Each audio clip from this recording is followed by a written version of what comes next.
we present Kenneth Williams, Derek Nimmo, Clement Freud and Andre Melly in Just a Minute. And as the minute waltz fades away, here to tell you about it is our chairman, Nicholas Parsons.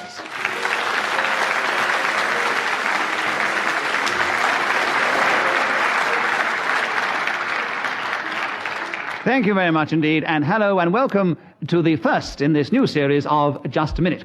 The contestants in the game are going to try and speak for just a minute on some unlikely subject that I will give them, and they will try and do this without hesitating, without repeating themselves, and without deviating from the subject in any way. In other words, no hesitation, no repetition, and no deviation. If one of the others thinks they are guilty of one of these crimes, they will press the buzzer in front of them, and if I uphold their challenge, I will award them a point, and they will take over the subject for the remaining seconds. And if I don't, then the person speaking then gains the point and carries on with the subject. Derek Nimmo, would you begin the first? And here is the subject to begin this new series: what to reply to, how do you do? Will you try and speak on that subject for just a minute, starting now? I'd like to speak, if I may, for just a minute, on what to reply to when someone says, how do you do? Well, as a matter of fact, I always say, I'm very well, frightfully fit and splendid condition, as a matter of fact. And I always then say, ha, ha, ha, how are you as well? Which is a rather interesting thing to say. Sometimes, mind you, when I'm in Scotland, I don't. Now, that's interesting. If I'm in Scotland and someone says, how do you do? I say, Yerkliket Gonald, yes. Which tends to surprise people, even if they don't know what it means. Nor do I, of course, really. Now, if I'm in Spain, I say, muy bien, y usted? And that tends to surprise... Andre Melly, you pressed your buzzer. Why do you challenge? Hesitation. Hesitation when? In Spain. I don't think he did hesitate in Spain. After he said how do you... No. He didn't hesitate in Spain, so Derek Nimmo therefore gains a point, as I don't uphold Andre's challenge. He continues with the subject with 27 seconds left, starting now. Well, thank you very much for letting me continue with the subject of how to reply to how do you do. I think it's terribly sporting of you, Randy. Now, I was going down the Strand just 3 moments ago when somebody came silently behind me and said, how do you do? And I thought... Kenneth Williams, why do you challenge? Deviation. How could they come up silently and say, how do you do?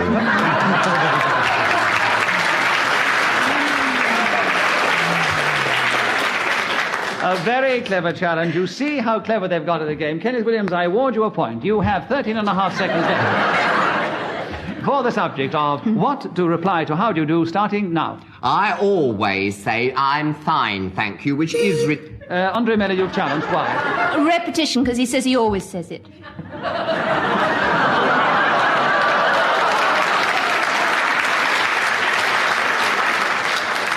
Yes, but you see, he hasn't actually repeated himself in this particular round of Just a Minute. What I think might be fair there, and I hope the audience will agree, is to award you a point for cleverness. Yes, she is clever. I admit that. But you, Kenneth, continue with the subject with 9 seconds left for what to reply to how do you do, starting now. Which is ridiculous, because I really should not say that at all. I should say absolutely terrible, because that is how I feel most of the time. This is the...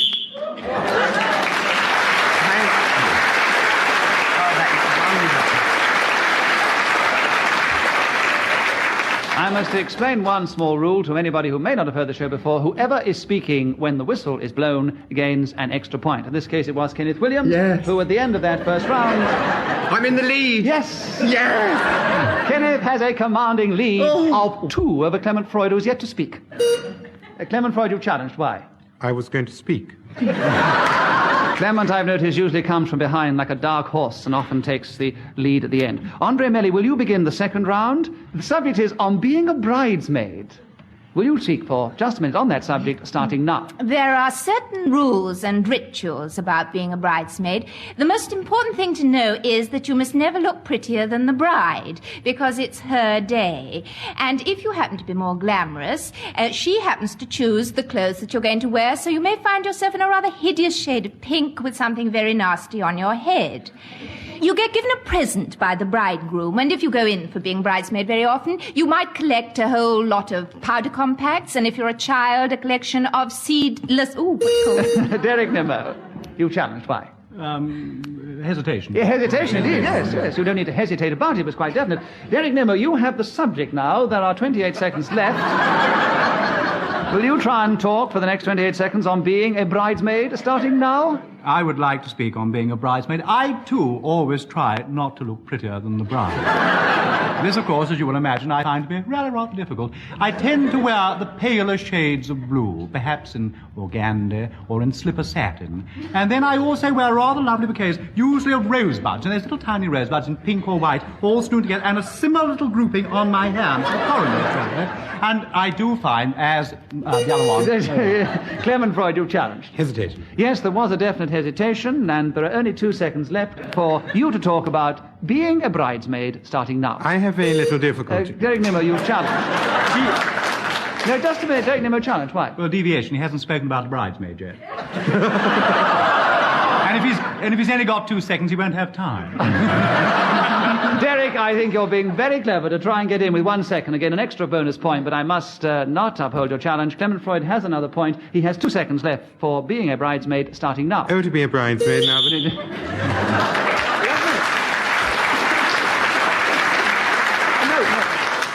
The actual buzzer went before the whistle, and it was Andre Melli who challenged. Why did you challenge, Andre? Because it's deviation. He's married, so it'd have to be a maid of honor. You are being very clever. The subject is on being a bridesmaid. If you had had him for repeating the word bridesmaid, I would have... Is it given owed to be you a point. bridesmaid? No. I'm afraid all that's happened is Clement Freud has another point. So Clement Freud has taken the lead at the end of that round, and he has only 1 point in front of the others. But Clement, will you begin the next round? And the subject is things I would abolish. And you begin now. The things that I would abolish above all else are house names. Many is the time that I've gone down a street to look for more repos, or even somebody else's repos, and been utterly unable to find it. The nice thing about an organized and orderly society is that you can go into a street and know that somebody lives at number 52. Goodness knows house numbers are pretty... So. Andre Melli, you challenge. Why? Hesitation. Hesitation indeed. Andre, will you take up the subject with 33 seconds left? Things I would abolish starting now. The first thing I would abolish is Clement... Clement Freud has challenged you. It's the plural. She said things. the first thing. Yes, it's things. Yes, It's but group, the first group thing... Yes, well, she said the first thing, so that's the first of many things that she would abolish. So, Always on her side. Andre Melli, you have another point. You have 31 seconds for things I would abolish starting now. Is Clement Freud's right thumb, which is so fast on his particular buzzer that he gets all the points before I can get my hand on mine at all. Clement Freud, your challenge. A hesitation, a definite hesitation. No, she didn't hesitate. Andre, you have 23 seconds left. We're leaving. Kenneth Williams and Clement Freud would like to leave. I'm afraid you cannot be excused now. You should have done it before you came on the program. Andre Melli has a point. She has 23 seconds left for things I would abolish starting now. The second thing is the subjects that Clement Freud has. They're particularly difficult Clement to Freud, talk you about. challenge. Why? Repetition of Clement Freud. Yes, indeed. And we don't want too much repetition of Clement Freud. So he gains a point on his own name, and he has 19 seconds left for the subject, starting now. Head transplants and all other transplants I would also abolish because... Derek Nimmo, why do you... Repetition of transplants.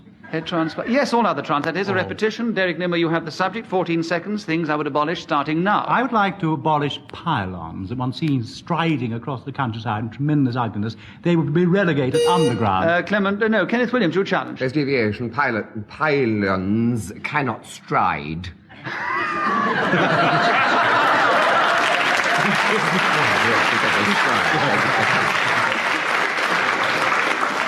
You are keeping very silent, Kenneth, and coming up with these gems of wisdom and deep thought. Yes. And so you gained yourself a point with 7 seconds for things I would abolish starting now. I would abolish all the iron grills. I don't like iron grills, and it suggests that we'll all Clement lock Freud, you challenged. Why?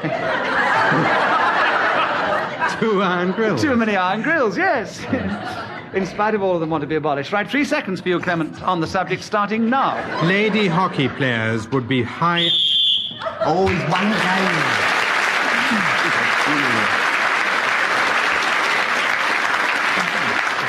As Clement Freud was speaking, as the whistle went, he gains yet another point, which gives him a small lead over Andre Melli, and Derek Nimmo and Kenneth Williams are trailing just behind.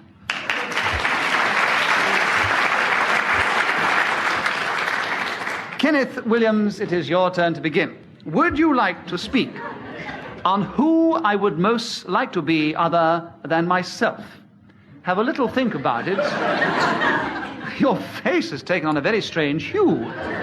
Anyway, would you talk on that subject starting now? It's a peculiarly difficult subject for me to grapple with because, as I am in all senses the things I like being, it's an almost impossible thing because it presupposes there is something somewhere better than I. Derek Nimmo, why do you challenge? Well, he's just talking about himself, isn't he? Rather You giving people a chance to get underway. I wasn't even underway.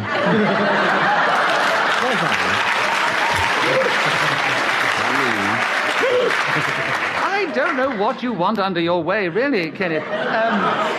What sense do you think it was devious? Would you be a bit more explicit, Derek? Well, because he was talking about himself rather than things that he would rather be than himself. Yes, I quite agree. So, Derek Nimmo, I award you a point. 45 seconds left for the subject, starting now. Cyril Smith is a very fine fellow who lives in 14 North Street, Wigan. I've always wanted to be Cyril Smith rather than myself. Kenneth Williams, why do you challenge? True, Cyril Smith, repetition. Yes, indeed there were.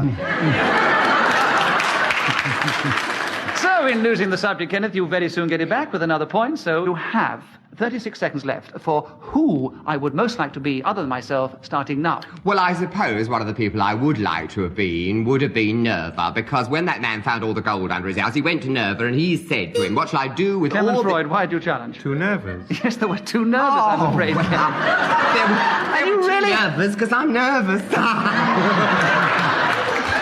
That was brilliant, wasn't it? Yes. That was a marvelous. But you can keep that sort of brilliance to yourself, I think. But I think you were really underway that time, weren't you, Ken? Yeah. 33 seconds left for Clement Freud on this subject, starting now. I'm not at all proud, and I would like to be an awful lot of people like John Smith, Henry Jones, William Rush. Andre Melly, why do you challenge? A deviation because the subject was the person. No, the subject is who I would most like to be. Well, that's Yes, singular. singular. No? Yes, but he could have a number of people he would like to be. It's a very difficult... I know, I can't decide on this one. I'm going to put it to the audience, a lovely-looking audience. They always boo. We'll see, some of them blow raspberries sometimes, which is very embarrassing. We could all spray up here. Ladies and gentlemen of our audience, if you agree with Andre Melly's challenge, will you please cheer? If you disagree with her challenge, will you please boo? And will you please all do it together now? I decide the boos have it. So Clement Freud has a point, and he's gained a point. He has 21 seconds left for who I would most like to be other than myself, starting now. The editor of the Daily Telegraph is a man I would very much like to be because his job is secure and he takes on people and sacks them and sends me letters saying, "My dear Clement Freud," which he writes in blue pencil. Andre Melly, why do you challenge? Deviation is talking about letters he's writing and instead of the person. No, I think he's still on the subject of the who. I think that's a very good try, but no. Clement Freud has another point. He has 7 seconds left for the subject, starting now. He is also handsome to a fault, generous to the point where I don't have to send in expenses but just get large checks.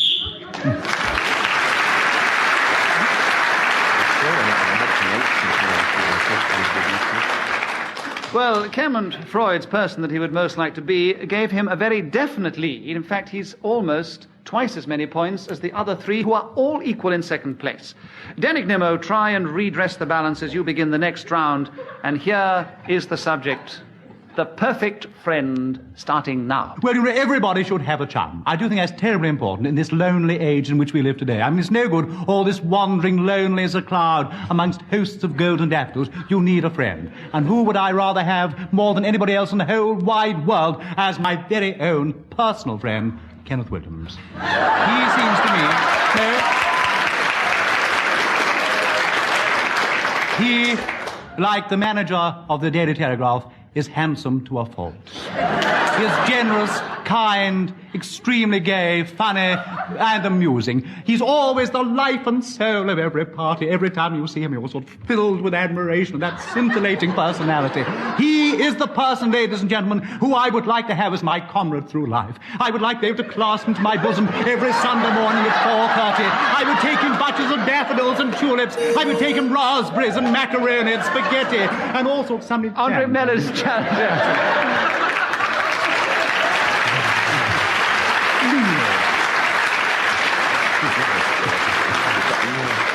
I didn't really want to stop you, Derek. I was enjoying it So was much. I. I was terribly carried away. A very You emotional see, he's a moment for me. frustrated, dramatic actor, really. But Andre Meller challenged. Why do you challenge, Andre? Because I caught another daffodils, and we'd had the ones... Utter nonsense. We all loved it so much. course We're we going did. straight Yeah. back to Derek. You can keep your daffodils and Make it up we'll to a bunch. make it up to a bunch, says Clement Freud.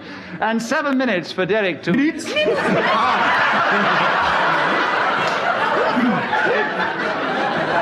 It shows you how much I was enjoying it. We could have gone on. The audience only want another 7 seconds of Derek Nimmo for the perfect friend. Please begin now. How nice to be able to go down to Margate on a Whit Monday with this fellow, roll up one's trousers and paddle into the deep blue sea, stride along the pebbles and buy candy floss, put on little straw hats with hippie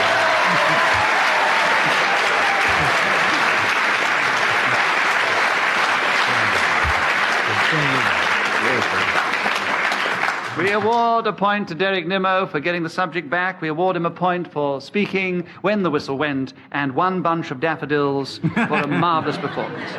And so we go on to the next subject. And Andre Melli, it is your turn. And keeping the theme going, the next subject is the perfect idiot. Would you try and speak on that subject for 60 seconds, starting now? The perfect idiot is my dearly loved husband, who pretends to be absolutely moronic about anything practical or mechanical. This means that I have to fix all the fuses and change the wheels on the motor cars, but on the other hand, he, while I'm doing this... Derek Nimmo, you challenge. Why? boasting, saying she's got motor cars. You get a nice laugh, a nice round of applause, but all that happens is Andre gets another point, because it's not one of the rules of the game. Andre, you have 43 seconds for the perfect idiot, starting now. And while I'm doing this, he tells me what a wonderful, clever, practical, genius wife he's got, which is very nice for any woman. He finds it difficult to even open a tin of marmalade. And when... Derek Nimmo, you challenge. Hesitation, yes. You have a point, and you have 30 seconds left for the subject of the perfect idiot, starting now. In my opinion, the perfect idiot is Kenneth Williams. Nothing can I imagine more than rushing round the northern Just a coast minute, of before Scotland. you start, before you get going again, Clement Freud challenged you right on the start. Clement Freud, why have you challenged? Deviation. Why? It's already been established that Kenneth Williams...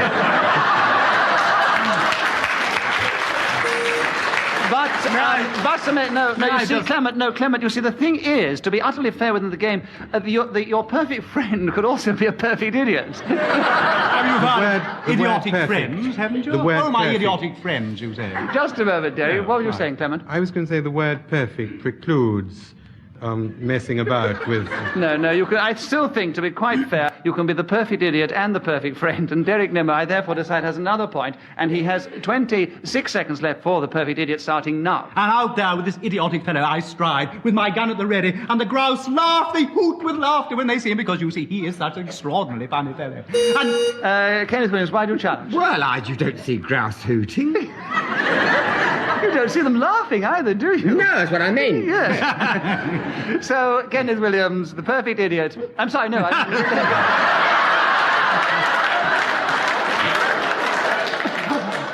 The perfect subject. Kenneth, will you take it up, the perfect idiot, with 17 seconds left, starting now? Well, this is a very curious title indeed, because perfection implies something, and of course idiot implies something quite other. But however, if we're to take the thing at its face value, I would say the perfect idiot is generally represented by bigotry. Bigotry represents to me the most idiotic... Clement Freud, why do you challenge? A double bigotry. Yes, I'm afraid there was. We were getting very interested in this intense discussion on the perfect idiot. But Clement Freud has another point. He has 8 seconds left for the perfect idiot, starting now. The perfect idiot is one who has achieved perfection in lunacy, therefore a man of great talent.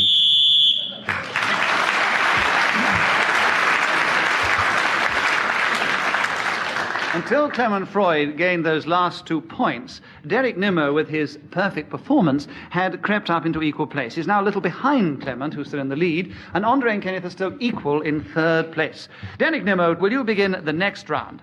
My school days. 60 seconds, don't write it down, or if you want to, you should have done it by now, starting now. My school days were a long, long, long... You challenged. Repetition. Yes, repetition. It was June. Wasn't fair, was it? All right. Clement Freud, you have another point. 55 seconds for my school day starting now. My school days finished quite recently. They were the most happy days of my life. And I went to a succession of schools, all of which... Andre Melly, why do you challenge? Repetition, because there was succession. A succession of schools. Andre Melly, you have a point, and you have 48 seconds for my school day starting now. Mine began when I was 3 and I went to a kindergarten school called Camelot. There were 4 houses and I belonged to Tristram, which I didn't understand what that meant at all. My greatest enemy was a girl called Ruth Roberts, who used to pull my hair. And we sat at those small desks, which 2 people sit at the same time, and they have little squares where you had to put the alphabet. And if someone doesn't challenge me, so look at that! Derek Nimmo is challenged. Gallantly. Gallantly. A gallant challenge. A gallant on challenge. On the grounds that she packed up. All right, Derek, you have a point. You have 27 seconds left for my school days, starting now. My school days were singularly happy. I remember my school motto was ex hoc metallo virtutum, which means out of this quarry comes virtue. And if you look at me, you will be able to see that I lived up to the motto. Clement Freud. Hesitation. Hesitation. Clement, there are 15 seconds for my school days, starting now. On my cap, we had a badge which said Hinc in Altiora. Derek Nimmo, why do you challenge? No, he's talking about his sartorial attire, not his school days. Oh, but I cap. think your sartorial attire is so much part of your school days, it's inseparable. I definitely uphold... I mean, I'm not again with your We challenge. actually went to the same school. Yes, you see, they don't realize that they both went to the same school. You and Clement Freud went to the otherwise. same No, school. Clement There's a Freud and tremendous, Parsons did. there's a tremendous Oh. gasp or pause or shock in the audience. We're trying to get across to you that Clement Freud and Nicholas Parsons went to the same school. No, I never... That's why Clement Freud... That's why you always win. That's why he always wins, because Nicholas Parsons is frightened of him. And we hated each other. So there we are. It was St. Paul's School, in case you're thinking of sending your children there, or keeping them away, as the case may be. And there are 11 seconds left for my school days, Clement Freud, starting now. And this meant from here to higher things, which was the singularly apposite thing. Derek Nimmo, you've challenged. Hesitate. I mean, deviation, just mumbling. He's just mumbling away. He's not talking about his I will cats, give not you about a anything. hesitation. Don't try. On to If you higher press your things. point too hard, you might lose it. Oh, There are 5 seconds left for my school days, Derek, starting now. Miss Lane was my first mistress. What a lovely lady.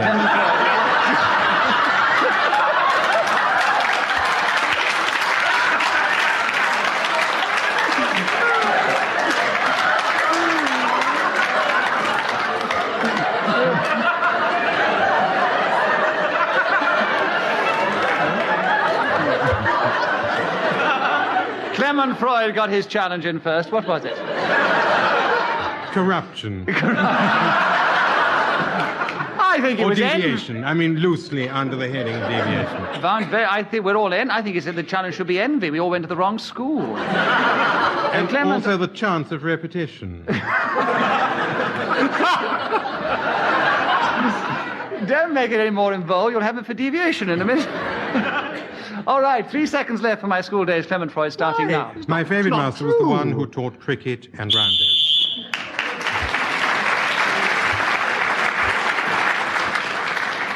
That, unfortunately, is all we have time for in this particular round of Just a Minute.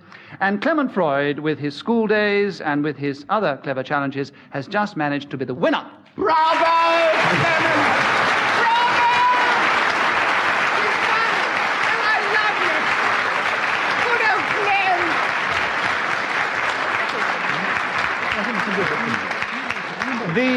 The cheers came from Kenneth Williams, which makes one wonder if the engagement is still on. And In second place, undoubtedly just a few points behind, was Derek Nimmo. A few points behind him, Kenneth Williams, and a few points behind, Andre Melly. In that order, thank you very much for listening to this particular edition of Just a Minute. Goodbye from us all here. Goodbye.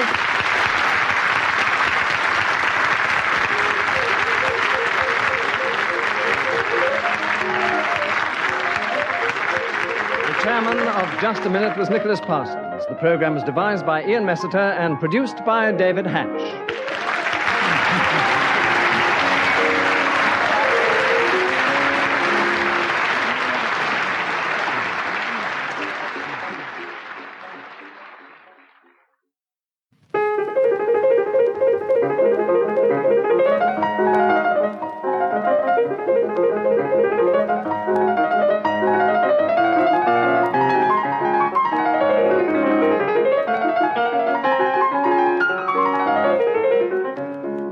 We present Kenneth Williams, Derek Nimmo, Clement Freud, and Miriam Carlin in Just a Minute. And as the minute waltz fades away, here to tell you about it is our chairman, Nicholas Parsons.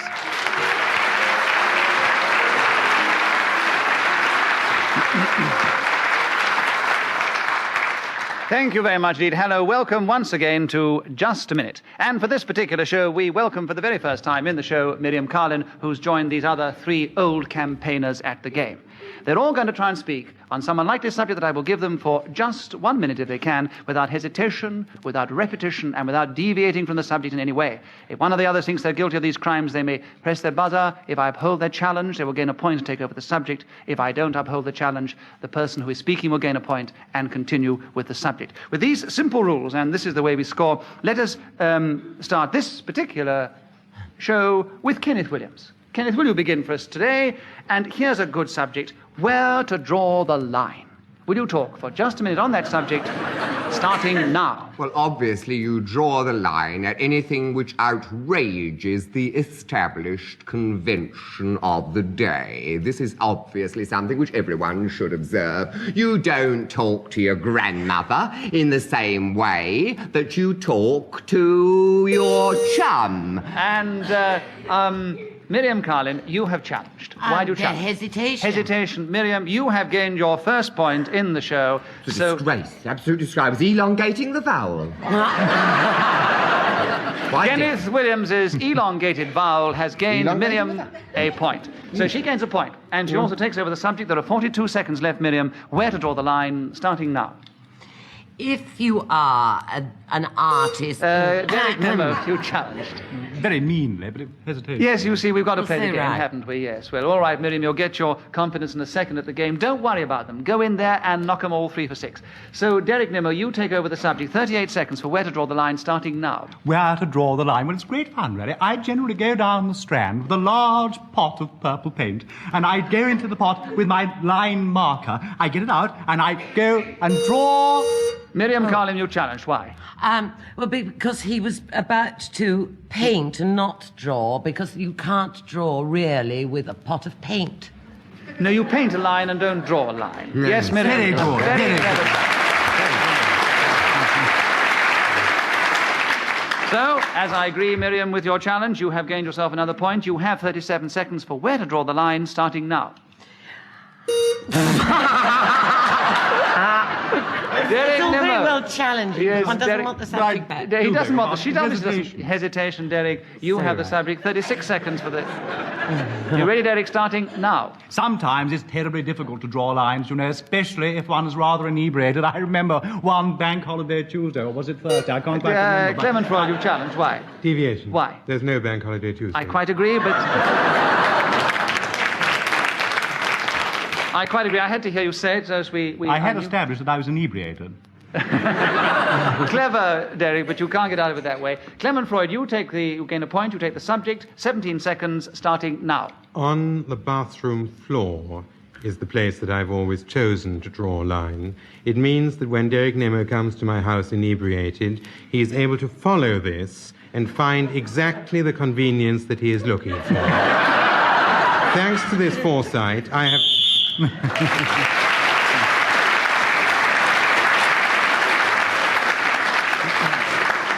I must explain to those who may not know the game awfully well that at the end of 60 seconds a whistle is blown by Ian Missiter, who's sitting beside me and also thought of the game.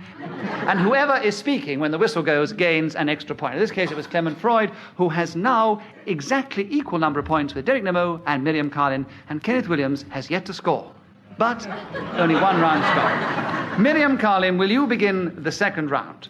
Wearing funny hats. Will you talk on that subject, please, starting now? Wearing funny hats is a strange preoccupation which seems to appeal to the wearer of strange hat gear far more than the people who happen to be looking at them. Strange or amusing headgear usually comes into the category of paper hats which have "Kiss Me Quick" on the front, or these strange cone-shaped things which look as if ice cream should really be running down their faces. One has seen Clement Freud in a funny hat. Personally, I don't think that he himself is nearly as funny wearing the hat as when he is actually giving speech, being funny and amusing. Derek Nimmo, you've challenged. Why? Deviation. You're talking about Clement Freud rather than about hats now. And it was very boring. Derek Nimmo, you have gained yourself a point. You have 13 seconds for wearing funny hats, starting now. I love wearing funny hats, you know. It does give me tremendous pleasure. I often pass into the nearest milliner, and I say to the lady behind the counter, "Please, can I try on the purple velvet one at the back?" And she hands it to me, and I put it on, and you know, I look at myself in the mirror, and I scream.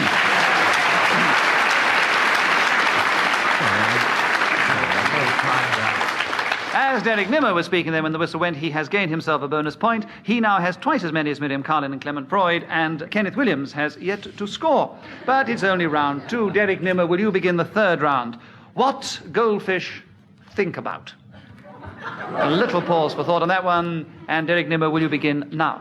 Goldfish are terribly unpredictable creatures. I have a pond in my garden where I have goldfish. And, you know, I often wonder what they're thinking about, and I've now discovered. I have discovered quite recently. It happened by a curious set of circumstances. Some people came to my house, amongst them was Freud. We went out in the garden, and they looked at him, and they scuttled away under the nearest stone, disgorged several ant eggs, and swam slowly around in 3 concentric circles. Now, this was a very odd thing. It puzzled me a great deal. I thought about it tremendously through the night. I got up the next morning and I came to a certain conclusion. You know, goldfish, perhaps... I have no idea what I'm talking about. Clement Freud.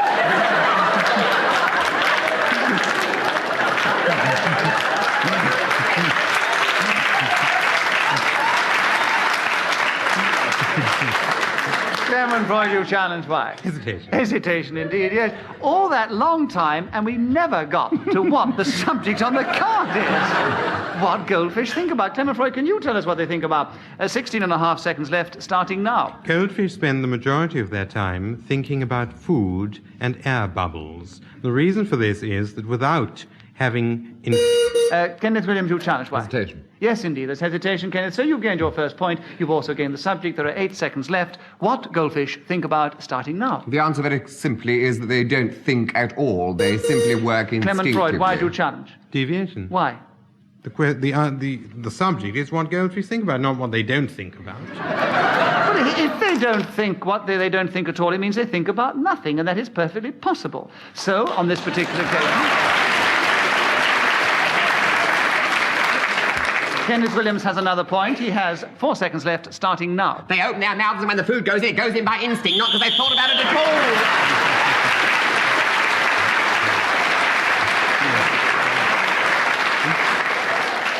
Kenneth Williams has leapt into the lead alongside Derek Nimmo. They're both 1 point ahead of Clement Freud and Miriam Carlin. Kenneth Williams, will you begin the next round? Getting dressed on a public beach.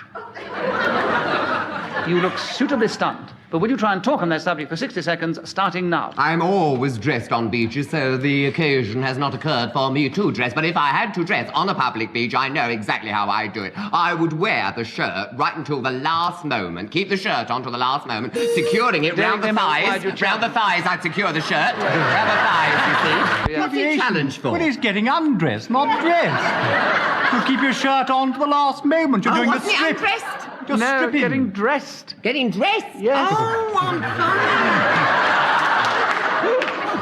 fine. It does seem that Kenneth gets very confused about whether he should be dressing or undressing, but on this occasion, Derek Nimmo has gained a point. He has 46 seconds left for getting dressed on a public beach starting now. When I am getting dressed on a public beach, the first thing that I do is to erect a wigwam.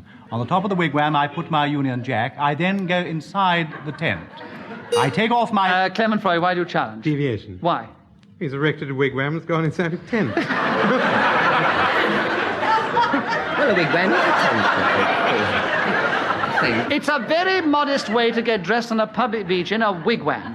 Derek Nimmo, we continue with you. You have another point, and you have 37 seconds left for getting dressed on a public beach starting now. I secure all the laces on the front of the thing that I've got inside. I then... Kenneth Williams, why do you challenge? Well, he's told us he's erected it, so he can't secure all the laces. It's done, isn't it? I'm inside it now, darling. He's gone inside. Why are you challenging, Kenneth? Well, 1 minute it's a tent, now it's got to be laced. It sounds like a corset, is it? Kenneth, you obviously haven't done very much camping. Oh!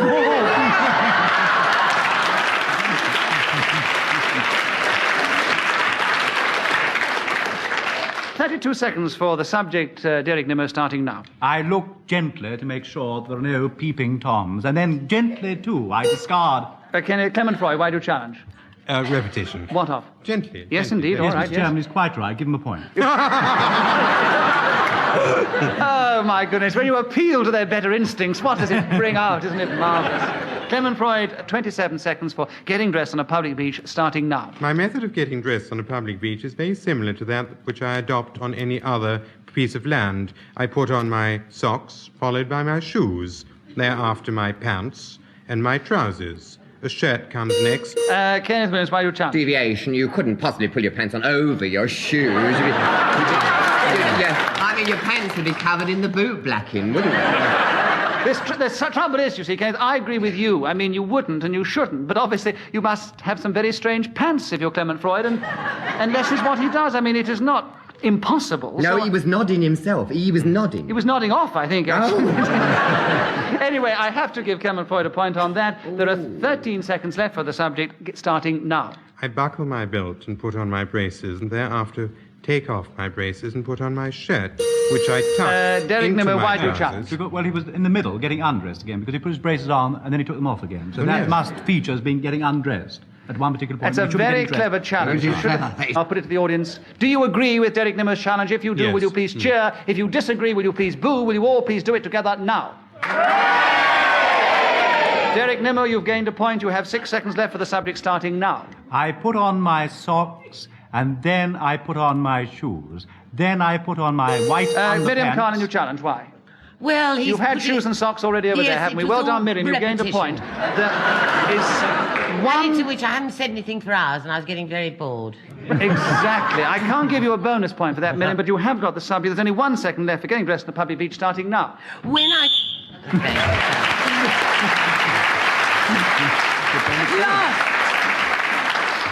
As Miriam was about to speak when the whistle went, she gains an extra point. Have I leapt into the lead? You leapt into a very commanding second place alongside Clement Freud. Oh, goody. Kenneth Williams is trailing a little. Derek Nimmo's definitely in the lead. Clement Freud begins the next round, and the subject is the advantages of not being on the telephone. It's a long subject. Think about it for a second, Clement, and start now. One of the principal advantages of not being on the telephone is that late at night it can't suddenly ring and wake you. What happens is the people next door come in early in the morning and say, while you were asleep, somebody telephoned you, and here's the message: would you go to the butcher shop and collect a parcel which was left there by the postman? I think there are no other advantages to this complete cutting... Derek Nimmo, you've challenged. Why? Deviation, if he said there are no other advantages, so he stopped talking about the advantages. Exactly, yes, and also there's a hesitation. But Derek Nimmo, you have the subject, 32 seconds left. The advantages of not being on the telephone, starting The now. advantages of not being on the telephone are many. One thing is Clement Freud, You challenge. Hesitation. Hesitation, Clement. 26 seconds left, starting now. It also means that nobody can ring your children, which must be a tremendous advantage, because I have a daughter who is constantly and permanently engaged, speaking to friends who don't want to speak to her either. I have a... Miriam Carlin, you've challenged. Well, Hesitation. Yes, Miriam, you have a point. And there are 13 seconds left. The advantages of not being on the telephone, starting now. The advantage. Clement Freud, you've challenged. Hesitation. Hesitation, I'm afraid, Miriam, you have to You're start quickly. joking. I think No, you're they're beast- very wicked in this game. They're very wicked. Now get your But you finger. said- Get your finger on that buzzer and get cracking, girl. Are you ready? Right, Clement Freud, the 12 seconds for the advantage of not being on the telephone, starting now. Every 3 months you don't... Miriam Carlin, you've challenged. Why? Well, you told me to.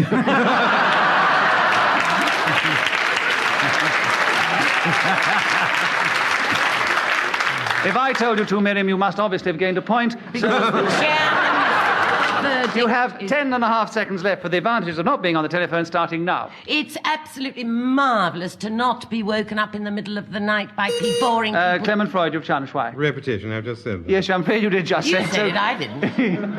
I know, but it's been said in this round, so I'm afraid in this situation, Clement Freud gains another point. He has 5 seconds left for the subject, starting now. Every 3 months you do not get a telephone. Derek bill. Nimmo, why do you challenge? He's already mentioned months. He said they phoned his daughter every month. That is true. You did say All the that. months. Well, I've done nothing for ages. So who do you want to have the point, Kenneth Williams? What? Who do you think should have the point, Kenneth Williams? I don't remember what was happening. Oh! He jumps onto Derek Nimmo's side and now he's Well, intimidated you've by got to Clement have Freud. rules. I mean, haven't you? You've got to abide by the rules. Yes, but you didn't abide by anything from what you just said. Oh. All right, I put it to the audience. I've forgotten what was said. No, actually, Derek Nimmo challenge for months, and months has been used a number of times before. Therefore, within the context of the game, I must fairly give it to Derek. Another point to You're you, Derek. quite right. A Thank good you very decision. much.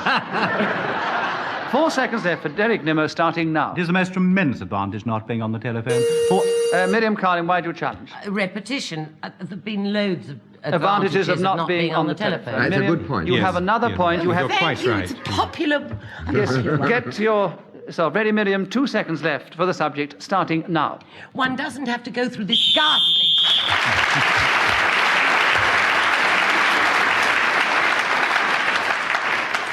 Derek Nimmo has a lead of 1. Miriam Carlin, without any help from the chairman, is in second place, just 1 point behind. Clement Freud's 1 point behind that, and Kenneth Williams only 2 points behind that. So it is a very keen contest, as you see.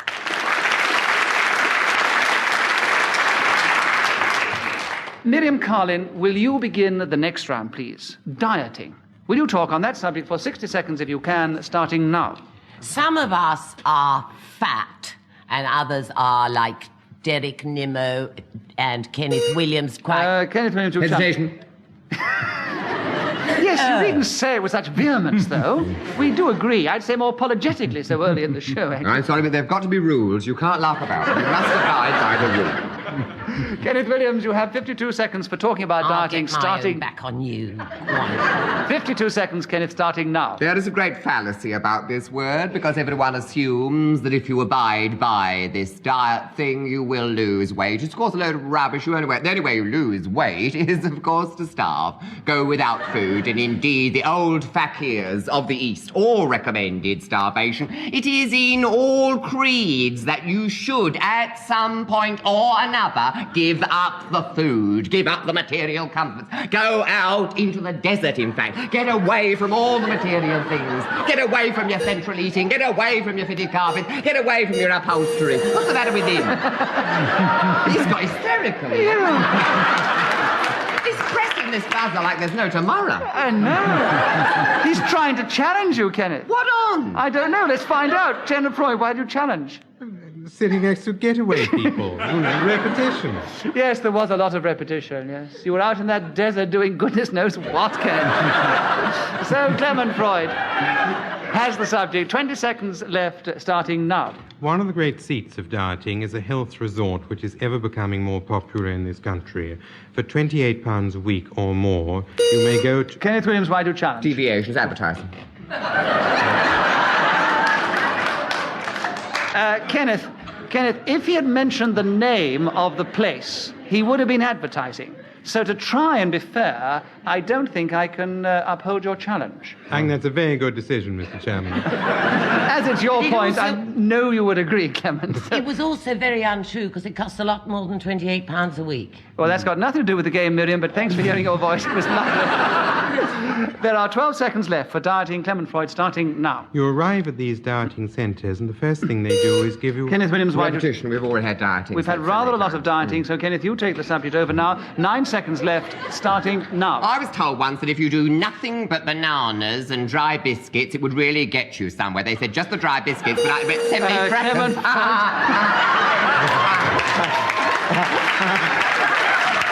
That was good, wasn't it? Did you get that? Yes, it was a very good attempt and actually sort of stop us challenging you. That's right. Yes, very well. Clement Freud, you challenge. Repetition, dry biscuits. Dry biscuits, yes. Clement Freud, 2 seconds left for dieting, starting now. Hot water tinged with lemon. Miriam Carlin, you challenge. Right. Hesitation. Hesitation, Miriam. You have the subject. 1 second left for dieting, starting now.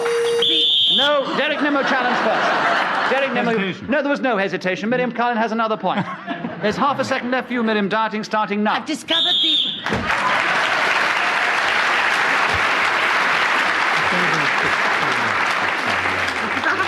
I don't know what Miriam Carlin was going to say that she discovered. She might have The discovered how... answer to dieting. Oh, I thought you discovered how to play the game because you have leapt into the lead. Miriam, you have 1 point lead over Clement Freud, who's 1 point down at Derek Nimmo, who's 2 or 3 points in front of Kemi. You're still definitely in 4th place, Kenneth. I'm very sorry. Yes. Are you sure Sit you're down.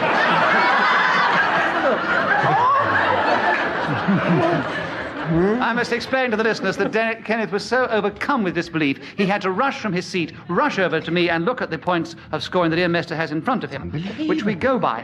Kenneth, you are going to start the next round. The subject is complaining about neighbours. Starting now. You complain about neighbours because, with reason, you have had your rest, say, unjustifiably disturbed. And the worst way of doing this is when people play things through the walls. You know, they do it sometimes with a piano, or sometimes with a radio, sometimes with a guitar. I've actually heard people practicing the guitar through the wall. I've had me Derek against the Nimmo. wall Derek and heard their Nimmo. guitar. Derek Nimmo's challenged your guitar. Repetition of guitar. Yes, we had a lot of guitars coming through Kenneth's wall. No, I said guitar. They were practicing guitar. Your guitar has gained Derek a point. He has 29 seconds for complaining about neighbours, starting now. I think it's terribly difficult to know where to draw the line when you're complaining about neighbours. I think one of the things you complain about is if they're wearing funny hats or if they're goldfish are swimming around. Miriam Carlin, why do you challenge? Deviation. He's discussing 2 other subjects which were discussed earlier on, drawing the line and whatever it was. Wearing funny hats. So what do you challenge on? Deviation. No, because what he brought these in as phrases in his description about complaining about neighbours, he wasn't actually on that subject. Therefore, I think it's only Well, fair. it's repetition No, then. don't try again. No, Derek Nimmo has another point. He has 22 seconds left for complaining about neighbours, starting now. One of the disadvantages of not being on the telephone is that you can't complain if you see them getting dressed on Clement a Freud, why public do you beach. challenge? Repetition. Of what? We've already had the telephone. No, and that was the disadvantages. advantage. This is one of the disadvantages, I say. So Derek Nimmo has another point, and he has 17 seconds left for complaining about neighbours, starting now. I generally go and knock on the door when I'm complaining about these fellows. I say, "What ho there beyond? Would you please desist from the dreadful noise that you're making?" Kenneth Williams, why do you challenge? Deviation, you don't call somebody beyond. What ho, they're beyond. Who's called beyond? I've never met someone up to a bloke and said hello, beyond. It's a clever challenge. The only fair way to do it is this. I will give you a point for cleverness, Kenneth. Thank you ever so much. But leave the subject with Derek Nimmo, who continues with 7 seconds left for 8 seconds, complaining about the neighbours, starting now. And when they answer me, I say, "Do you realise?" Comedian Carlin, why do you challenge? Slight hesitation. A slight Yes, hesitation, definitely. Miriam. Oh, yes. Miriam, you have the subject. There are 6 seconds left for complaining about neighbours, starting now. When my neighbours decide to like... Derek Nimmo, why do you challenge? Hesitation. Yes, Derek. There wow. are 4 seconds left for complaining about neighbours, starting now. I don't like to do this, but would you please stop from... Miriam Carlin, why do you challenge? Because he didn't like to do it.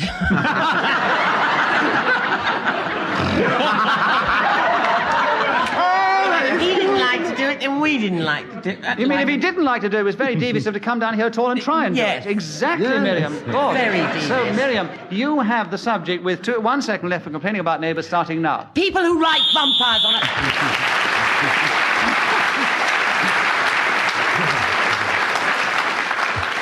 Well, the final result, I think, in the circumstances, was very fair. Miriam came behind with a great rush at the end. Clement Freud was in there right at the end, in spite of his generosity towards Kenneth Williams. But Derek Nimmo, by his cleverness and ingenuity, by 1 point, is this week's winner. Hooray! Good old Derek!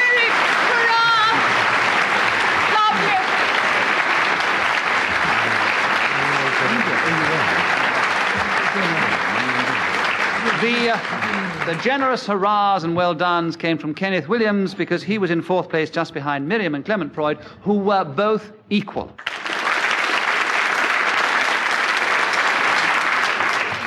That's all we have time for. From all of us here, goodbye. Goodbye.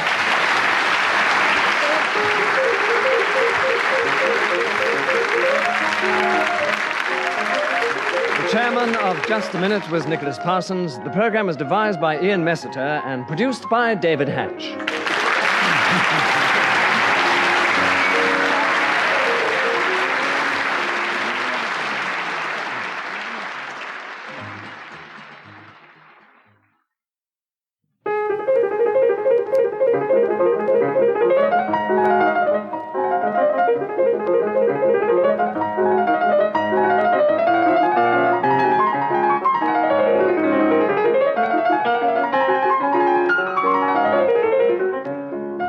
We present Kenneth Williams, Derek Nimmo, Clement Freud, and Geraldine Jones in Just a Minute.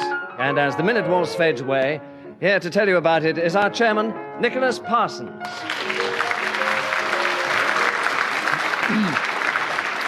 Thank you.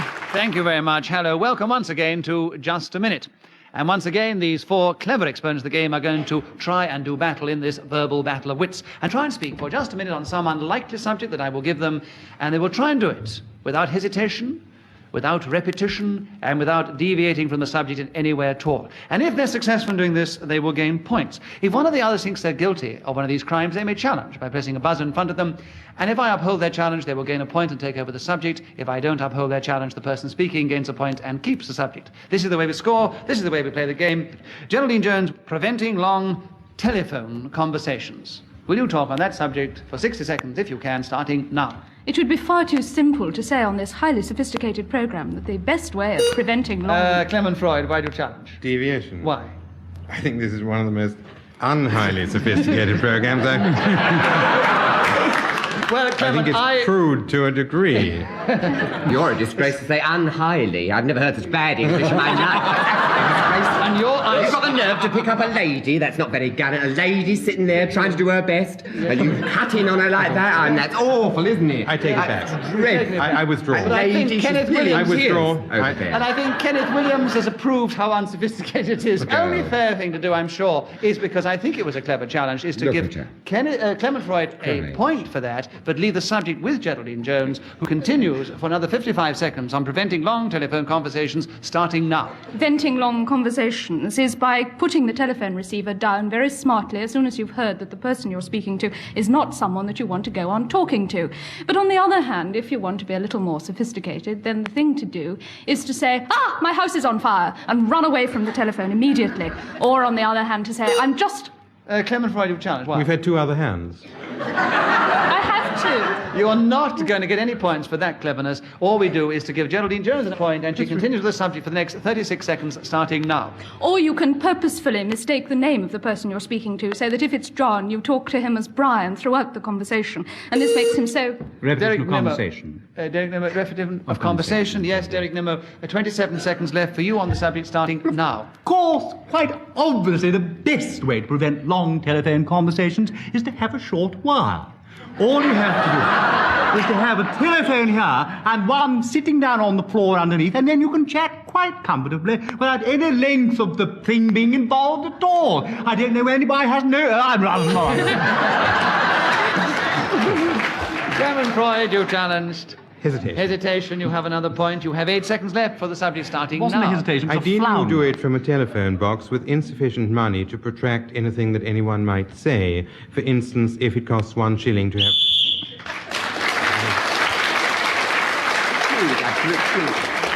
Well, as Clement Freud was speaking when the whistle went, which tells us that 60 seconds is up, he gains a bonus point, which at the end of that first round gives a very definite lead over all the others.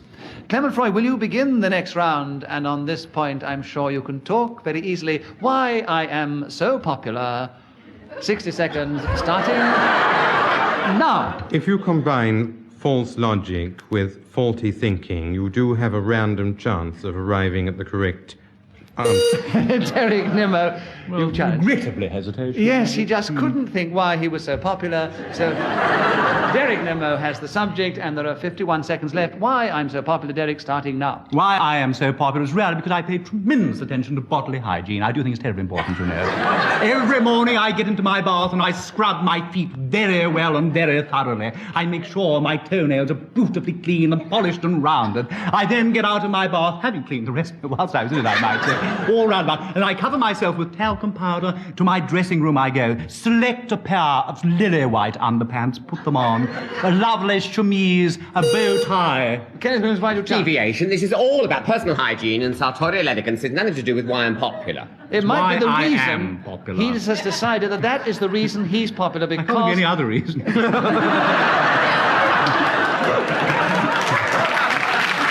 they're on his side. So Derek Nimmo's sartorial elegance and hygiene is keeping him going with another point, and 23 seconds left for why I'm so popular, starting now. Then I get my comb and I brush through my golden locks. Clement Freud, why do you challenge? Deviation. Why? He hasn't got golden locks. No, he certainly hasn't got golden locks. No, I brush through them before I dye them. You're The being next too... bit coming up. That's you really see. That is really getting out of You it. shouldn't be so impatient. No. We couldn't wait for you to dye your hair in this particular program. There isn't time. You can't get out of that way, Derek. Clement Freud has another point. He has 19 seconds left for why I'm so popular, starting now. I think it's purely kindness of spirit and beauty of mind. Derek Nimmo, why have you challenged? Deviation is desperately unpopular. Oh, yes. Oh, big cheers. We have no knowledge that you are popular for the reasons that you gave us, Derek. So we're going to have to accept Clement Freud's reasons, and he continues with another 15 seconds for why I'm so popular, starting now. When I left the studio yesterday and went to my car, somebody had very kindly written on the windscreen, "We love Clement Freud." They had actually misspelt both the first name and the second, but it was a kind thought, and I was delighted and realized finally...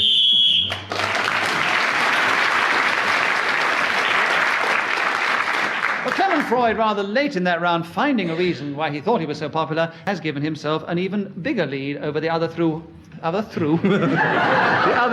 who are almost equal in second place. Derek Nimmo, will you begin the next round? What they may find on Mars. Will you talk on that subject for 60 seconds, starting now? Well, of course, it all depends, really, upon which Ma you select. I remember going to see old Ma Edgerton, who lives in Burnley.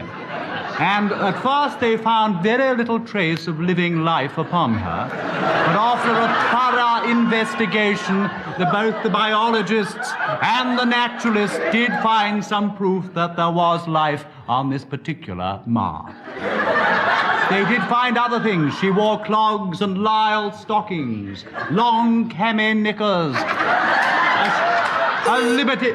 Geraldine Jones, why have you challenged? Hesitation. Was waiting for No. He was going very well. No. Yeah, I was liking the bit about the knickers. I like the bit about the lisle stockings with the I clogs. was getting all worked up over here. All right, very sexy, I think. Lisle stockings with clogs. Or very devious. They could have challenged on that, couldn't they? All right. 25 seconds left for you, Derek Nimmo. You've got another point. What they may find on Mars. Continue now. Unlike the investigation into Ma Crossfield, who lives in Huddersfield, there they found several craters and lots of curious canals, but no trace at all of any sea that resembled tranquility. They did find upon her a large frilly hat with a feather on the top, with a little pom-pom in the middle, which is a great shock to everybody, and a veil. Clement Freud, why have you challenged? Repetition. What of? Pom-pom.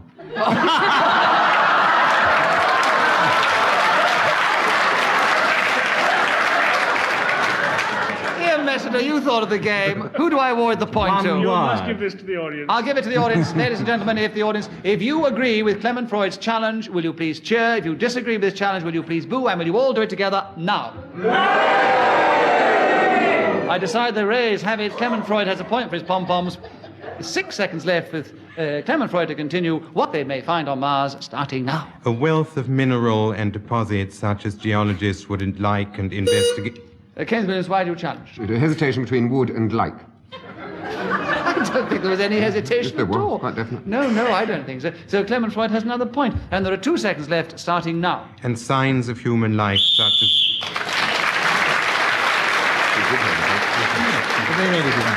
I think Kenneth Williams was trying a little Clement Freud trick then, trying to get in just before the whistle went, but I don't think he succeeded, and so Clement Freud has got a very commanding lead in this particular round over all 3 others, who are all very close in second place. Kenneth Williams, will you begin the next round, keeping one's temper? Can you talk about that subject? Starting now? This is the mark, of course, of a civilized man. This is what really being learned, being well brought up is about. Keeping one's temper, not allowing the passions to overrule one, not allowing oneself to suddenly shut your great mouth and things like that.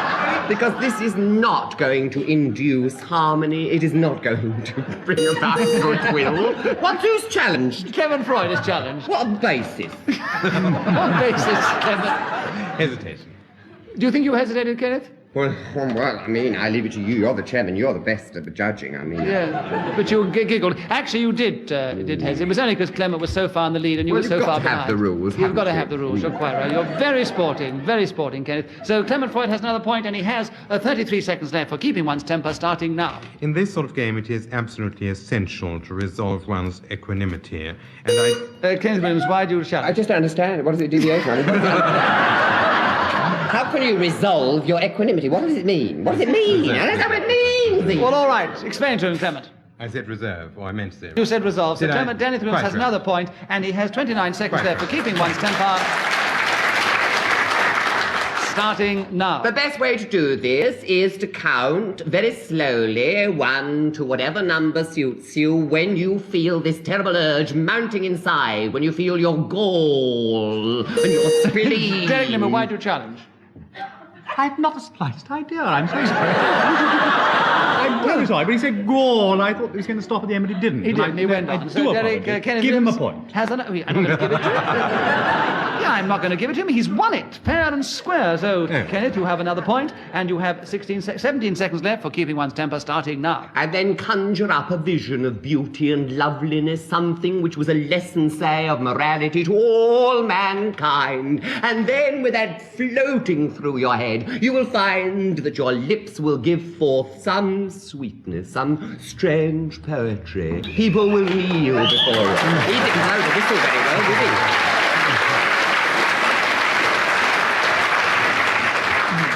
Well, Kenneth's strange poetry has not helped him to leap into the lead, but he's still in second place alongside Geraldine Jones and Derek Nimmer, who are still all far behind Clement Freud.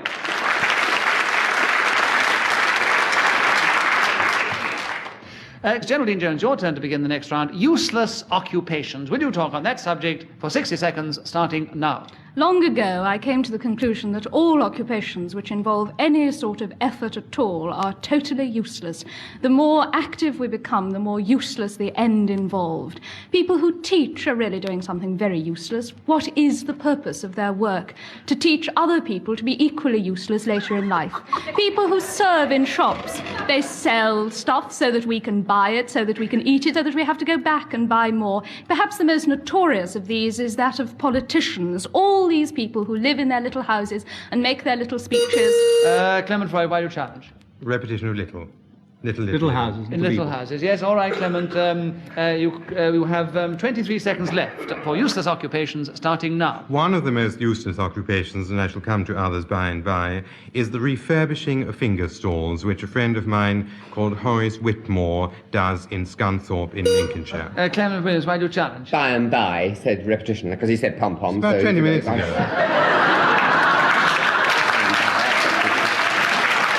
Well, if you have a uphold a challenge of pom-poms and a repetition of little, which I think is slightly trivial, and I must award by and by. So, Kenneth Williams, you have another point. You have 11 seconds for useless occupations starting now. Well, I feel I can add very little to what Geraldine Jones has said so eloquently. And indeed, politicians are totally Derek Nimmo, useless. why have you challenged? Well, he's not talking about it. He can't add anything to it. He's not talking about the subject, is he? So it's devious. He is talking about the subject because Geraldine Jones is talking about useless See, occupations. I feel I can add nothing to it, he said. Those were his very words. But he was almost. going on to say that he was on Geraldine Jones' subject, useless occupations. Derek Kenneth Williams, you have another point. You have 4 seconds left, starting now. How many times have we heard these cliches pouring out of their lips? We shall go forward together. How many times have you heard that?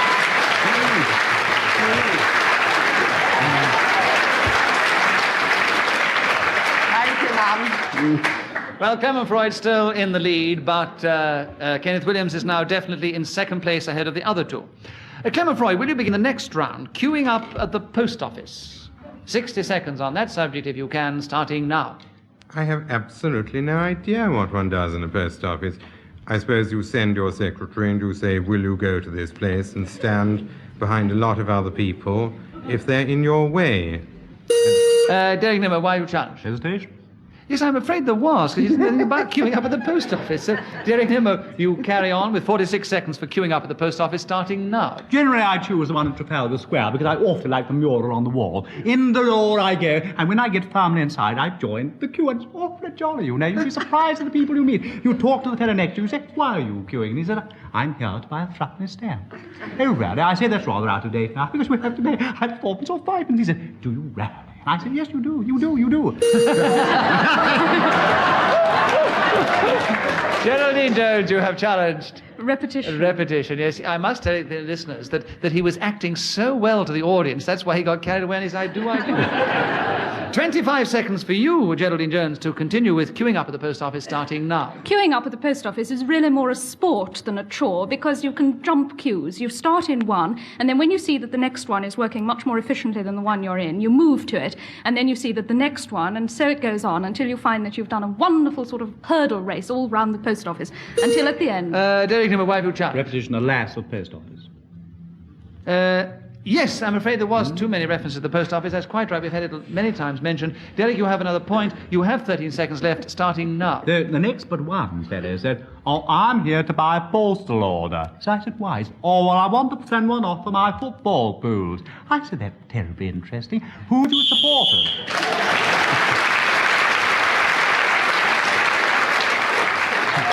Well, at the end of that round, Derek Nimmo, Geraldine Jones, and Kenneth Williams are now all equal in second place, but definitely quite a way behind Clement Freud. Kenneth Williams, will you begin the next round? It's quite a simple one. Curling. Now. The best way to do this is after washing your hair to apply a decent sort of setting lotion. A lot of this stuff is quite gluey, but the results are enormously rewarding. I've just kinked in a few waves, you see, and the curls afterwards have been ravishing. People have stopped me and said, what lovely curls you've got. And indeed, when I was younger, I had them right the way down to me. Well, I tell you, I could sit on them. I could sit on them. Oh, what a fool I was. Yeah. You challenged why? Repetition of sitting on. Yes. His sit-upon gave him away, and so you, Derek Nimmo, have a point, and you have 23 seconds left, starting now. It's a game, you see. You have large things that you chuck across the ice with great abandon, and you score up points. It is played very often in Scotland and in northern Canada, because a lot of Scottish folks, you know, immigrated to northern Canada. Some Kenneth, why do you challenge? Deviation. We're not discussing immigration. No, the we're subject not. is curling. So, Kenneth, you have another point, and you have 14 seconds left for curling, starting now. Curling can also be done by a process of heating. You actually blow hot air onto the locks and form the pattern. Geraldine Jones, why have you challenged? Deviation. I can't imagine Kenneth Williams blowing hot air onto his own locks. I think Kenneth Williams blows a lot of hot air all the time. Right, you have another point, Kenneth, and you have 5 seconds left, starting now. And the blowing of the hot air so forms a lovely kiss. Derek Nimmo, why did you challenge? Blowing, unfortunately. Yes, we had the blowing of the hot air again. So there are 3 seconds left for you, Derek Nimmo, to take up curling, starting now. Well, I wind it round my finger like so, you see. And when I take my finger...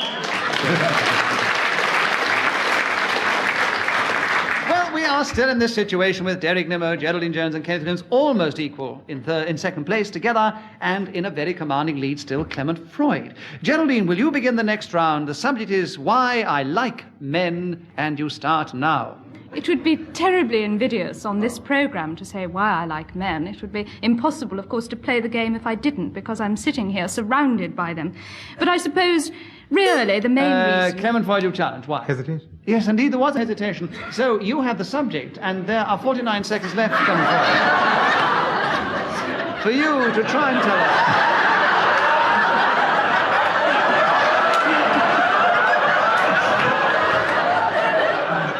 Listeners, I should explain that laughter from the audience is caused by the fact that Kenneth Williams is sitting back in obvious pleasure at the thought of his friend who has sparred with him, shall I say, throughout the series, as he listens to Clement Freud telling us for 49 seconds, if he can, why I like men. Clement, starting now. Principally, it's because of their lovely hair. When you get a man of quality sitting close to you, who has blown hot air over his upper and out, there's nothing more beautiful or more attractive than the sheer sight of such a person close to you. But I also like men for their intelligence as well as their sheer beauty. I know, for instance, Derek Nimmo, who has knowledge unparalleled among people on the stage, and a devoutness of thought, a decency of religion, and a heart. Geraldine Jones, why have you challenged? It was anticipatory hesitation. Anticipatory? I seem to slow down. Join that. You go on. Leave me alone. Your anticipatory buzz on your buzzer, Geraldine, has given Clement another point, and there are 14 seconds left for him to continue with Why I Like Men, starting now. Just have to extreme They use. also have very pretty feet, among which I would like to join the name of Mr. Nimmo. But Derek Nimmo, you challenged. Well, regrettably, repetition of Nimmo. Yes. I thought you would have said not regrettably, but otherwise. But anyway, Derek, some say we can't have too much of Nimmo, but in this game we can. So it is 6 seconds for you. Why I Like Men, starting now. I like men particularly like the leader of the opposition. Geraldine Jones, you have challenged. Hesitation. Hesitation, yes. The leader of the occupation has given Geraldine another point, and she's got 3 seconds left with the subject back in her lap. Why I Like Men. The main reason, obviously, is because I'm a woman, and this is the most...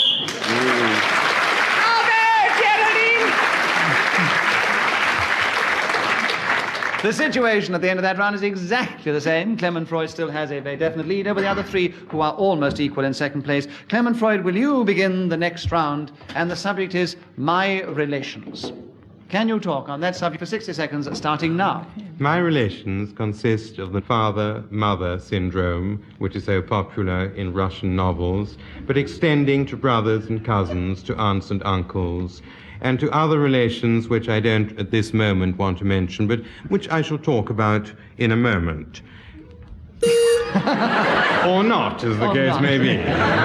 Or you don't want to, perhaps. Derek Nimmo, you've challenged. Hesitation because the moment has gone. Yes, and he don't think he could go on with his other relations. So we'll press on with you, Derek. 37 seconds left for My Relations, starting now. Well, first of all, I have a mummy.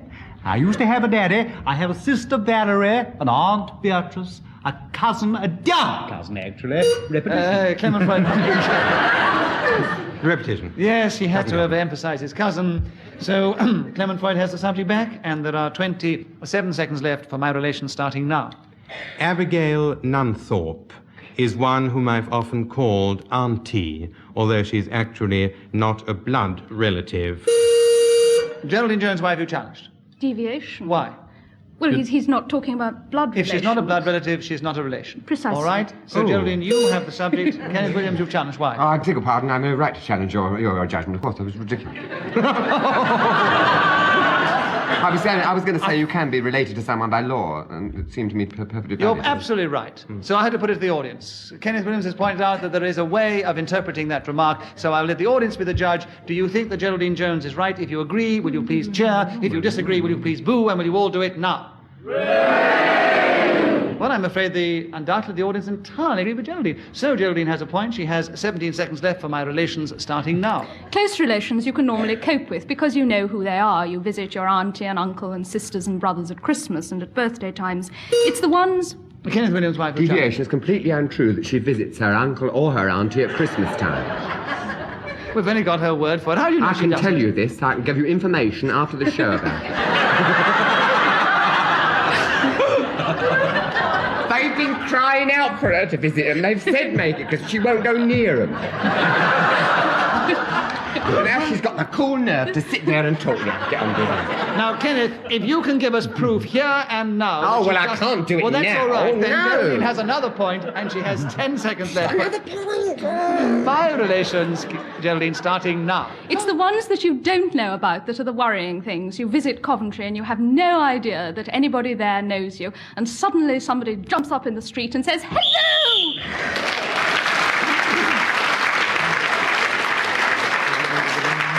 Well, that, I'm afraid, is all we have time for in this particular game of Just a Minute. And at the end of that game, Kenneth Williams was in fourth place, only just, 1 point behind Geraldine Jones, only just was 1 point behind Derek Nimmo, who was definitely a long way behind this week's winner, Clement Freud.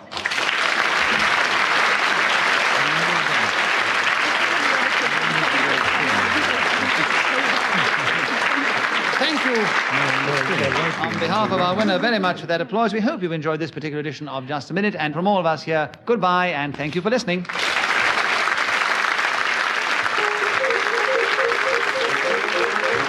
chairman of Just a Minute was Nicholas Parsons. The program was devised by Ian Messiter and produced by David Hatch.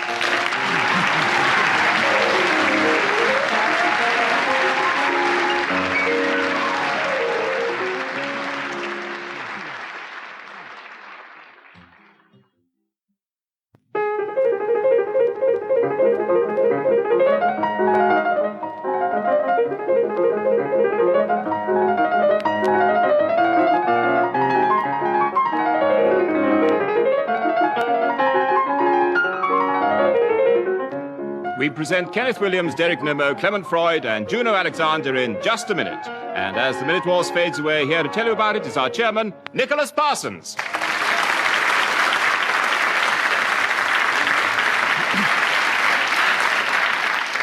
Thank you very much. Hello, and welcome once again to Just a Minute. And in this particular game, we welcome to represent the ladies Juno Alexander, and I hope she can speak out well against these three seasoned campaigners. The rules are the same. We'll try and keep them the same anyway. I'm going to ask each person to speak for just a minute, if they can, on some unlikely subject, without hesitation, without repetition, and without deviating from the subject anywhere at all. Clement Freud, will you begin this particular game? The subject is the function of a good waiter. Will you speak on that subject for 60 seconds, starting now? The function of a good waiter is pretty much like the function of any other good human being. He gets up early in the morning and performs his ablutions, and then runs out to catch a bus or train to work, where he goes throughout the day doing the devious and boring things that good people in this world tend to perform. Juno Alexander, you have challenged. Why? Because he said that he did devious things, which must be a deviation. No? Very clever.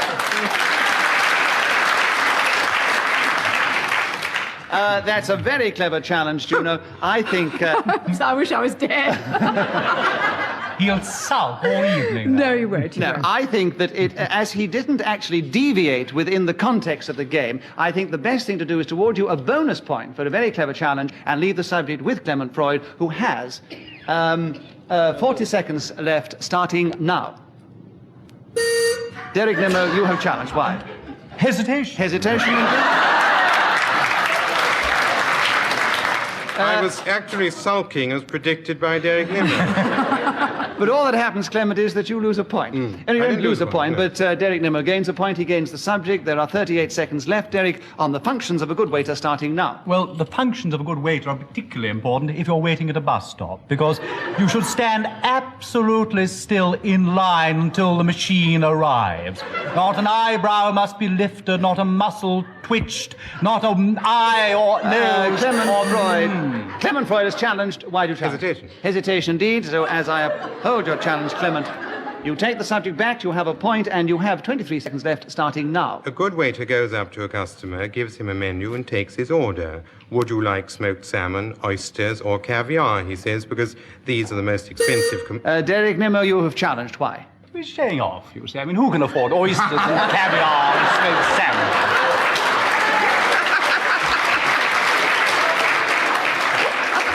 A good waiter says, would you like the brown Windsor soup?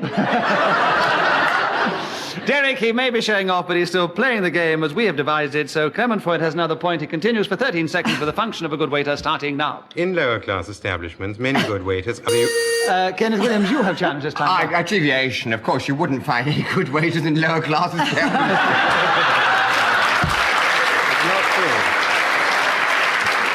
They've got to start somewhere. It depends on the establishments which you frequent, Kenneth. Maybe in yours there are none. How are you casting aspersions? Yes. Oh. I think that's one of those difficult ones. It's a very clever challenge. So, Kenneth, I will award you a bonus point for a clever challenge. Thank you. I've leapt into the lead, haven't I, then? You've leapt up equal of everybody else. Oh, yes. lovely. But Clement Freud... Thank you, my love. There are 9 seconds left for the functions of a good waiter, Clement Freud, starting now. It is particularly important for such a man to be attentive, to keep his eye on customers at all times.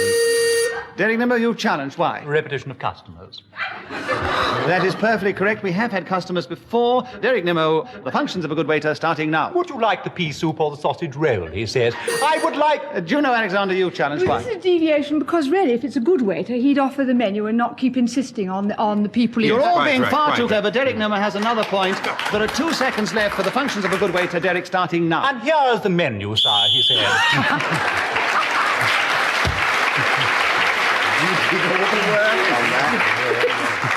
Well, if there's any waiters listening, I should assure them their functions have got us off a very good start on this particular round of Just a Minute. And at the end, Derek Nimmo is leading by 1 point, Clement Freud is second, and Juno and Kenneth are in third place. It's terribly exciting, isn't it?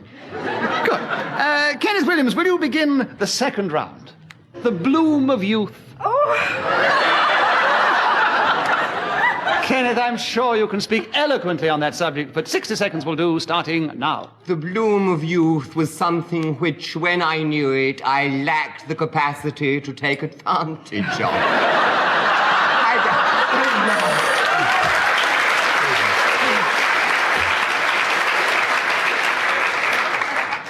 Carry on. No, the applause absolutely floored Kenneth Williams. Yes, We didn't indeed, expect it floored So me. we're still with you, Kenneth. Thank you. And we have 47 seconds left for your bloom of youth, starting now. Had I known then what I know now, I have no doubt that my career would have gone very differently. Still, I cherish those photographs which show me with that wonderful bloom, that look of innocence, and incredibly... Juno Alexander, you've challenged Kenneth's bloom of youth. Why? Because he said he cherishes his youthful photographs, and usually the bloom is on the other side of his cheek.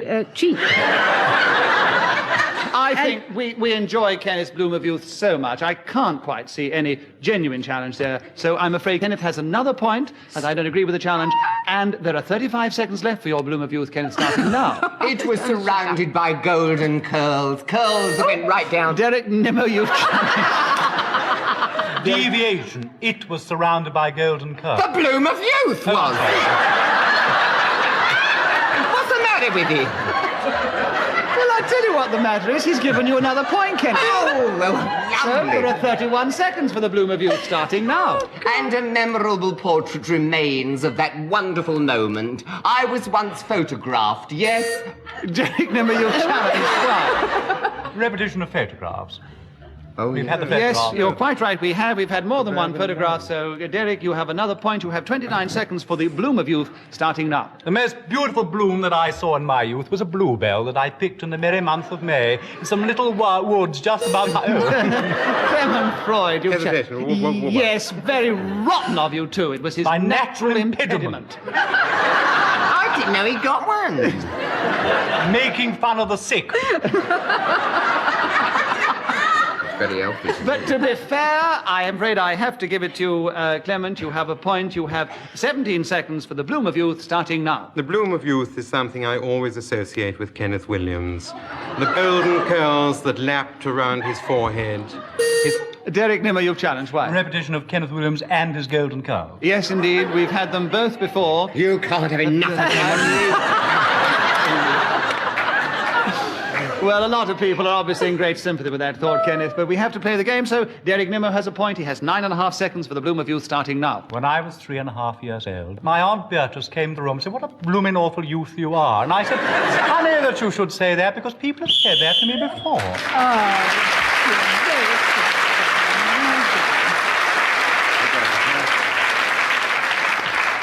For those of you who may be new to the game, I don't think I've established that whoever is speaking when the whistle goes, which tells us that 60 seconds is up, gets another point. On this occasion, it was once more Derek Nimmo, who's now got a very definite lead over all three others. Juno Alexander, will you begin the next round? Indoor plants. Will you talk for 60 seconds on that subject, starting now? Indoor plants can be very vicious, cruel things, inclined to bite and strangle the hand that feeds them. Oh, they can come from... Derek Nimmo, you've challenged. A groan. A groan. Well, I mean, hesitation. Hesitation. Derek, you have a point. There are 49 seconds left for the indoor plants, starting now. I once had 47 shillings and sixpence, and I went into my local florist and I bought an aspidistra all of my own. I took it home to my house, and every day I cleaned the leaves of this beautiful plant with olive oil, which I'm told made them very shiny, and sure enough it did. And you know, people used to come from far and wide to see this lovely thing that I had in my drawing room. I remember one day the vicar knocked at the door and said, "I've heard strange stories." Rotten. Clement Freud. Hesitation. Hesitation. You've got him on his stutter again. And Clement, you have another point. You have 24 seconds for indoor plants, starting now. My favourite indoor plant is a rhododendron, which is taken from a... Kenneth Williams, why do you challenge? Oh, deviation. A rhododendron is not an indoor plant. You're quite right.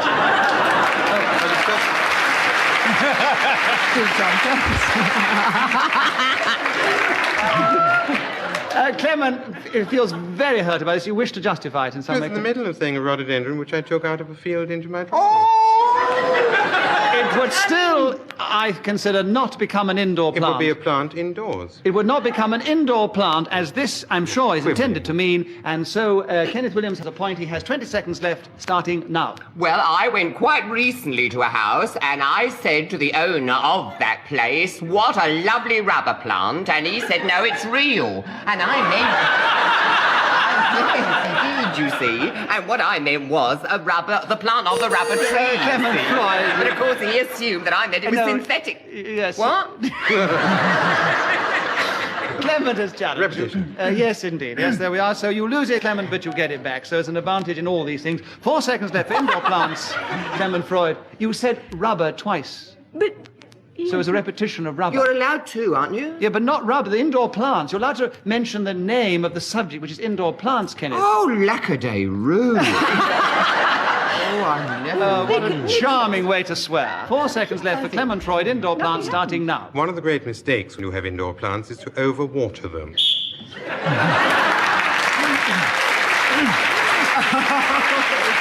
Graceful.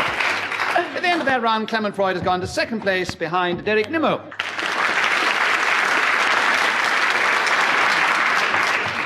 We're going to begin the next round with Derek Nimmo. And the subject, Derek, for you is what the Romans do. Derek, will you try and tell us in 60 seconds just what they do, starting now? The principal thing the Romans seem to do is to arrest one.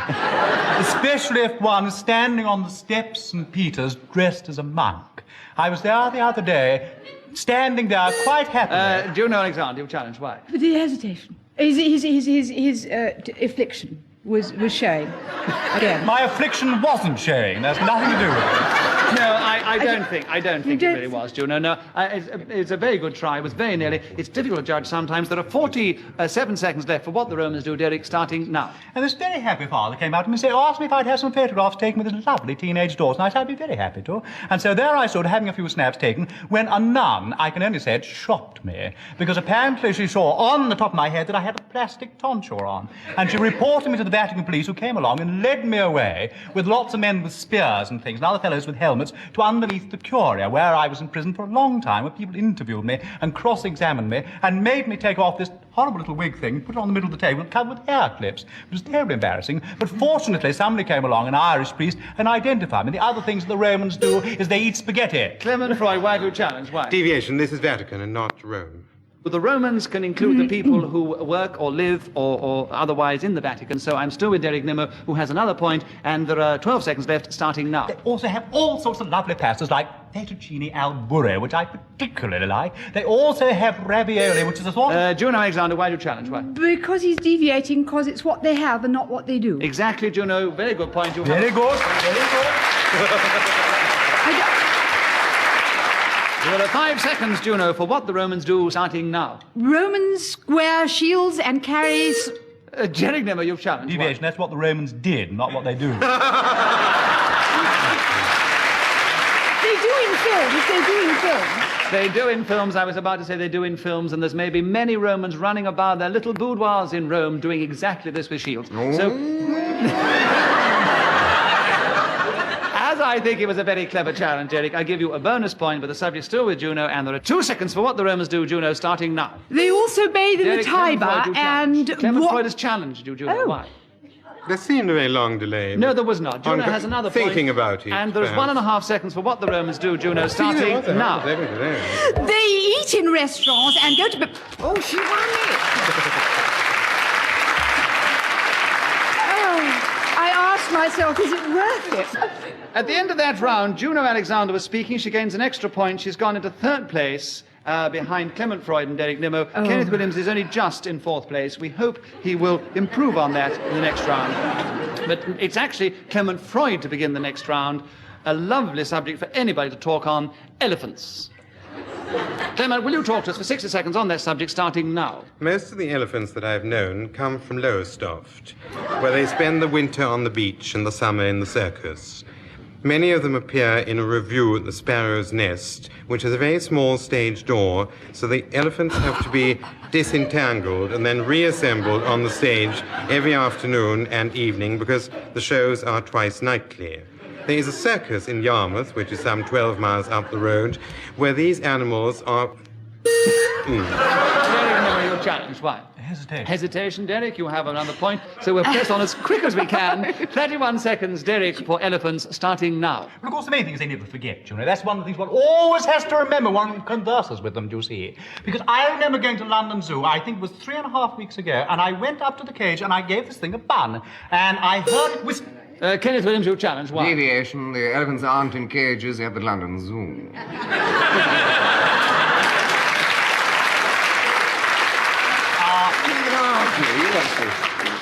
They are at night. This, can you justify that? Well, they are at night. Of course, they don't be wandering around during the night. They'd lock them up, and I was a nocturnal visitor. Out of your own mouth, you've committed yourself. You cannot be a nocturnal visitor to the zoo, so Kenneth Williams has You can a if point. you're a fellow, and I'm a fellow. I'm a fellow. You're a fellow, all right. No, on this occasion, I think it's only fair. Kenneth has another point. He has 19 seconds for elephants, starting now. The only elephants I am familiar with are the ones that come from Ceylon, and once there, a keeper offered to let me hose them down. There were 3 or 4 of them, actually, and I took this hose in my hand, and he said to me, not only use the hose, mate. He said it with a Senegalese accent. Of course, I can't do the accent. Yeah. A long time ago. Clement Freud has challenged you. Repetition, 3 hoses. Yes, there were 3 hoses. Well, they've got their stockings like that. There were 4 elephants, there was one each. They probably needed 3 hoses. Clement Freud has another point with He's a 2 seconds left for elephants, starting now. Africa and India are the 2 continents from which...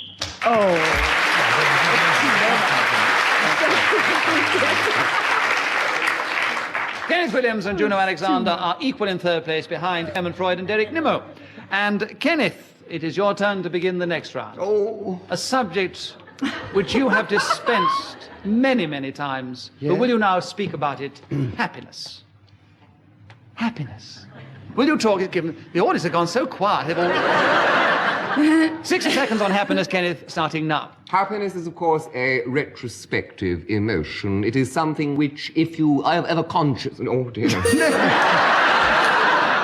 You shouldn't have stopped, Kenneth. Derek Nimmo, you've challenged. Hesitation. Hesitation. Yes, Derek, you have another point, and you have 53 seconds for happiness, starting now. Happiness is really one of the most lovely emotions that one can possibly tumble upon. I remember going on the Great Wheel at Yarmouth one year, and I was had a Well,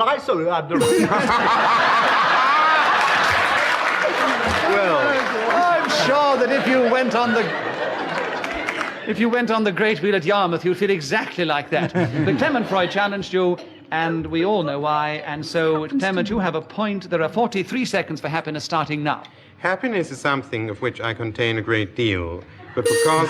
Derek Nimmo, you've challenged. Why? Deviation, he doesn't. He's very gloomy, he's very dreary, and thoroughly miserable all the time. Total deviation. Well, unfortunately, we don't know Clement Freud all that well. He might manage to give a... And let no... Well, all right, this is one of those wonderful occasions when I put it to our lovely audience here. Let you They be the don't judge. know me. That the audience where they know Yeah, you're not. lucky. You can judge about this happiness in relation to Clement Freud. Laugh. Look, he's laughing. I've never seen him laughing. Listeners, Clement Freud is endeavoring to smile at the audience, but he's almost cracking his beard in half. And I'm going to ask you to judge. Do you uphold Derek Nimmo's challenge? Do you agree with him? In which case, will you cheer? If you disagree with his challenge, will you please boo? And will you all do it together now? Boo! I think the cheers have it. I think there are more people who don't think you dispense happiness, Clement. Isn't that amazing? Oh, I didn't think so. Absolutely amazing. So, according to our audience, Derek Nimmo has a point. He has 34 seconds left for happiness, starting now. Well, you see, I'm totally happy, unlike that fellow Freud. He's a very dreary, miserable fellow. And I tell you what I put it down to. Juno Alexander, you've challenged. Well, Why? he's deviating because he's talking about the lovely Freud and not about happiness. The only fair thing to do, I think, is to give you a point and leave the subject with Derek Nimmo. Happiness, Derek Nimmo. 33 seconds left, starting now. One day at Morecambe, I went down and I paddled in the sea. And, you know, I saw a little crab and I thought, I am happy. Juno He's at Alexander. it again. He's at it again. He's talking about paddling in the sea. Well, and this not- is happiness to Happiness Derek to Nimmo. me. So there we Yes. are. 27 seconds for happiness, Derek, starting now. I enjoy simple pleasures. That's part of it, you see. I love going around with wreathed and smiles and dispensing a cheery what-ho to bus drivers and elephant keepers and people in the bloom of youth like Kenneth Williams. And I love rounding corners and saying, hello, old fruit, the sun's shining. Don't you feel tremendously happy today? Kenneth Williams, why have you Oh, challenged? this is all deviation. It's to do with his personal mannerisms. There's nothing to do with it. Going around shouting the others at people. I think this is an impossible subject. You could well say that Clement Freud gives tremendous happiness to people. You could say that Derek Nimmo's gestures, or whatever you call them, also give tremendous happiness. So, all right, I will give you a point, and we're still with Derek Nimmo. Happiness, 11 seconds, starting now. And sometime I go to a local dance hall and I say to a lady, would you mind giving me the pleasure, the great happiness of having a little tiny dance with me? She said, of course I would, I'd love to. And so we go into the middle of the floor and we go 1, 2, 3, and I won't say it again because that'll be repetition.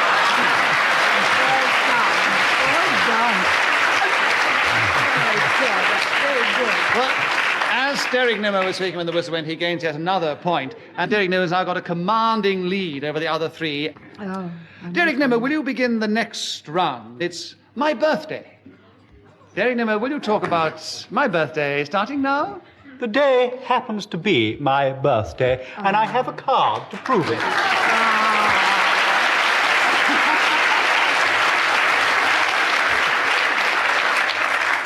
So I would like to sing, if I may, Happy Birthday to me. And I can't go on anymore because it would be repetition, unfortunately. But it does give me tremendous pleasure when I wake up on my morn. I've gone wrong. Clement Freud, you have challenged. Repetition. Repetition. You have 35 seconds for my birthday starting now. My birthday is on the 24th of April, and I am a Tauran, which means that I was born in the sign of the whatever it is, and am by nature humble, obedient, and one who spreads happiness. Is Derek Nimmo, you've challenged. Why? Deviation. We've already established that he doesn't spread happiness. By popular acclaim. Oh, But according to the sign of the zodiac. Derek Nimmo. All right, I'll put it to the audience because he does, but some people think he does. Do you think Derek Nimmo's challenge is justified? If you do, will you please cheer? If you don't approve, will you please boo? And will you all do it together now? The boos have it. They're on your side this time, Clement Freud. Some definitely think that you do. Always be nice to people when it's their birthday. They shouldn't boo. Well, Clement Freud, we're back with you. Another point to you. My birthday, 19 seconds left, starting now. On my birthday, I get up and have my favorite cereal with brown sugar and single cream, which I don't have on other days of the week. And I'm then allowed to choose... Derek Nimmo, you challenge. Why? Well, deviation should be on other days of the year, you see. A birthday only happens once a year, not other days of the week.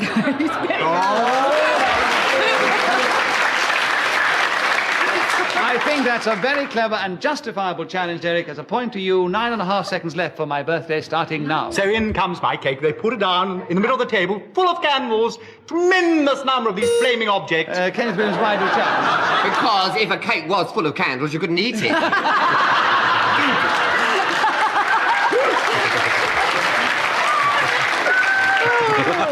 A mouthful of tallow. Yes, there we are. So Derek Nimmo's tallow birthday cake gains Kenneth Williams a point, and he has 4 seconds left for my birthday, starting now. I sent a telegram to my parents saying, congratulations on having me. You did a very admirable and wonderful thing.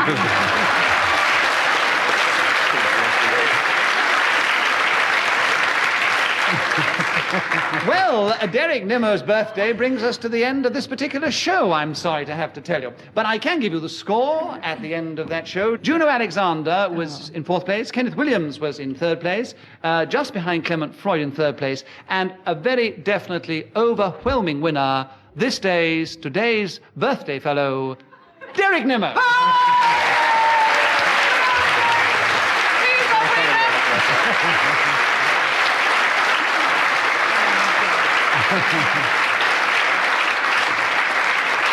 So it is a happy birthday to the happy victor of this particular game. We do hope that you've enjoyed it, and from all of us here, goodbye.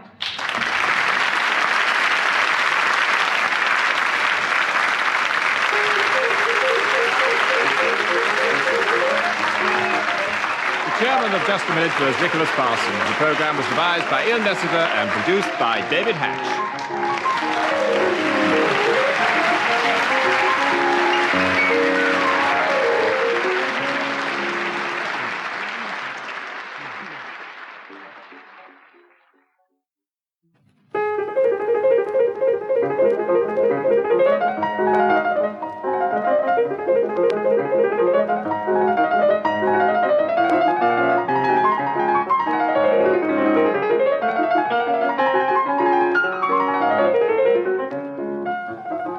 We present Kenneth Williams, Derek Nimmo, Clement Freud, and Teddy Beverly in Just a Minute. And as the minute waltz fades away, here to tell you about it is our chairman, Nicholas Parsons.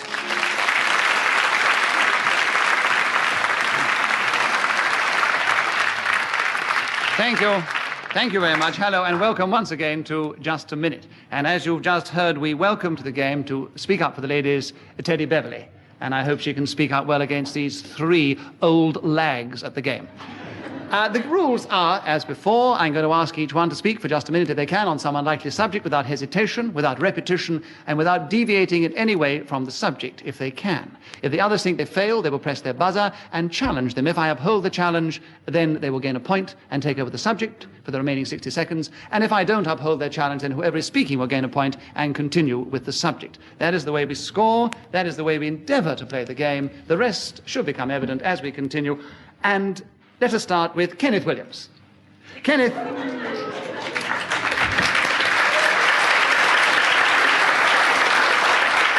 It looks as if it's going to be your day today, Kenneth. Kenneth, the subject for you is the things I say.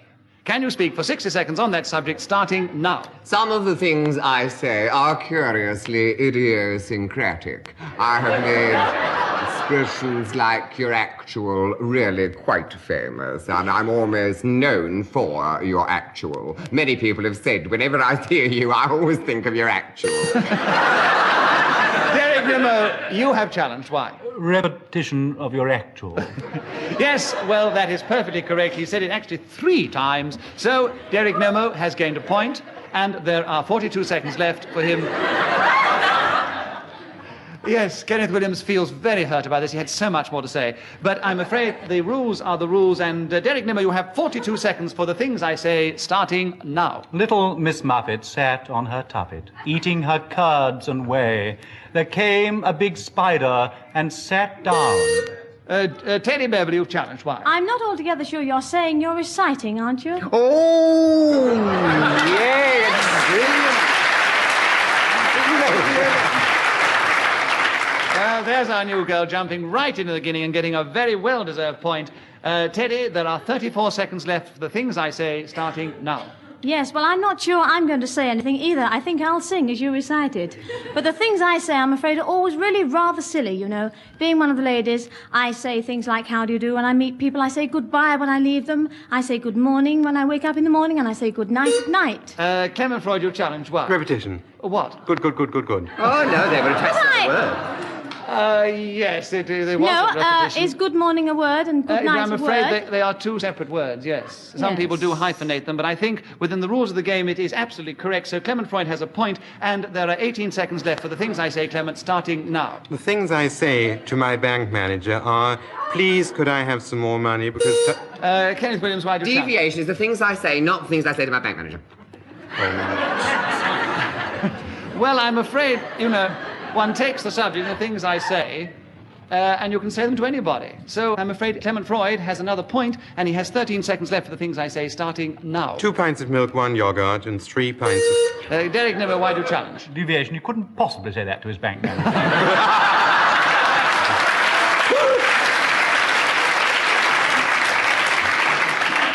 I bank with my milkman.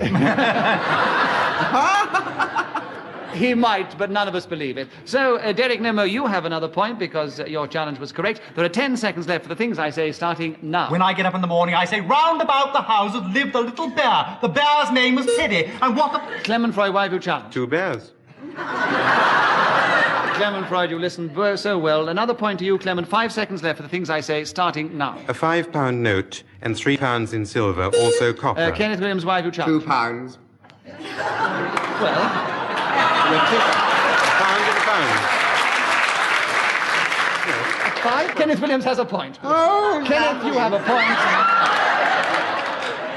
And Kenneth Williams continues with the subject for 3 seconds on the things I say, starting now. Well then, Cludy, stop messing about. I've often said that.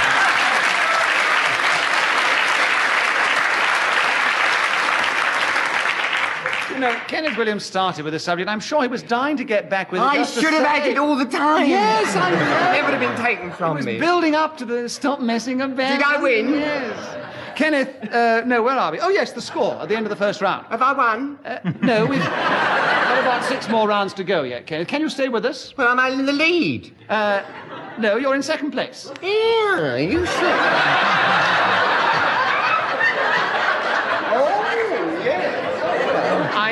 It's not bad, is it? Not bad, no. I must explain to our listeners that Kenneth Williams was so disbelieving he had to leave his chair the other side of the stage and rush up to mine to make sure. But Ian Messiter scores very, very well. Clement Freud is 1 point lead over Kenneth Williams and Derek Nimmo, and they 1 point lead over Teddy Beverly. It's terribly exciting at this point, isn't it? Good. Derek Nimmo, will you begin the next round? It's a long one. Oh, dear. What to look for in a good second-hand car. Have you established that long thought? Derek Nimmo, because we'd like to try and talk for 60 seconds on that subject, starting now. Well, of course, it rather depends what you look for in a good second-hand car and how good it is. Now, if you get a Rolls Royce, the most important thing to do... Teddy Beverly, you've challenged. Why? Did he not say good twice? Yes, but it's a good second-hand car, and it's on the card, so he's allowed to say it. So Derek Nimmo has another point. He has 52 seconds left for what to look for in a good second-hand car, starting now. Having seen one of these aforementioned machines, I leap into the back seat, tear it up, and look for half-crowns. Now, you'll be surprised how many you find. Occasionally, threepenny pieces. And then another thing to look for is a carpet. Now, if the carpet is good and clean, you will be as at loss for words as I am at this moment. Clement Freud, you've challenged, yes. He's lost for words with his own admission. Clement Freud has another point, and there are 26 seconds for what to look for in a good second-hand car starting now. The most important thing to look for in a second-hand car is an engine, because they have this nasty habit of hardly going... Derek Nimmo, you've challenged. Deviation, by definition, it couldn't be a good second-hand car if it didn't have an engine. Yes, but you see, we've also established it is second-hand. But it couldn't be a good second-hand car unless it had an engine. My very could point. be a good The exact point. I maintain, in spite of what the audience say, that a second-hand car could be good, the condition could be good, but the engine could not be good. You see, a second-hand means it is not new, it is not good in that sense. So I am still with Clement Freud, who has another point and 20 seconds left for the subject, starting now. Danish blue cheese sandwiches are great. Kenneth Williams, why have you challenged? Deviation. We're not going to good second-hand cars. Danish blue cheese sandwiches. Loads of rubbish. Kenneth Williams, you have a point, and you have 16 seconds left for Danish blue cheese sandwiches. No, it's not the subject. What? Clement Freud is threatening Kenneth Williams with a very early challenge with his buzzer right beneath his nose. We'll see how Kenneth Williams stands up to this intimidation as he continues talking for 16 seconds on what to look for in a good second-hand car, starting now. I wouldn't have a car on my first hand, let alone my second hand. I don't believe in them anyway, but if I were looking for anything in such a vehicle, I would certainly have a good look at the interior mechanism. When you lift the bonnet, you can always tell straight away whether the thing has been well looked after.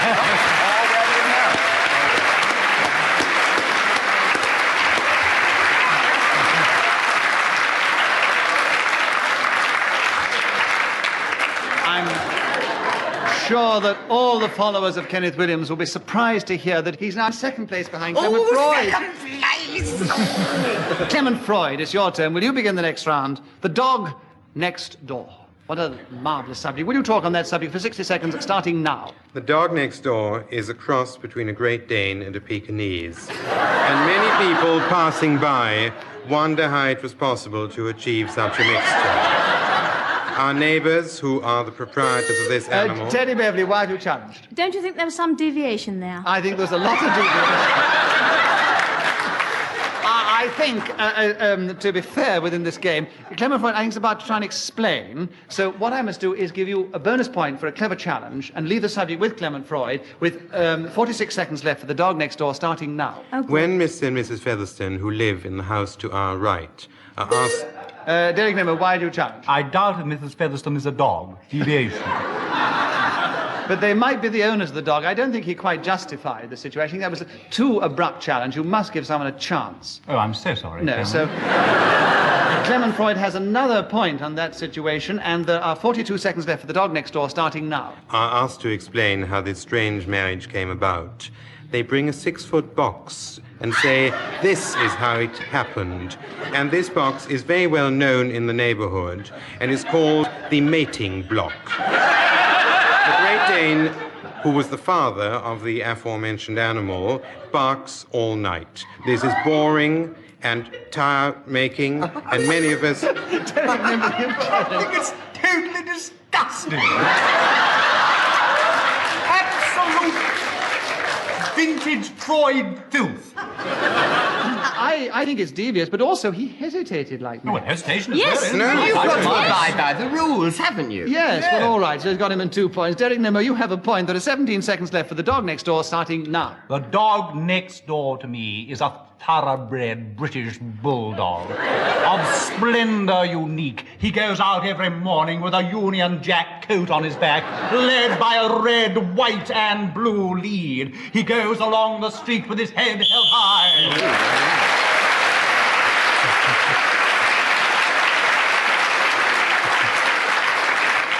I suppose there are different ways of playing to the audience, and Derek Nimmo's got a very good one, appealing to their British instincts. A tremendous round of applause. Derek gets a bonus point at the end. Not a bonus point, an extra point.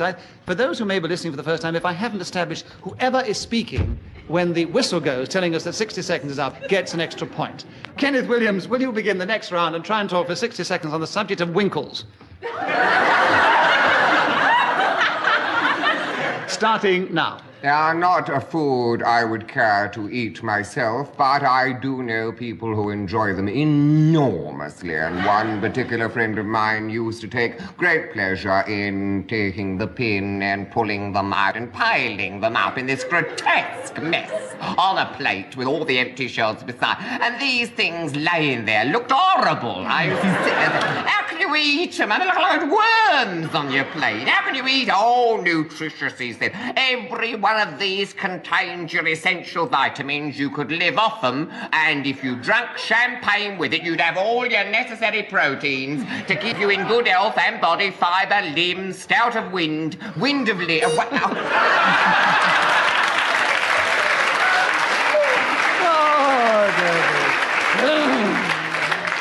Stout of limb and... I can't finish. It was so lovely, though, wasn't it? And the audience showed their appreciation. You went for 45 seconds without being interrupted. That's jolly good. Yeah, but was the challenge? Clement Freud challenged, didn't he? To win, yes, indeed. Oh, yes, and you've challenged for what? All those wins. I have to establish it with the listeners because some of them... Repetition. Yes, so people do write in sometimes and say why, and we can't remember a long time later. So, Clement Freud, you have another point. You have 15 seconds left for Winkles, starting now. I can't get my Winkle out. Oh, isn't it? Derek Nimmo, why have you challenged? Vintage Freudian filth.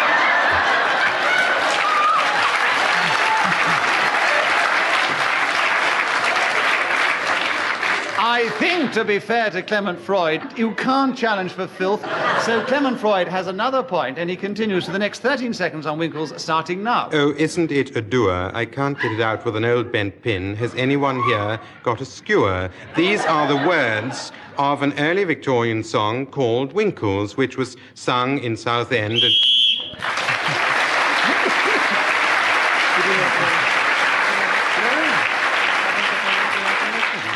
For the sake of good taste, I am so pleased that Clement Freud was able to go back and continue what he started to say. Clement Freud, with his little dissertation on Winkles, has gone into the lead. And Teddy Beverley, will you begin the next round? How to be good, Teddy? That's the subject, and will you start now? Ah, yes. Well, do you mean pure, like Derek Nimmo here? Or do you mean good at it, like Kenneth Williams would have us believe? You see, to be good, I'd say, for a girl would be to see a mink coat in a shop window and start saving up for it.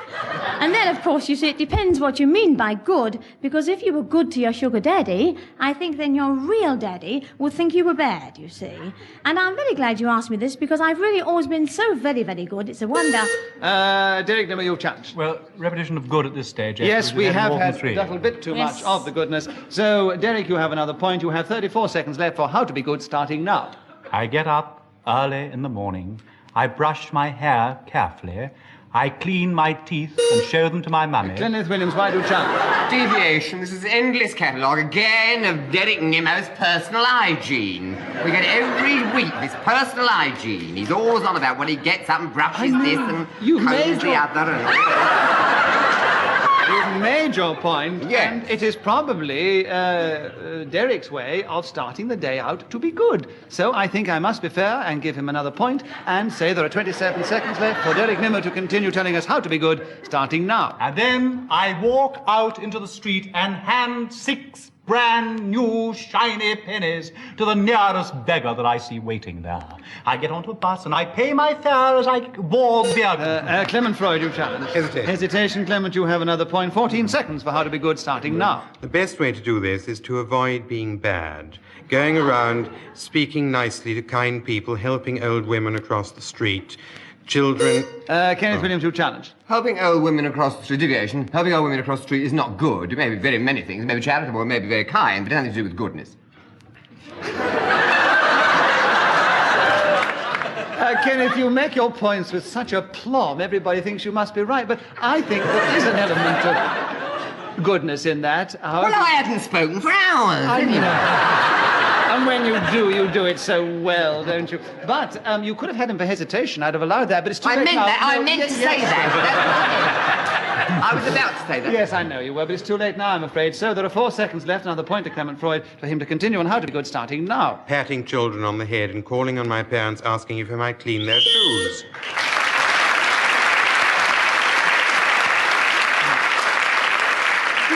Well, at the end of that round, Clement Freud has jumped into a very definite lead.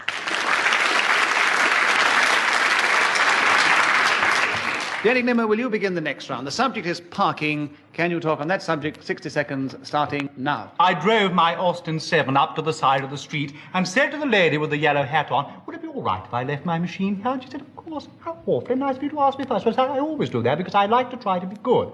So I got out of the car, first of all removing my winkle picker shoes, and then I saw the funniest thing at the side of the road. The dog next door. Now, you'll be terribly surprised.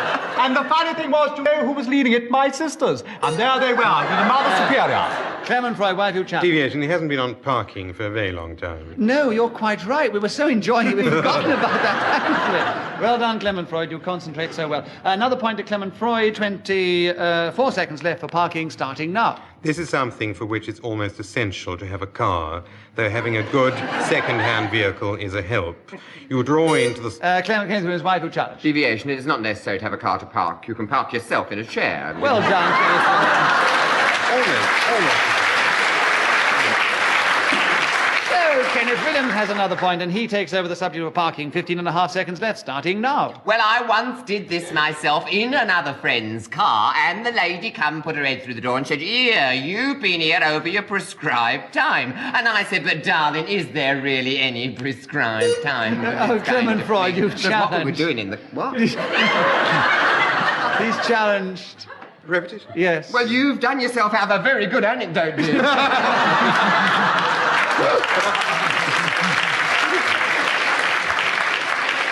All right, finish the anecdote and then we'll go back to the game. I can't, I just realised it's dirty. Yeah. Anything as prescribed as that must be. And I've just realised I'm really much too young for all this. I don't think... Absolutely. But you're doing very well, Teddy. You're doing very well. You're still in there with a chance. And there are 4 seconds left for Clement Freud on parking, starting now. Many major cities have regulations limiting the amount of time which one is...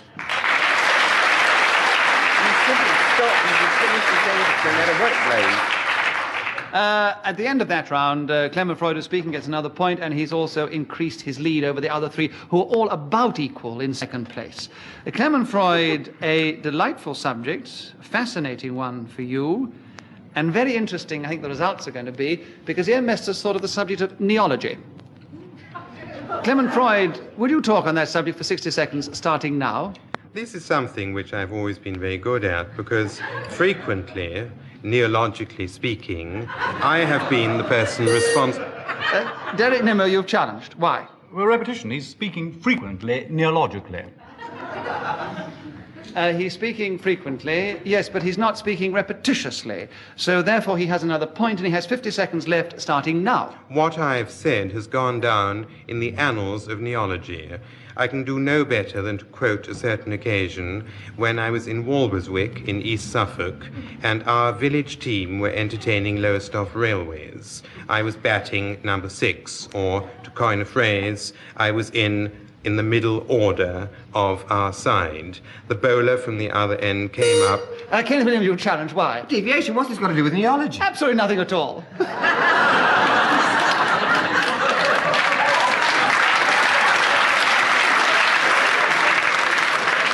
Kenneth Williams has any idea about it, but anyway, Kenneth, you have 35 seconds left, 6 seconds left for neology, starting now. I certainly do have every idea about neology, and I know exactly what it is the study of things which are new, insofar as when they came about, they Clement were Freud, you've innovative. challenged. Why?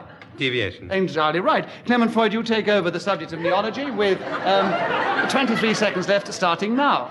Dr. Stanley Proustinghouse was probably one of the great authorities on this subject. Derek Nimmo, you've challenged. Why? Is deviation. Yes, absolutely right. He had nothing to do with the subject. Derek Nimmo, you take over for 17 seconds. The subject, neology, starting now. The interesting thing about neology is a completely made-up word, not to be found in any dictionary whatsoever. And so, therefore, if one wants to talk about it, one has to talk absolute rubbish. Kenneth Williams, you've challenged. Why? Hesitation. Just said it. What? He just hesitated. He didn't hesitate. Did he hesitate? Didn't you hear him, Teddy? Didn't you hear? You're sitting next to him. No. Unfortunately, he was being devious, and I was listening for this so carefully. He didn't hesitate, as far as I remember. So Derek Nimmo still has the subject, with 10 seconds left for neology, starting now. The way that you spell this word is N-E-O-L, the same letter that I just said, G-Y, which makes it a rather interesting word, because if you find... Clement Freud, you've challenged one. Word. 3 words in... Yes, indeed. So Clement Freud has another point. He has 2 seconds left for neology, starting now. This is the study of coining phrases.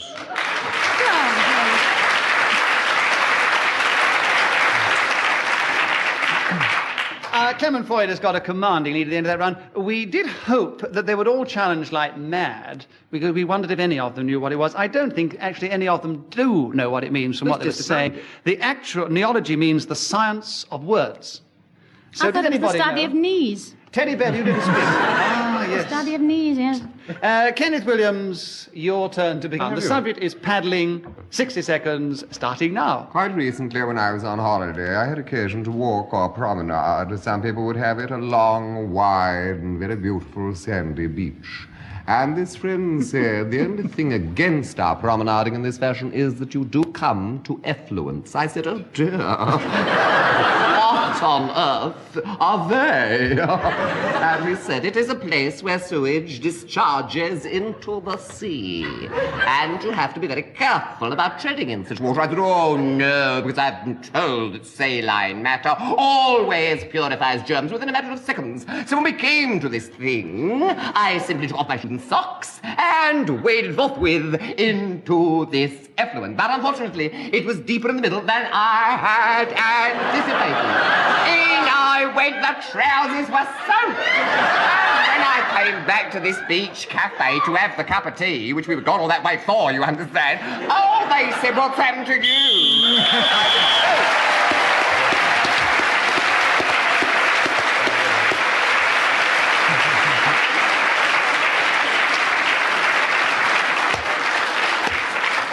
If you take in the last series of Just a Minute and this one, it is a very long time since anybody has managed to speak for 60 seconds without being interrupted and do it so well.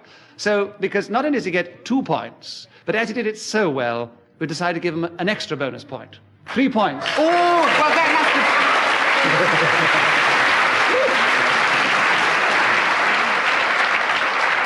Well, that, I'm afraid, is all we have time for in this particular game of Just a Minute. Let me give you the final score. Teddy Beverley, who, after all, hasn't played against these 3 experienced people before, was in 4th place, but she did jolly well. And in 2nd place, equal, a little bit in front of Teddy, were Kenneth Williams and Derek Nimmo. But about a dozen points ahead of them was this week's winner, Clement Freud.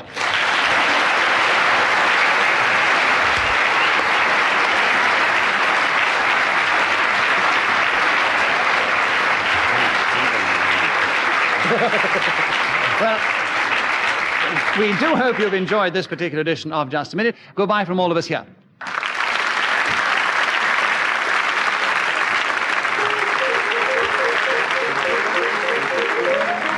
The chairman of Just a Minute was Nicholas Parsons. The programme was devised by Ian Messiter and produced by David Hatch.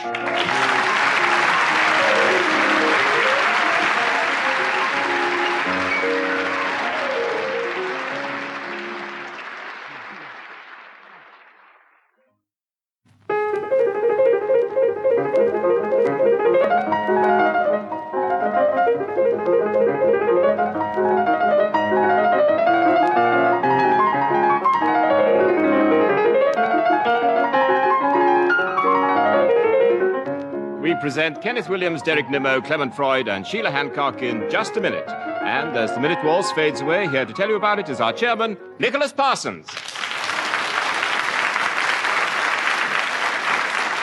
Thank you. Thank you very much, and welcome once again to Just a Minute. And as you just heard, we welcome back Sheila Hancock, who was so successful when she represented the ladies in our show before. The 3 men are just the same, so I won't mention their names again, and the rules are just the same. I'm going to ask each one of our contestants to try and speak for just a minute on some unlikely subject without hesitation, without repetition, and without deviating from the subject anywhere at all. With those thoughts in our mind, let us begin this particular edition with Derek Nimmo. Derek, would you try and talk for 60 seconds on bloomers? starting now. Well, there seem to me to be two kinds of bloomers. Those that you wear and those that you make. I think I'll start with the latter, actually. I seem to have made rather considerable bloomer quite recently, and it happened by the merest mischance.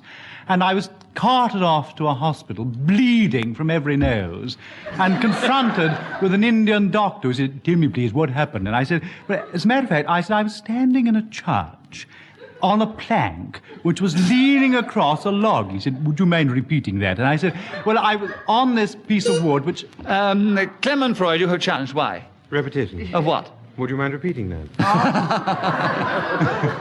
You said that, but it was such a good story. I wanted to hear the All right, end. I'll take it back. No. I mean, I think, would you mind repeating that is a repetitious phrase, but he hadn't actually repeated it. Therefore, he is not, your challenge is not justified. Yeah, what happened to him? Well, then it's up to you to see whether you want to challenge again. No, Therefore, I'd like I to. don't uphold your challenge, Clement Freud. Derek Nimmo gains a point, and he continues for 25 seconds with the subject starting now. And the sergeant said to me, he said, "What happened?" So I said, well, I was standing there, and then two monks jumped off the top of the altar onto the other end of the piece of wood. He said, "I'm so sorry, I didn't quite catch what you were saying." Well, I said, there were these two fellows. He said, "Do you mean they were brothers?" I said, "Yes." And they jumped on the other piece of wood, and I was supposed to go up in the air and grab hold of a chandelier.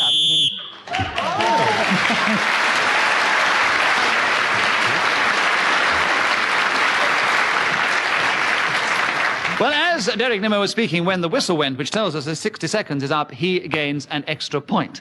And also, it's interesting to note that he did actually go for the full 60 seconds on the subject. Sheila Hancock, will you begin this round?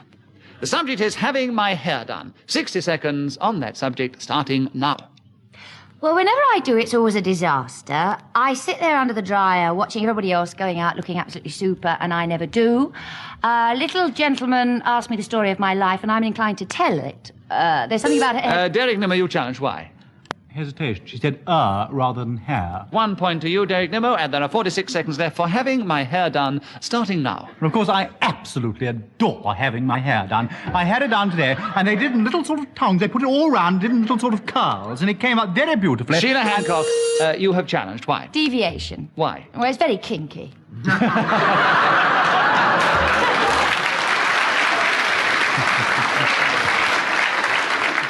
That's a very clever challenge, and I think this is on those occasions where I give you a bonus point for cleverness, but within the context. So I should think. That was Kenneth Williams speaking for the first time. A bonus point for cleverness, but I don't think it's correct within the rules of the game, so Derek Nimmo continues talking about having my hair done. 34 seconds, starting now. Well, first of all, I'd like them to wash it, you see. I think it's awfully nice, really, when they plunge your head into a bowl of warm water. And Sheila Hancock, you have challenged. Deviation from the truth. Well, we don't know how Derek Nimmo has his hair washed. Why can't it plunge Nobody into plunges their head into a bowl of water in the hairdressers. You have sprays and things. not Yes. in the gents. You do- Only in the well, I ladies. hope Well, you I don't have would your honestly. hair washed in the gents. If that's where you have your hair done, I think you should keep quiet about it. Sheila, as you haven't been with us for a very long time, it's very debatable, but I think I will give you the benefit of the doubt and award you a point and 25 seconds for having my hair done, starting now. Yes, well, these gentlemen in flowered blouses. The Clement Freud you've challenged. Very unfair show. I mean, I have a stutter. It's just unkind, isn't it? Sitting next to Derek Nimmo, you've My obviously stutter, and it was a hesitation. And Clement Freud is challenged for the stutter. He has the subject, 1 point to him, 22 seconds for my having my hair done, starting now. With the amount of hair that I have, you may well think that I do not have to have it done as often as other people, which is completely false. Simply because there's no affluence on the top of my head, there is a very considerable growth. Kenneth Williams, why do you challenge? Deviation. Hair is hair. It's certainly not affluent.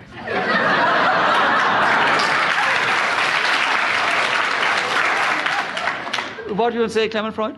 I didn't say effluence. I said affluence of hair. I never suggested you did say affluence. I said affluence. Air isn't affluent. That's what I said. I haven't spoken on this show yet. It's a disgrace. Well, Kenneth, all I can say Go on is a bit. we've heard you now. You've made a great impact on the audience. They loved every minute of what you said. But I keep the subject with Clement Freud, who has another point and 8 seconds for having my hair done, starting now. Hairdressers now tend to charge 10 shillings or more for cutting my hair, which I think is an outrageous sum, but they demand this, and I pay it.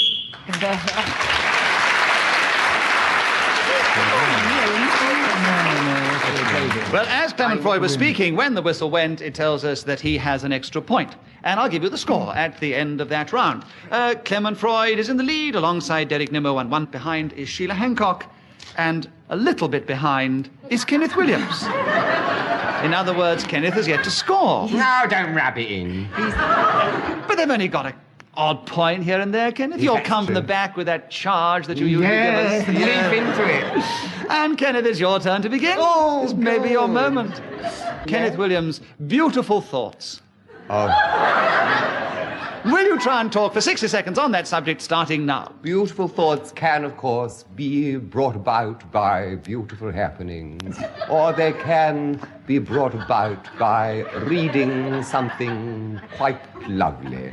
A line like somewhere in my heart, a late lark singing. That, of course, does inspire tremendous serenity in one's inner thoughts. And this leads, of course, to repose. And perhaps this is the true goal of all great beauty. And perhaps no one could put it more beautifully than... Sheila Hancock, why have you somebody's got to stop him. It's so embarrassing, isn't it? It may be embarrassing, but he's still playing the game. Kenneth Williams has another point. He has 23 seconds for his beautiful thoughts starting now. To take, as it were, the chaff and grain together, knowing that a faithful hand will take and sift them, keep what is worth keeping, and with a breath of kindness blow the Clement rest Freud, you've away. challenged why? Deviation, there's nothing about beautiful thoughts. I think it's lovely. The audience are loving it. It's a beautiful thoughts, aren't they? Yes. They think these thoughts are beautiful. What they mean, I have no idea, but the audience thinks they're beautiful. So Kenneth Williams has another point, 10 seconds for beautiful thoughts starting now. And so there, in the innermost citadel... Derek Nimmo, you've challenged why? Repetition, and so there. And so there doesn't count in this game. A lot of nonsense. We can't challenge for silly things. 8 seconds for beautiful thoughts, Kenneth, starting now. There where the corrupt... Derek Nimmo's challenged why? Favoritism from the chairman.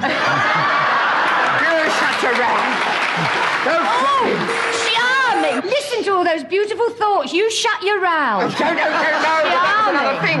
Derek wants me to give him another point, so Kenneth has another point, and he has now 6 seconds for beautiful thoughts starting now. To think of something lovely at one moment can make the next period of time even more lovely, and this is why it is so. How beautiful those thoughts are, I'm not fit to judge, but they seem to spark off something which the audience that made me feel I was right to let Kenneth Williams continue. And in doing so, he has jumped into a commanding lead over all the others. I'll leave it at that, and we'll press on with Clement Freud. It is your turn to begin. Clement, the subject is manners. Will you try and speak on that subject for 60 seconds, starting now? Manners is something people say when you belch or make other unseemly noises. It is also the family name of the Dukes of Rutland, for which the word might be more renowned. But many people think that to acquire these, you have to go to a school or possibly an academy of deportment where all sorts of unnatural things are taught one in order that one can go into society and be accepted as someone one is not. Thank you. Derek Nimmo, you've challenged. Why? Hesitation. It's the end of a sentence. End of a sentence, a full stop and a definite period, I would say. Yes. 29 seconds left for manners. Derek Nimmo, starting now. Little Hallam Hall is my favourite manor. It's a beautiful, half-timbered building which stands in... Kenneth Williams, you challenged. Why? Deviation. Why? It's manners, isn't it? And it's not manner. No, but he is talking manor. about one. He said this hall was his favourite manor, so it's one of many. So I think it's perfectly justified in giving Derek a point, leaving the subject with him. 22 seconds left. Manners, starting now. Very interesting way that police sergeants, constables, and even inspectors refer to their particular beat as their manor. In fact, within the central London district, I believe there are 9 manors belonging to different branches of the constabulary. This becomes terribly useful when they're fighting their endless wars with hippie population, Hells Angels, and skinheads.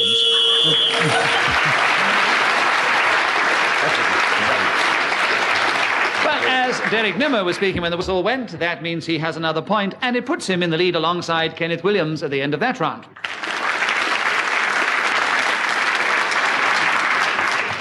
Derek Nimmo, will you begin the next round? The thing I found in the attic. That is the subject the dear Messer has chosen for you, and will you begin now? On the 14th of July, 1959, I first found my thing in the attic.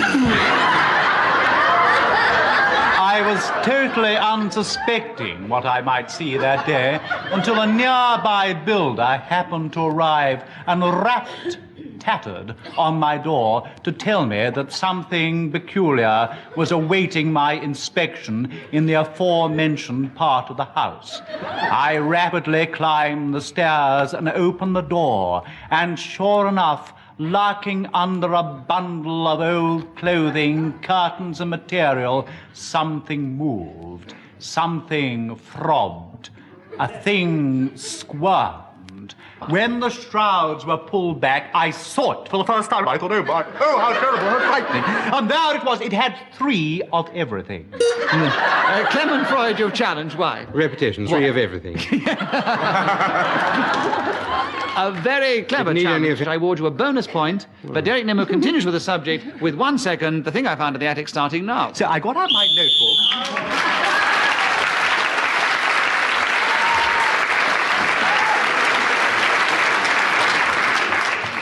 Derek is now in the lead, a little ahead of Kenneth Williams, Clement Freud following, and then Sheila Hancock. Clement, will you begin the next round? Spare time money-making.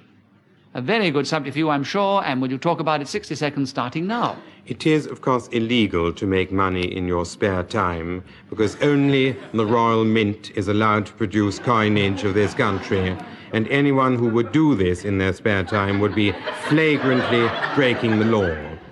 A different interpretation of the question could also be informed as making money in the... Derek Nimmo, you've challenged. Hesitation, yes. You're very quick pressing your buzzer, so you're the first one in, and you gain a point, and there are 37 seconds for spare time money-making starting now. I once sold liver cleansing liquid in my spare time, but also in Petticoat Lane. And I had a little bottle which said 100% aqua pura on it, which I sold for 1/6 a bottle. And it wasn't really defrauding the public because, in fact, water is the final liver cleansing room. Clement Freud, you've challenged. Hesitation. Yes, I'm afraid your stutter gave you a hesitation, which gives Clement the subject back 21 seconds starting now. One of the best exponents of this was a friend of mine called Hepplethwaite, who went into Regent's Park and started a game of rounders. He asked everyone who was participating in this to put 4 and 6pence into a pool, promising to give 12 and 9pence to whichever player was on the winning side at the end of the 35-minute period when...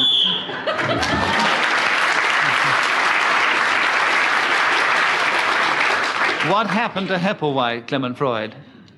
The whistle blew. It was one of those. It shows you how all of it is thought up on the spur of the moment. Clement Freud, you're still 1 point behind Derek Nimmo at the end of that round, and that is the situation at the moment. Derek Nimmo, will you begin the next round striking a happy medium?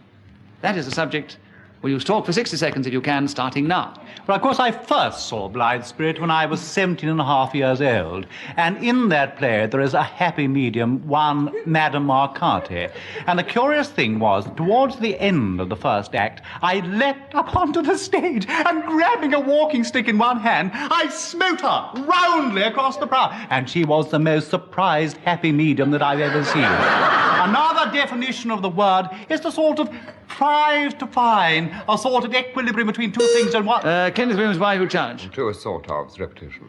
Kenneth, you have a point, Yes, and there are 30 too. seconds left for striking a happy medium starting now. This, of course, brings us back to what the Greeks originally propounded, that there was indeed a golden mean for all activities. Derek Nimmo, you've challenged. Why? Hesitation. He's going so slowly these days. I'm going to let He the used to be audience... quite chirpy when he was young.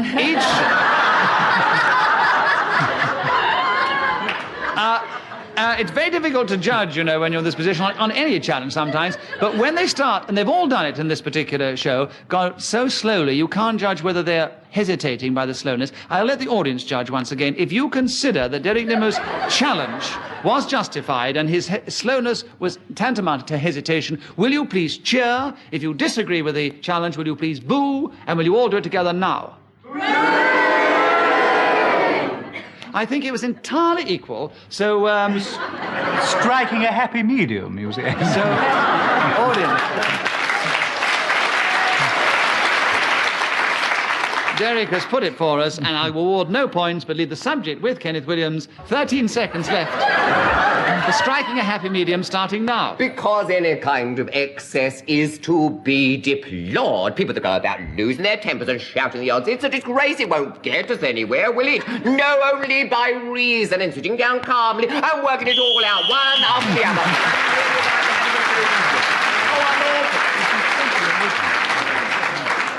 We're at an interesting stage of play. Kenneth Williams and Derek Nimmo in the lead, and Clement Freud's 1 point behind them, and a little way behind that is Sheila Hancock.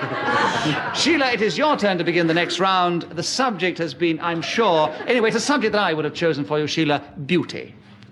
Will you please talk on that subject if you can? 60 seconds, starting now. Well, if you look at me, you see the antithesis of the word that we're talking about. Clement Freud, you've challenged. Why? I wanted that extra point. All you have done is A deviation. No, She was you're talking too about late now. unbeauty. You've made your challenge. I You've didn't made make your- it. Well, even for deviation, I wouldn't have it. Sheila Hancock has another point, and she continues with 57 seconds, beauty starting now. However, they do say, "Bow!" Clement Freud, you challenge. Hesitation. It was hesitation, but you were intimidating her, so I won't award any points and leave the subject. He does intimidate me, Sheila, you're the right. subject is beauty. Don't be intimidated by the subject. You have every reason to speak out on the subject, and you start now. Well, Nicholas Parsons has a beautiful nature because he's very... Clement Freud, challenge. Deviation. I disagree entirely. So Sheila Hancock has another point, beauty. 46 seconds starting now. And what's more, he has a beautiful face, and so has Kenneth Williams, and so has Derek Nimmo, but Clement Freud has not. Mind you, he has got a beautiful beard. I suppose you'll have to allow him that, but then it's made up for the lack of hair on the top of his head. I have a beautiful nature, and they do say that beauty is in the eye of the beholder, and lots of people, when they behold me, must think I'm not quite as bad as I think I am myself. Beauty is the name of a horse as well, who was black, and I used to read it when I was little, and it was a very beautiful book. And Clement Freud, you've challenged. Why? Repetition. We've really had too many beauties. Oh, yes. Well, I'm afraid we have, Sheila, but we were loving it. So Clement Freud this time really has a point, and he has 16 seconds for beauty, starting now. This is something, a word given to explain. Kenneth Williams, hesitation. Kenneth, you have a point, and there are 11 seconds for beauty, starting now. I am beautiful, simply beautiful. I am when a rose season is coming. Clement Freud, you challenge. Why? Oh, my physical charms are so ample. I set Helen of Troy an example. Right, For well, I'm that's all right. You've been Simply challenged. You've been challenged long before you got to Helen of Troy. Repetition. But we wanted to hear what Helen... You're allowed the subject twice, only No, but you said beautiful twice. You said the subject, you great fool. No, No, the it's subject is beauty. Kenneth, quiet, restrain your beauty, please. The subject is beauty. You did say beautiful twice. Clement Freud has another point. There are 9 seconds for beauty with Clement Freud starting now. If you look at Sheila Hancock, I doubt whether anywhere else will you see a physiognomy made up of so perfect features, 2 eyes...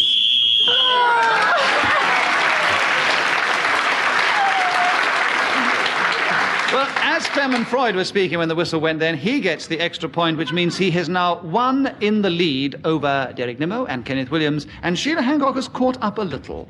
Kenneth Williams, will you begin the next round? Charm.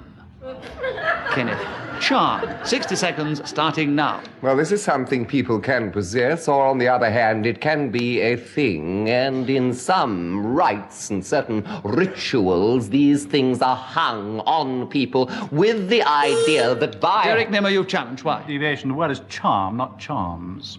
Yes, but a charm can be hung on someone, you All great right.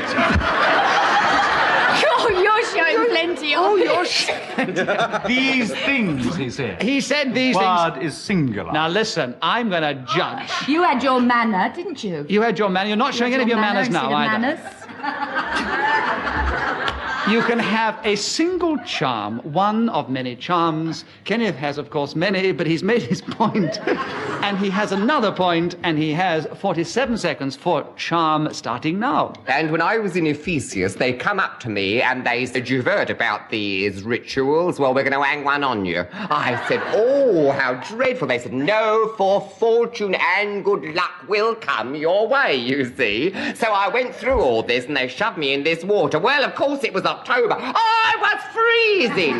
Good luck it may have bought me, but I got double pneumonia. I was back in the general hospital. Clement within Freud, why have you 14 challenged? Repetition. Of what? Pneumonia. You only said pneumonia once. Yes, but he said double pneumonia.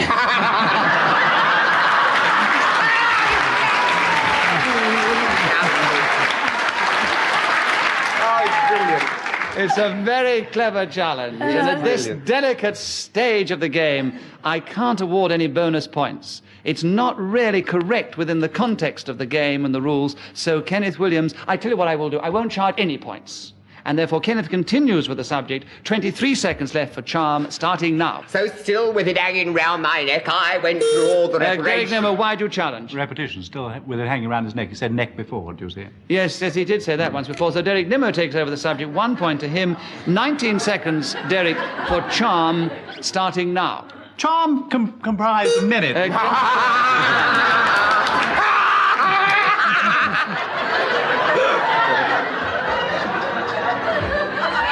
Kenneth, I must tell you that you shouldn't be so keen about Clement Freud getting in with that challenge, because there's only 1 point separating all three of the men. And this means that Clement has an extra point now, and he's now in the lead, and there are only 17 seconds left for charm with Clement Freud starting now. Of all the qualities in a human being, charm is the one that I admire most.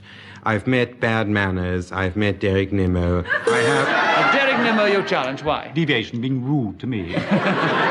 Very nasty. There can't be deviation in this game. You can be rude to whoever you like. In fact, you incessantly are.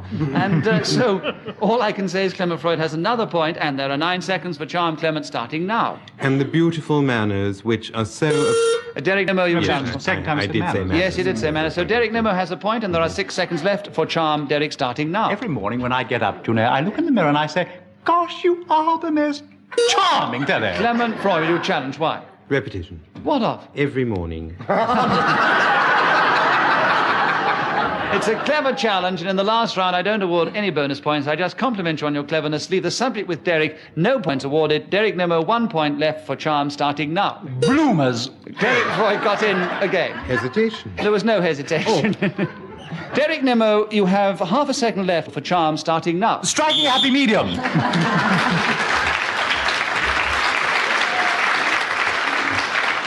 The result of all those false starts leaves the final situation in a very interesting stage, because we have come to the end of this particular edition of Just a Minute. Sheila Hancock was in 4th place, but the 3 men were only 1 point separating him in this order. Kenneth Williams, 1 point behind Derek Nimmo, 1 point behind Clement Freud, this week's winner.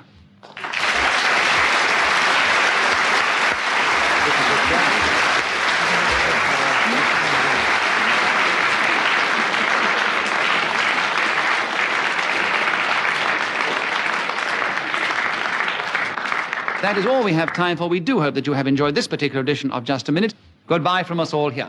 Goodbye. The chairman of Just a Minute was Nicholas Parsons. The programme was devised by Ian Messiter and produced by David Hatch.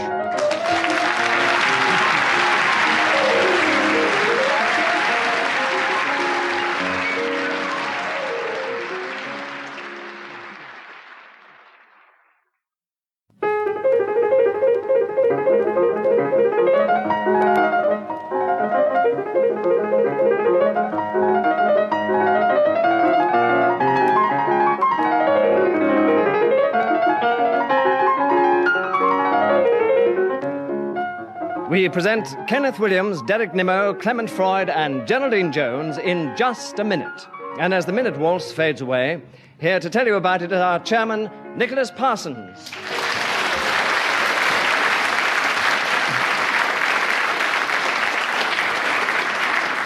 Thank you very much indeed. Hello, welcome once again to Just a Minute.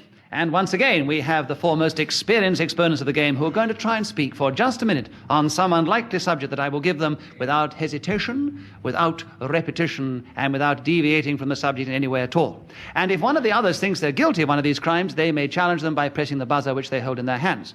If I uphold their challenge, they will gain a point and take over the subject. And if I don't uphold their challenge, the person speaking gains a point and continues with the subject. Clement Freud, will you begin this particular round? The subject is interviewing a secretary. Can you talk for just a minute on that subject, starting now? Before you can interview a secretary, you have to put an advertisement into a paper in which you say Clement Freud is looking for a non-smoking, non-clock-watching secretary who will work and drive cars and be generally nice about the house. And you get an awful lot of answers, mostly from people who smoke and don't drive cars, who say, I'm sure if you employ me, I could get to become all you want. You cross all those, you delete all those from your list, and you send to the others the sort... Derek Nimmo, you pressed your buzzer, you challenged. Why? Hesitation. Hesitation, I perfectly agree. And as Derek Well, you've Nimmo... got to hesitate a bit before you can interview a secretary. I mean, it's ridiculous. I quite agree, Clement, but you cannot hesitate when you're playing this game. Derek Nimmo wins a point. He takes over the subject for the next 25 seconds, if he can, starting now. Do sit down in that swivel leather chair, Priscilla, while I proceed to interview, I say. Clement Freud, you've challenged. Why? Hesitation. Yes, there were two. You very kindly overlooked the first one, and the second one you took him up with 20 seconds left. For interviewing a secretary, Clement, you begin now. Ideally, you want to make the job as unattractive as possible, because all jobs become pretty ropey when you get on. Geraldine Jones, you have challenged. Why? Deviation. Why? We haven't actually got to the interview yet. We're still on advertisements. No, it's a very clever try. It's one of those things that's very difficult to decide. That's because she has a large family from Liverpool, it is. The decision has been taken out of my hands by what Clement Freud claims is a large family from Liverpool, which is Geraldine's home, of course. So, Geraldine, you have a point, and so you take over the subject with 13 seconds left, starting now. My biggest problem when interviewing a secretary is that most of them are women, and of course this gives me a natural disadvantage, because in the position of prospective employer, I appear to be militant and careerist and rather Derek Nimmo, you have challenged. Why? Hesitation. There was a definite hesitation. You've been very clever getting in with only 1 second to go, Derek, with interviewing the secretary starting now. She draws very close to my table.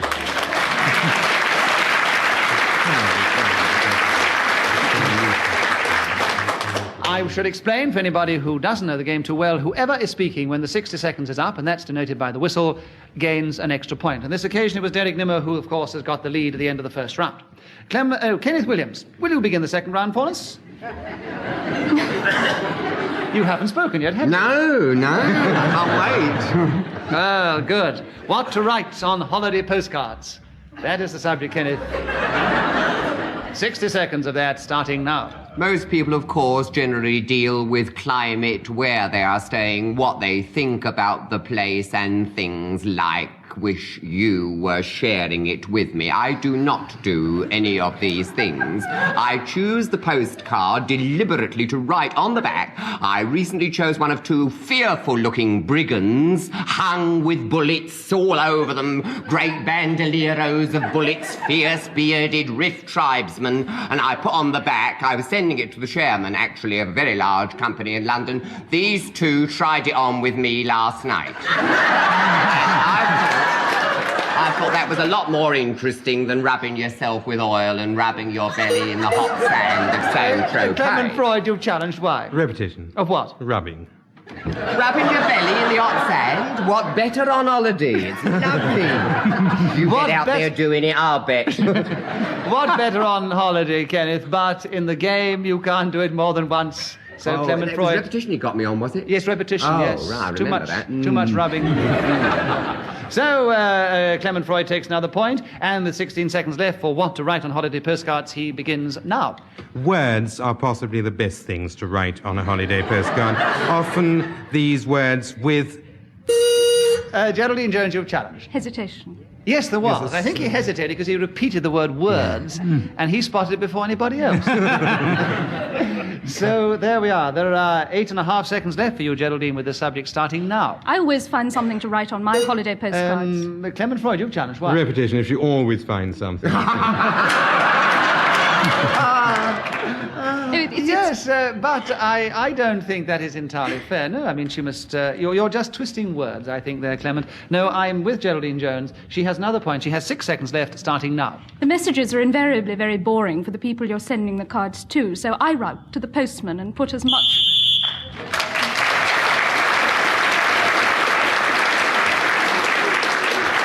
As Geraldine Jones is speaking then when the whistle went, she gains an extra point, and she has taken a lead of 1 at the end of the second round. Derek Nimmo, will you begin the third round? And the subject is sad films. And you begin now. The first sad film was shown on the 14th of August 1921 in a small cinema off Wardour Street. The Southern Armenian documentary film company, or Sad Films Inc. as they're known in America, produced the film to expose to the world at large the atrocities being committed upon the Armenian population by the Turks during the 1914-18 war, just soon afterwards. You know, these atrocities are not generally known. It's not generally realized until the sad films... Geraldine Jones, you challenge. Why? Repetition. Of what? Generally known, generally known. Now, I would have let you have atrocities. We had a repetition of atrocities, but generally known, you cannot just have little phrases like that. So I think that's a little bit unfair. Otherwise, you would have them for ands and uts and buts and ifs. So, Derek, I'm still with you. 32 seconds left for sad films, starting now. The director of the film, Kleyevich Naparovich, wanted... Clement Freud, why do you challenge? Repetition. Of what? 2 bitches.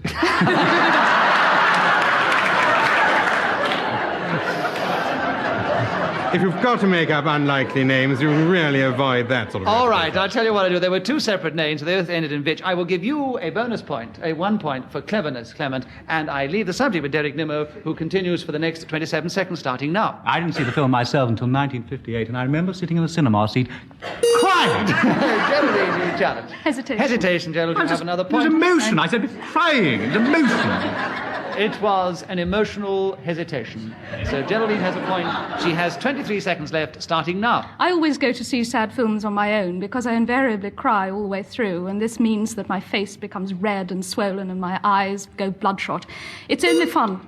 Clement Freud, why have you challenged? Hesitation? No, there was no hesitation. No. She was doing magnificently. Sounded to both of us. Yes, I definitely got a hint of hesitation, yes. I think. Just because you two sit the same side of the... Because I love him, that's right. My friend is stuck by me through thick and thin. At last it has come out. Yes. Geraldine, we are now back with you on the subject of sad films. You have gained another point. You have 13 seconds left, starting now. Sometimes I've been thrown out of the cinema during sad films. Derek Nimmo, why do you challenge? Repetition of cinema. Oh, yes, we've had a lot of cinema. You're quite right, yes. I haven't used the word once. But cinema has been used a great number of times in this particular round. So, Derek Nimmo, you have 10.5 seconds for sad films, starting now. I sat there with tears streaming down my face. I was terribly upset. Kenneth Williams, why do you challenge? Repetition. He said the tears streaming down his face before. No, he didn't actually, but Geraldine did. So that's repetition. Yeah, that's what I meant. I meant that. Thank you. Yeah, very good of you to point that out. So, Kenneth Williams, you've got your first point. Thank you. Yes, nice. Have I leapt into the lead? Not quite. But you have 7.5 seconds for sad films, starting now. Well, the sad films are known as weepies, and I've done a lot of them because I used to go to all those early Hollywood ones where the women wore this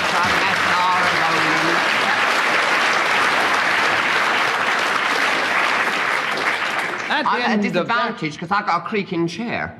I don't know if you're picking it up at all. I don't want you to think it's anything else. Kenneth, are you still continuing talking about sad films? Oh, I was just explaining. Oh, I see. Because we've actually finished now. You've gained 2 points. Right. We've got to the next round, and Geraldine Jones, at the end of that round, has a slight lead over Derek Nimmo, and Geraldine begins the next round, and the subject is Charles I. Would you try and talk for 60 seconds on that subject, Geraldine, starting now? Charles I was a very strange gentleman because, according to a most... Kenneth Williams, why do you challenge? Because it wasn't strange at all. It's deviation. He was the King of England. There's nothing strange about that.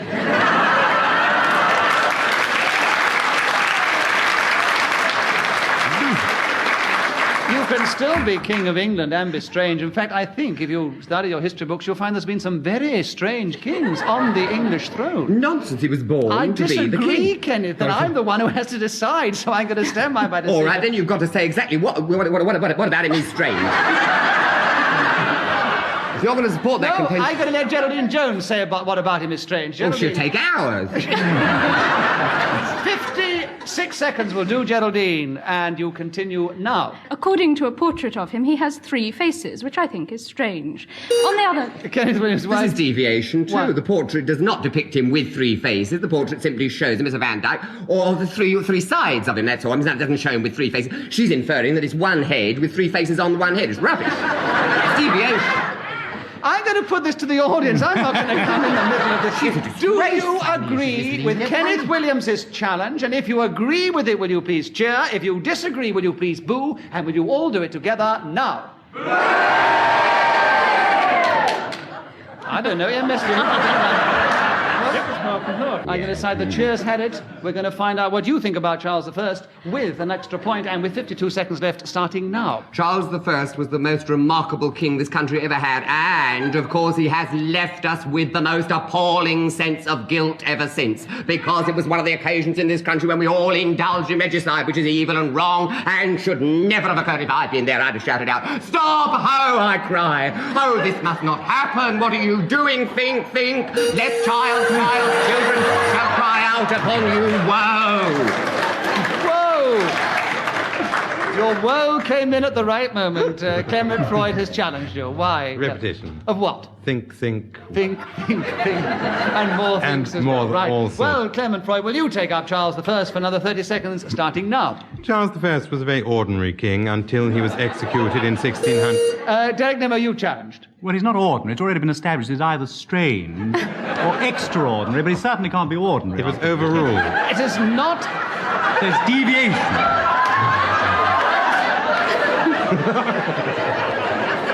I must explain to our listeners that laughter was not caused by Derek Nimmo's challenge, by the fact that Kenneth Williams has just taken off his shoes.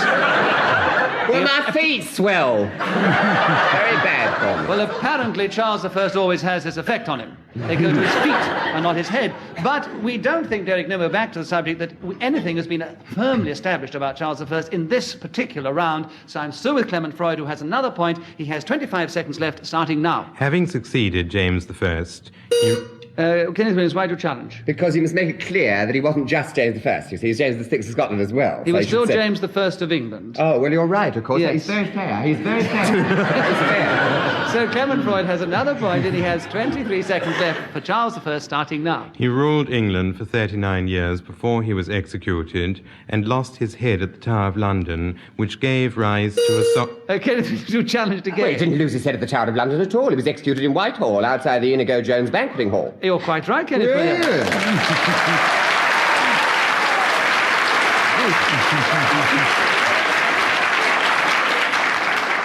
During Kenneth the banquet. Williams today showing a new side of his personality, the historian and also the steward. And the voyeur. And the man who works better without his shoes on. Tell me, Kenneth, do you always drink to the king across the water when you raise your glass? Never. I've got no time for all that rubbish. Once the line was established, I believe we should stick to it. All right, well, let's I don't stick believe to this in phallic line now, and you carry on with Charles I for 14 seconds, starting now. Well, one of the most gracious things I think that he said was on the scaffold when the bishop said, "How do you feel?" or something to that effect. And he said, "I go from a corrupt world to an incorruptible one where there will be no more."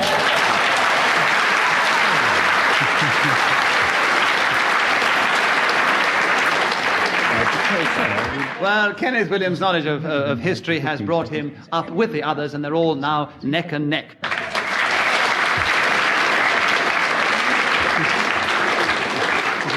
Clement Freud, will you begin the next round? The subject is flat hunting, and please begin now.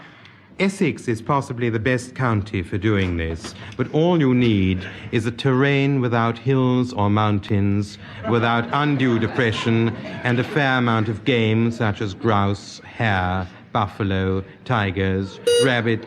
Kenneth Williams, why you would challenge? Repetition endless, the list of animals, we're none the least interested in flat Yes, hunting. now I think we've got to establish one thing. If you go on, you can have a list of anything and call it repetition. But unless you actually repeat the word, I don't think within this game we're ever going to get anywhere if we call That's that true. Well, you've got to repetition. have the rules. You've Yes. got to have So- rules. You can't get on without them. That's quite true. So I'm not going to give any points for that. I'm going to ask Clement Freud to continue with 44 seconds left, starting now. Horses, cows, chickens, bantams, worms, Kenneth Williams, why? Deviation is all boring. It's got nothing to do with flat. I'm always boring. Nothing to do with flat No. hunting. It's deviation, you see. I'm always boring. That's Well, it not does- deviation. In this game it could be, but Kenneth Williams on this occasion has a point. He has 37 seconds left, starting now. Well, of course, you've got to find your district, and having done that, you want to find the compatible. Derek Nimmer, why have you challenged? Repetition of find. Yes. Yes, good, it good, is true. Good. But Very good point, I thought, actually. it is trivial. Trivial, but it's trivial, true. I'll grant And the that, next trivial. trivial point, I'm not going to award No, a point no, to. quite right, So that's quite the right. last trivial person.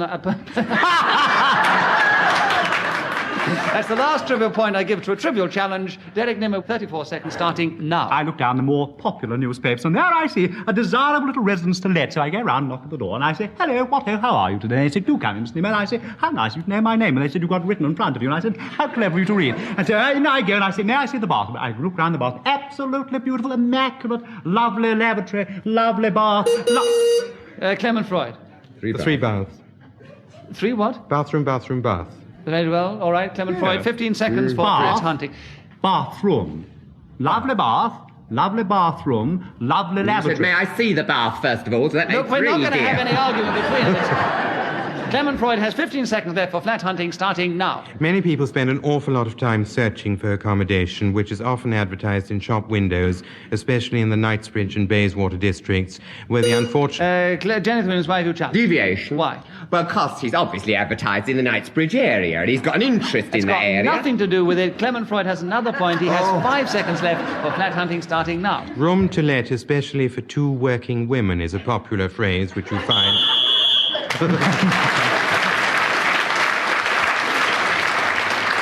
Well, at the end of that round, it's still neck and neck. Only 1 point separates all of them in different degrees. Kenneth Williams, will you begin the next round? Bending people to your will. You seem to like the thought of that subject, Kenneth, so can you talk for 60 seconds on it, starting now? The best way to do this is through affection. There are two ways, of course, to do it. One is to do it through fear. This is the way they accomplish it in the army and similar organizations. They make people do what they want because they frighten them. On the other hand, you can do it through affection, natural affection. Clement Freud. It's the third affection. Yes, but natural affection is given to unnatural affection, isn't it? But you've had It's three still a affections. repetition of affection, I'm sorry to say. Because Worked up and everything. we were enjoying it so much, Kenneth. So there are 40 seconds left for you, Clement Freud, bending people to your will, starting now. Your Will is one of the best people for bending people that I've ever come across. He was born in 43 High Street, South Wales, Suffolk, and his full name was actually Bill Cross. He bent people all over the eastern counties Derek of Nimmo, England. you've challenged. Why? Repetition of bending. No, he said bent then, not bending. I'm so sorry. I That's didn't all know it right. was So all that happens is, I'm afraid, if you don't concentrate, Clement Freud has another point, and there are 26 seconds left, starting now. Throughout East Anglia, there are straight and honest people who have lost their shape entirely because of this villainous gentleman who has gone around inflicting his own particular... Derek Nimmo, you challenged it. Hesitation after his own particular. Yes, he was... Because he was finding another way to bend his own particular. So, Derek Nimmo, you have 14 seconds left for bending people to your will, starting now. Every time I make a will, I go into my sister's office and I get 48 people all round the desk, and I say, Kenneth Williams, why do you Deviation is now talking about making a will. We were talking about bending to the will. bending people to your will? they're just going to bend, if you'll give them a moment. I got them in a circle round it, you see. And they're all going to bend into your will. Bending people to your will. Oh, that's a very clever way, Derek Nimmo. So you have 9 seconds left. Another point to you, starting now. This large group of people are foregathered. I say the word of command. 1, 2, 3, down they go. I say, when they're all on the ground, you see, looking at it, I go round.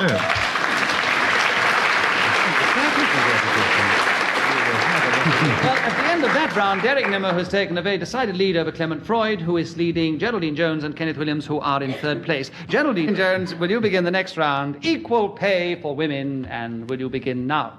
The great myth about equal pay for women is that women do equal work. It is absolutely impossible for a woman to do any job in precisely the same way as a man, and therefore the whole myth of how much she should be paid should be exploded here and now. In fact, of course, women should be paid a great deal more for anything they do, especially for those jobs that only they do. And to try and drag their salaries down to those which men have suffered for centuries is folly, and I think very retrogressive and reactionary. When I get a job which hasn't yet happened to me, I don't expect to be paid as little as men. I expect to be paid far, far more. And I hope... Kenneth Williams. Far. Repetition. Kenneth Williams, you have a point, and you have 24 seconds for equal pay for women starting now. This is a ludicrous idea. Everyone knows that the men are the prime movers of this world. All the great discoveries, Copernicus, Galileo, men, all of them. Women are a load of rubbish. No! He's talking about men, not women, isn't he? Deviation, you say? No. If you'd had him for repetition of men, I would have agreed. You've got, in order to talk equal pay for women... We have already had a comparison with the pay of men, so I think I must keep with Kenneth Williams. Oh, a wise chairman, wise. Wise man. Yes. 12 seconds for equal pay for women starting now. It is a ludicrous idea that they should have equal pay because they do not and cannot by their very nature put in the hours that men put in. Clement Freud, why do you challenge? Repetition. Of what? Men. All right. There are 3 seconds left. Equal pay for women, Clement Freud, starting now. This is the most admirable thing, and I'm absolutely entirely...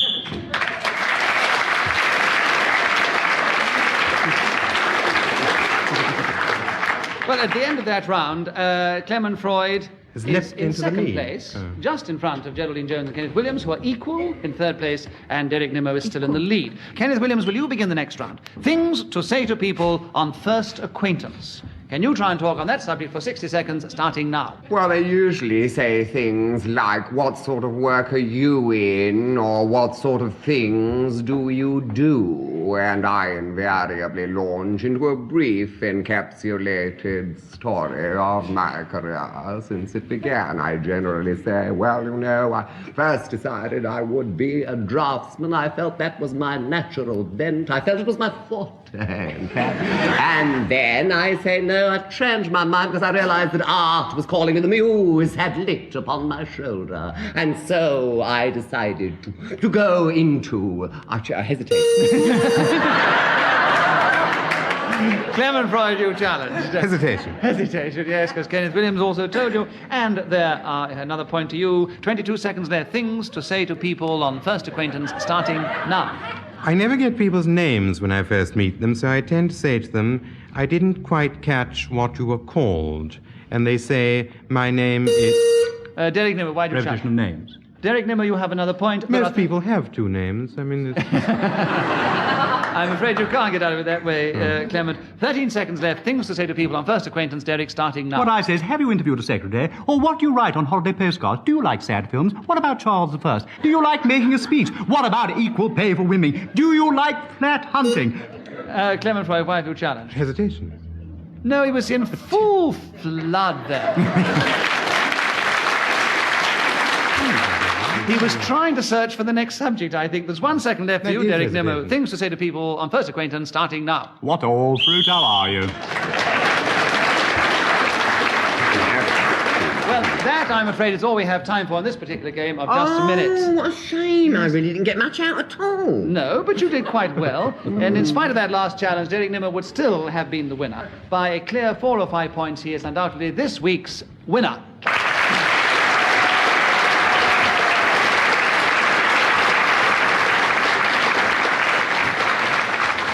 Clement Freud was second, and Geraldine Jones and Kenneth Williams were equal in third place, a little way behind Clement. Well, that's all the time we have time for, as I said before. We hope you've enjoyed this particular game of Just a Minute. From all of us here, goodbye. Goodbye.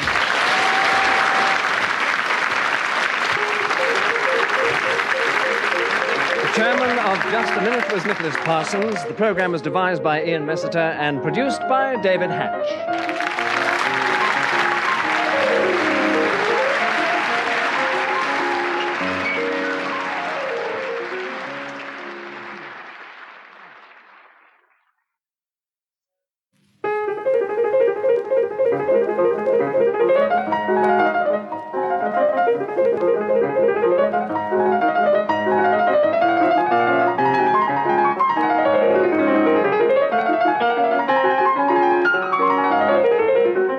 we present Kenneth Williams, Derek Nimmo, Clement Freud, and Fenella Fielding in Just a Minute. And as the minute waltz fades away, here to tell you about it is our chairman, Nicholas Parsons.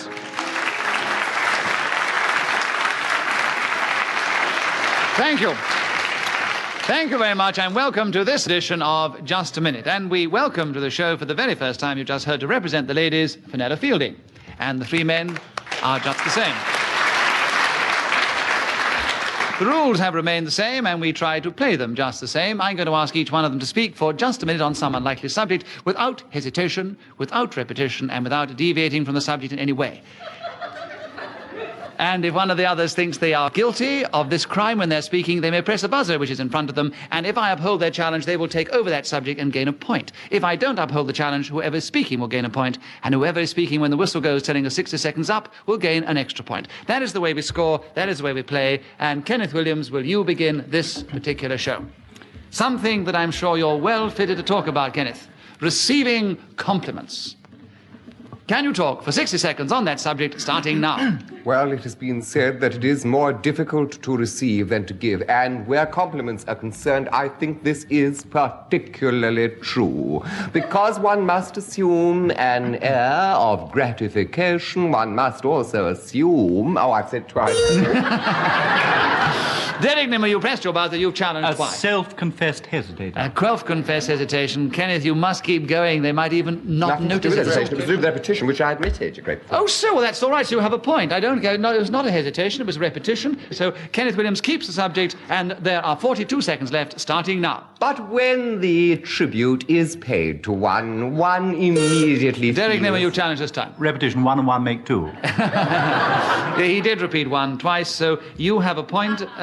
Derek Nimmo, you take over the subject. There are 37 seconds left for receiving compliments, starting now. The first compliment that I received was when I was sitting on Coniston Wharton, a little rowing boat, and a man came alongside me in a sailing dinghy, one Hornet it was called. It's a rather nice class of sailing dinghy. He came alongside and he said to me, "What ho, what a jolly fellow you are." I said, "How civil of you to say that. How terribly kind. May I return a compliment to you?" And he said, "No, you're only receiving them today." And I said, "So true, so true." This is repetition. Clement Freud has challenged. Repetition. Repetition of so true. So Clement Freud gains a point and he takes over the subject. 14 seconds left, receiving compliments, starting now. This is something, Derek. Derek Nimmo, you challenge. Why? Deviation, I don't believe he's ever received a compliment.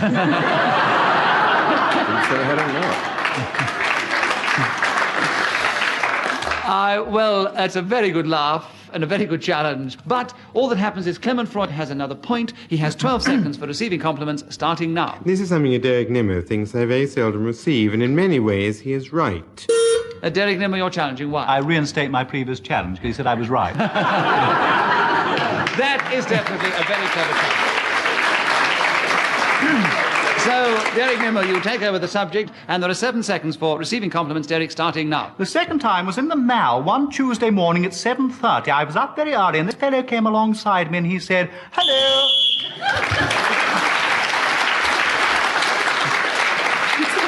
As Derek Nimmo was speaking at the end of that round, he gets the extra point. One finds oneself talking rubbish, absolute rubbish.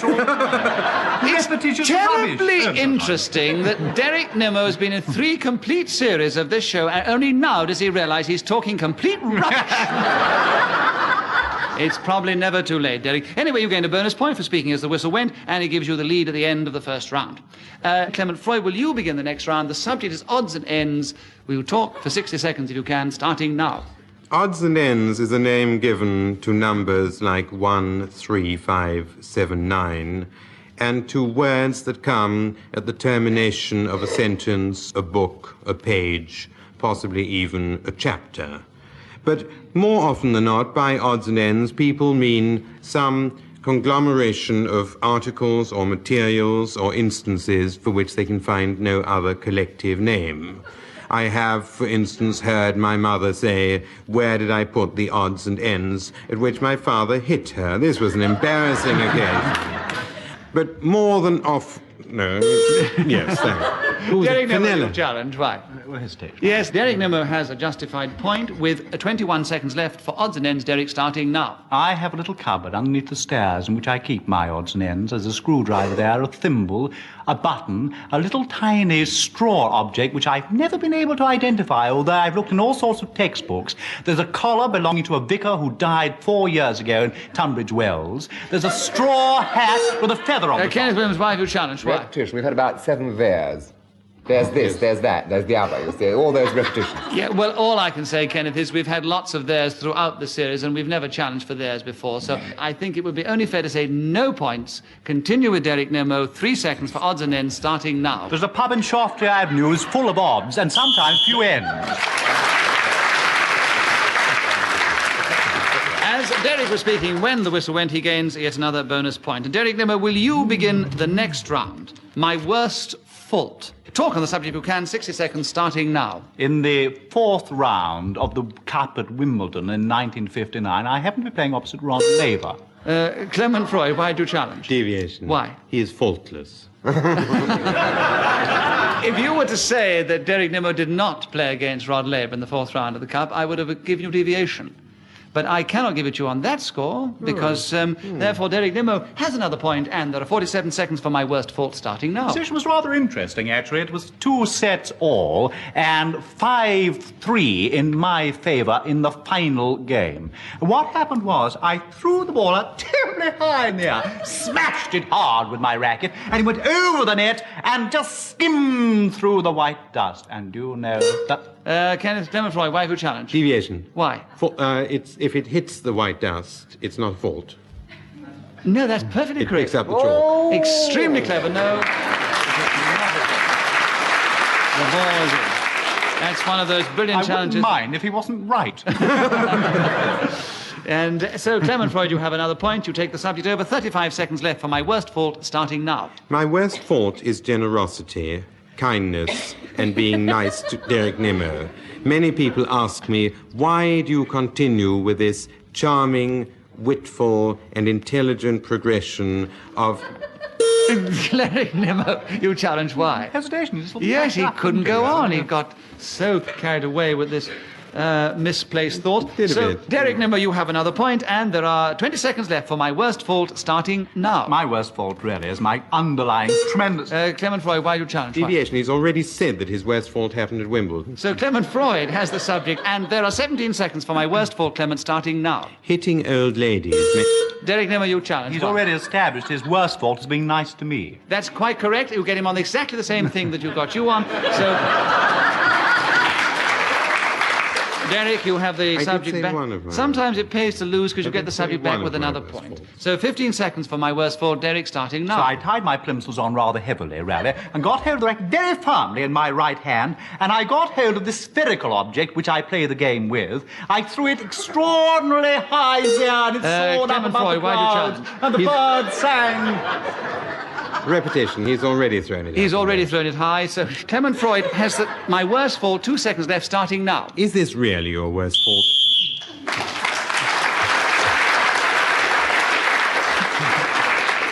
The end of that round, Clement Freud is 1 point behind Derek Nimmo. Kenneth Williams is in 3rd place, and Fenella has yet to score. But Fenella, you begin the next round. Here's this subject: the advantages of being female. Will you talk on that subject for 60 seconds, starting now? Well, the advantages are many. For one thing, the most marvelous part is that you can cry in the pictures without anybody thinking you're effeminate. And then, you know, you can have babies. And although you can have these things, and men are so strong, they're so strong that they can carry heavy cases for us, which is very, very nice, and I like that. Also... Derek, you've challenged. Why? Everything.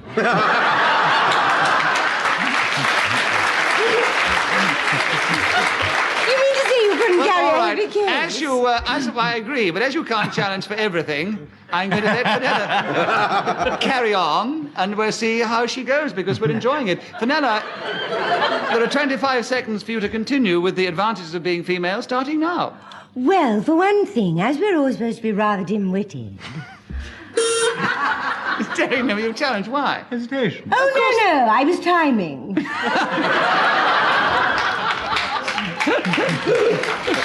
This time, I'm afraid I have to give it to the most ungallant of the three, Derek Nimmo. Oh, how... So... it seems to me there's no advantages to being female at all. In this game, none at all. I must say that to Fenella. 20 seconds for Derek Nimmo to continue with the subject of the advantages of being female, Indeed, starting yes. now. There are many advantages I find in being female, particularly when I go on buses because I find that gentlemen stand up and let me sit down. I notice that when I go into a hairdresser's, I'm always given preference over Clement Freud. Fenella Fielding, why do you challenge? Forgive me, but isn't this deviation? Very devious, Fenella. Very devious. unpleasant sort. So you take the subject back, and there are 7 seconds left for the advantages of being female, starting now. Well, you don't have to play any rough games like men do. You don't have to play football or anything like that.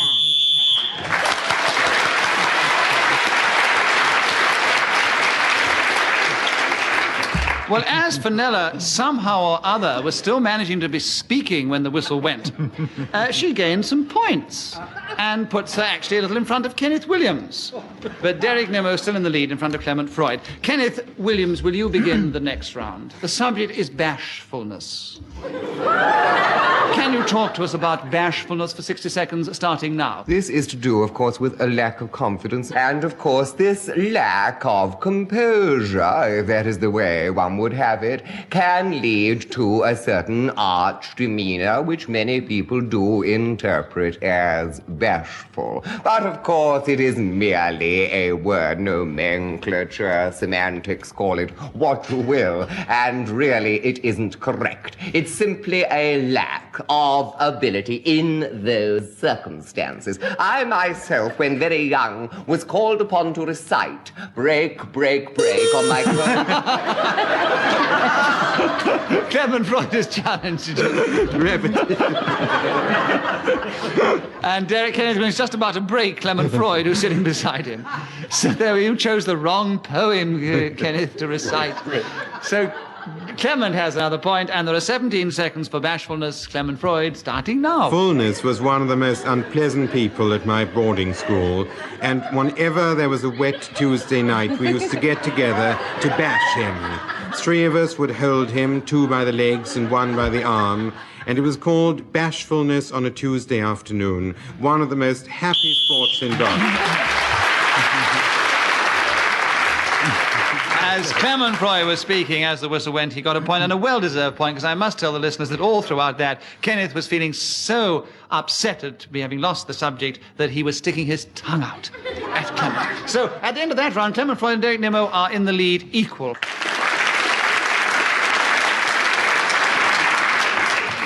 Clement Freud, your turn to begin. When I was 7. A charming subject, Clement. Will you discourse for 60 seconds on it, starting now? When I was 7, we lived on an island in the Baltic Sea, and I had my first really unhappy experience. The publican on this particular place where we lived had hiccups terribly badly for 3 days. Derek Nimmo, why have you challenged? Hiccups, repetition.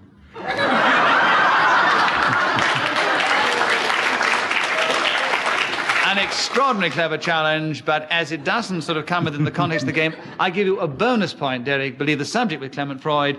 46 seconds, when I was 7, Clement, starting now. After which his nose bled. It bled for many days. Derek, give me your challenge. Why? His nose bled. It bled. Yes, repetition of bled. 47 That's seconds. The point about noses bleeding. Yes, but it's also repetitious, so there we are. Derek, you have the subject. 47 seconds, when I was 7, starting now. When I was 7, I was evacuated to Cartmel Fell in the Lake District. It was at the height of the bombing in Liverpool, and my father and my mummy thought it would be safer for me there, up there amongst the water and the lakes, and there I went.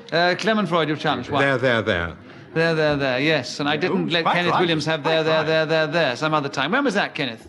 I can't remember, but you're a very good chairman, and I certainly will be the last person to find fault. There have got to be rules. You've got to have rules. Everyone should stick to the rules. I mean... There speaks a true sportsman. Yes, you've got to have rules, haven't you? Yes. So, Clement Freud, you have a point, and there are 28 seconds for when I was 7, starting now. This poor man had lost so many red and white corpuscles that in the end he died, and as we lived on an island, a steamer arrived and a coffin was discharged, and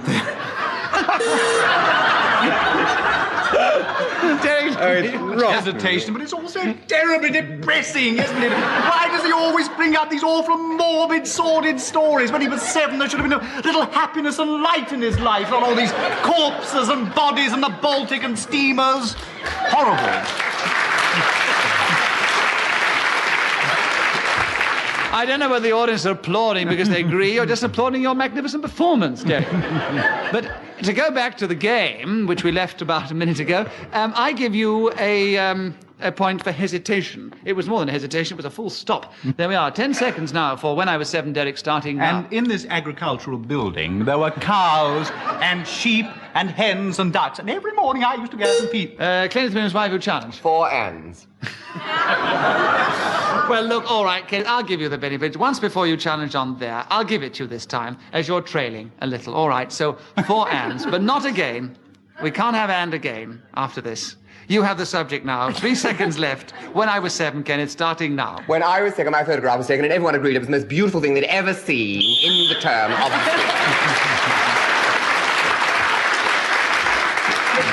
Well, as Kenneth was speaking, when the whistle went, he gains another point, and he's now equal in third place behind Derek and Nimmo and Clement Freud, who are in the lead almost equal, 1 point separating them. Derek Nimmo, will you begin the next round?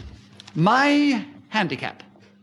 A subject which you can enlarge on, I'm sure, any way you wish, starting now, 60 seconds. Well, of course, I always take it with me to race meetings, really. I keep it in my back pocket, and if it's raining, I bring this tremendously handy cap out of it and put it on my head. It's waterproof. I have other ones, actually, because, you know, I have a tremendous tendency, if I'm not thinking, to go, ha, ha, ha, ha, how are you? Clement Freud, you challenge. Repetition, yes. You should find a different way to laugh in this game, It's Derek. my handicap. How can I talk about it without illustrating it? Well, your handicap has given Clement Freud a point, and there are 41 seconds left for my handicap, Clement, starting now. My handicap in golf is 27. This is achieved by taking the par score for an average golf course and adding to it the number of strokes over this total which one achieves on a normal round. I usually start on the first hole with a driver or possibly a spoon and try to... Derek Nimmo, why have you challenged? Yeah, he's not talking about his handicap now. He's talking about how to play golf. No. Oh. Because he was talking about his handicap and he was explaining it, and if you play golf, I think you'll find that he was going to explain it quite well. 23 seconds left, Clement, for my handicap, starting now. Having teed up, I use the club to strike the ball, which invariably lands in a bunker because I am a handicap 27 player. Where I not... Derek Nimmo, you've challenged. Why? Repetition of 27. Yes, that is perfectly correct. Derek Nimmo has a point. There are 13 and a half seconds left for Derek on my handicap, starting now. It has caused me great unhappiness in my life, and I do feel it's awfully mean when people challenge me and cause me to be ridiculed. Clement Freud, you've challenged on his handicap again. Yes, indeed. Though, Clement, you take it back. 9 seconds, my handicap, starting now. There are other golfers who find... Derek Nimmo, you've challenged. Repetition of golfers. Yes, we've had golfers before. 6 seconds for my handicap, Derek, starting now. And sometimes it brings tears to my eyes when people come up to me and say, oh, how can Freud be so cruel?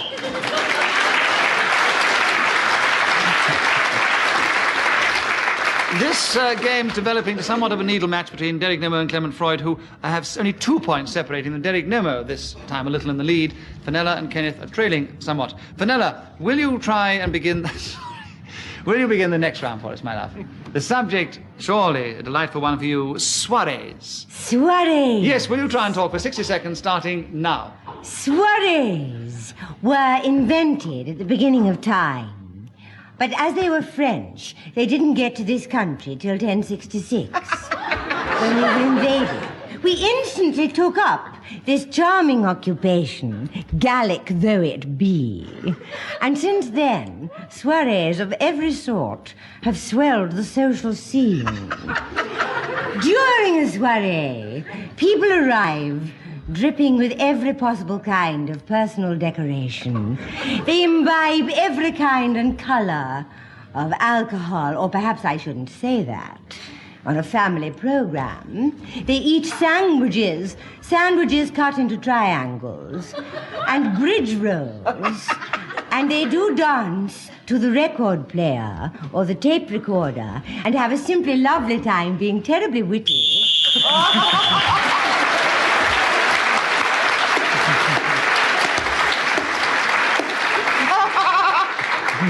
Well, that was absolutely enchanting. I'm sure we all want to go to one of Fenella's soirees. I must say, in fairness, I do think the three men were extremely kind, not challenging for the many hundreds of errors that she made. But we loved it so much. Errors? What errors? You said the decorations were dripping. Well, it depends who you know. Well, all I can put it this way, Fenella, and nobody has got so few words into 60 seconds before. But you did it very well at a very even tempo, and you get a bonus point for not being interrupted throughout your 60 seconds. Oh, gosh, good. Oh, gosh, good, says Fenella, so she's back in the game. Kenneth Williams, will you begin the next round? The subject is something which I'm sure you can apply to this game. What I find unpardonable. Will you talk about that subject? 60 seconds starting now. I find unpardonable injustice, and especially when it is manifest, when it is seen to be exactly that, the thing I've just described. Because surely all of us yearn in this world for a fair hearing. Surely we've all got the right to have a fair... Oh, such a right!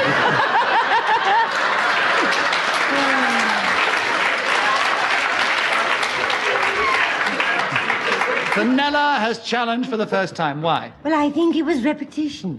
It was repetition. So, Fenella, you take fine over... one to talk. So, Fenella, you take over the subject. You've gained another point, and there are 41 seconds for what I find unpardonable starting now. What I find unpardonable is people simply not falling at my feet, rushing over the footlights, and telling me how absolutely marvelous I am every single minute of the day. That is what we all need in this world of ours today, as I'm sure Kenneth will agree. And Clement. And Clement, why are you Nimmo. challenged? And if people don't do this, if they don't like... I'm challenging myself. I want to know what you mean. It's probably the safest way to get out of it. Do carry on, Fenella. Another 19 seconds left for what I find not where I got unpardonable. up to. Starting now. Clement, you challenge. Or shall I go back to Clement Freud's challenge from about 5 minutes ago? It was the same thing. In hesitation. Well, as you got in first, Clement, I must be fair and give it to you. You have a point, and there are now 22 seconds left for what I find unpardonable starting now. The things that I find most unpardonable are hesitation, repetition, and deviation. Fenella Fillion, why have you challenged? Hesitation, repetition, and deviation.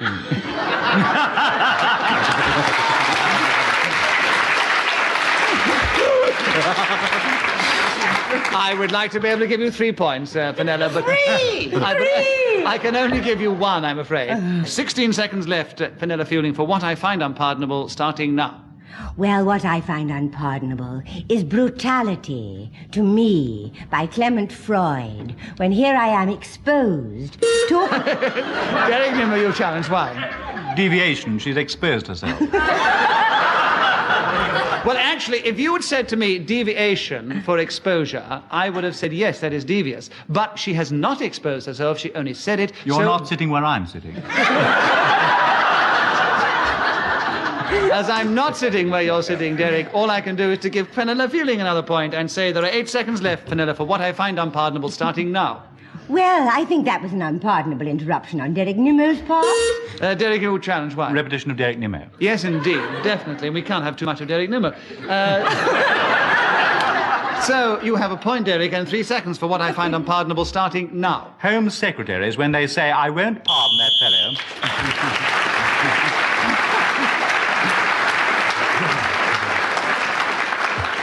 Well, the final result, I think, in the circumstances, was very fair. Fenella Fielding was in 3rd place, just in front of Kenneth Williams, and considerably in front of them both were Clement Freud and Derek Nimmo. And Derek Nimmo has beaten Clement Freud by 3 points, and so we say this week's winner, Derek Nimmo.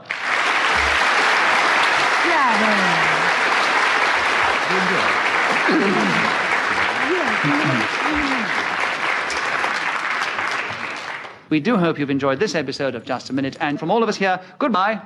Goodbye.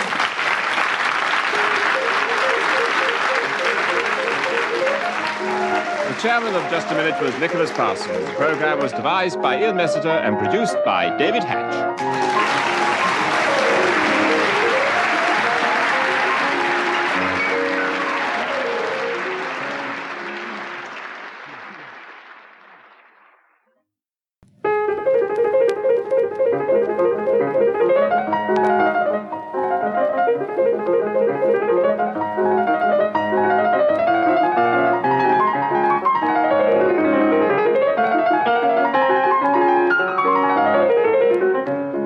We present Kenneth Williams, Derek Nimmo, Clement Freud, and Sheila Hancock in Just a Minute.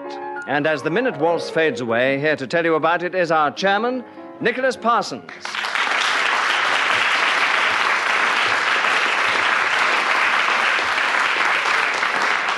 Thank you very much, and welcome once again to Just a Minute. And as you've just heard, we welcome back Sheila Hancock to do battle with these three impossible players of the game.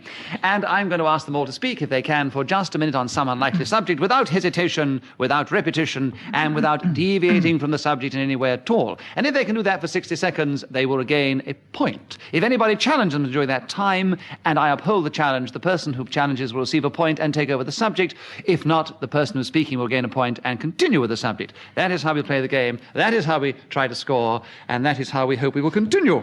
And let us begin with Kenneth Williams. Oh, he's excited already. Yeah. Well, yes, what a perfect subject to begin with, Kenneth. Appearing in public.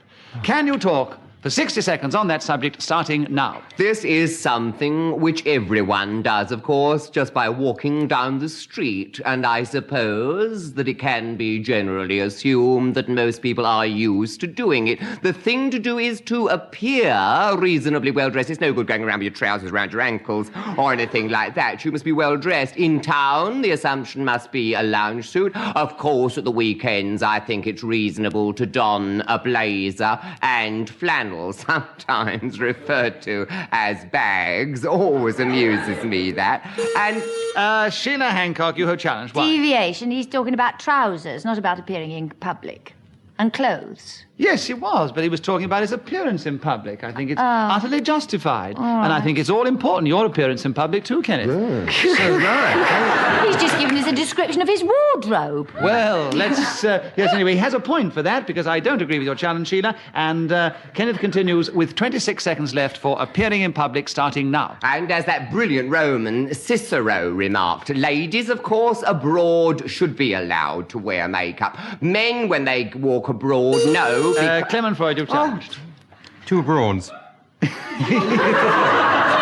were two Broads. I thought it was for hesitation, which was also there. So I agree with the challenge, Clement. You have a point, and you have 17 seconds left for appearing in public, starting now. Appearing in public is a very easy thing to do. In fact, what is difficult is disappearing while people are watching. Being seen in front of the common masses is something which many of us are very used to.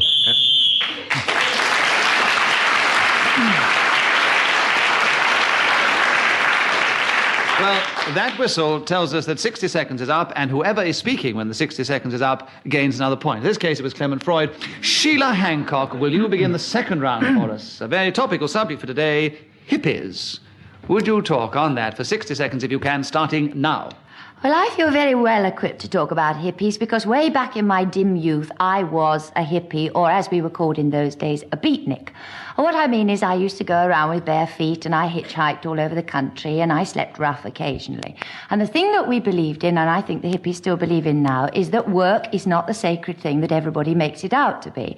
I think work, when you have a vocation, probably is, but the hippies think that work of standing in front of a factory belt... Derek Nimmo, you challenged. Why? Hesitation. There was, and there were 3 lots of work, too. Yes, You I missed know. them. I was waiting for them to do I think that's why she hesitated. She Yes. knew she'd... Still, I like the unloading of the philosophy. I like it. It's jolly nice. Well, it was very sporting of you not to have challenged in that case. Yes, I'm gallant. I thought it was a work song.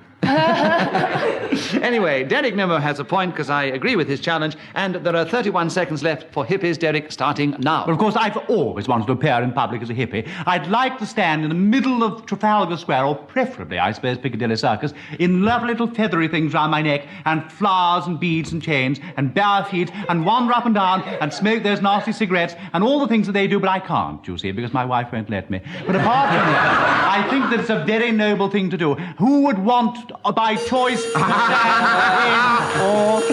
Clement Freud, your buzzer's gone on continuously, but... No, it wasn't. Mine.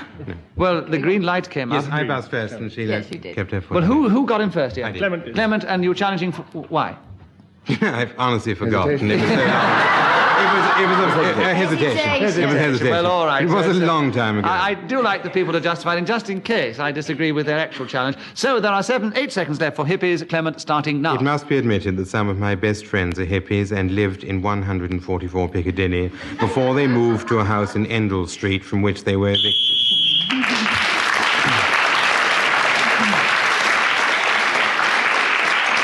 Once again, Clement Freud was speaking when the whistle went, so he gains that extra point, and he now has a very definite lead over all the others. Clement Freud, will you begin the third round for us? Scotch eggs. Can you talk about Scotch eggs with Clement for 60 seconds, starting now? A Scotch egg is a portmanteau dish which comes to us from north of the border. There was a time when sausages, eggs, tomatoes, and bacon were all served separately. But some Celt thought that the best thing to do would be to combine it into one single item. Soon after the Battle of Bannockburn, they used to take chipolatas and ram them into eggs. But this didn't work. So they got long, thin sausages and knitted them into sort of comforters, which they put around the egg. And while this was more successful, the people didn't think it was entirely to their liking. And so finally, they thought... And perhaps we shall never know. Derek Nimmo, you've challenged. Well, unfortunately, he didn't think, so it was a hesitation. He probably did, but he couldn't think what the Scotsman thought. So, there are 19 seconds left for Scotch eggs. Derek, starting now. North of Dundee, there's a Rhode Island Red who regularly Clement lays... Freud, you challenged. Hesitation. You have another point, Clement. 15 seconds for Scotch eggs, starting now. You moisten your hands and get the sausage meat into small patties. Derek Nimmo, you've challenged. Right. Repetition of sausage. Sausage meat, you are right. Derek, you have another point. 14 seconds. It is endemic of a Scotch egg. You know, it is virtually the title. Absolutely endemic, but Scotch eggs is the only thing you're allowed to repeat more than once in this round. There are 12 seconds for Scotch eggs. Derek, starting now. And south of Aberdeen, there is an old cock who regularly goes to visit the aforementioned hen. Clement Freud, you challenge. Why? Deviation. Why? The juxtaposition of a cock and an egg.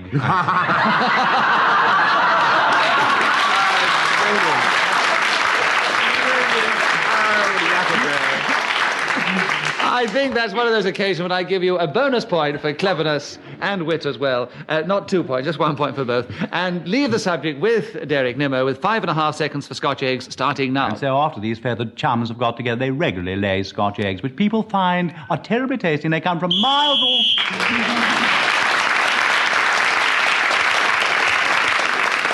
Well, as Derek Nimmo was speaking when the whistle went, then he gets an extra point, and he's now in second place behind Clement Freud. Derek, will you begin the next round? Creating a precedent. Would you talk on that subject for 60 seconds if you can, starting now?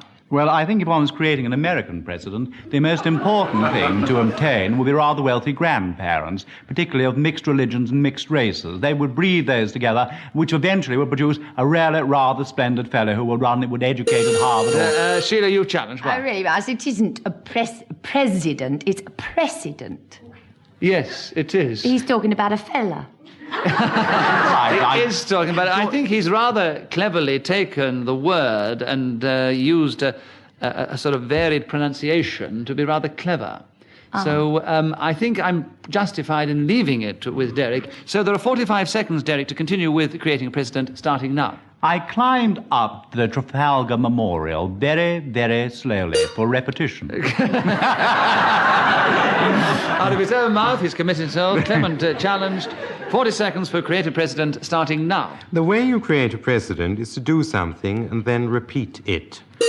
Derek, you challenged. Why? Well, he's done it and he's repeated it. It says repetition.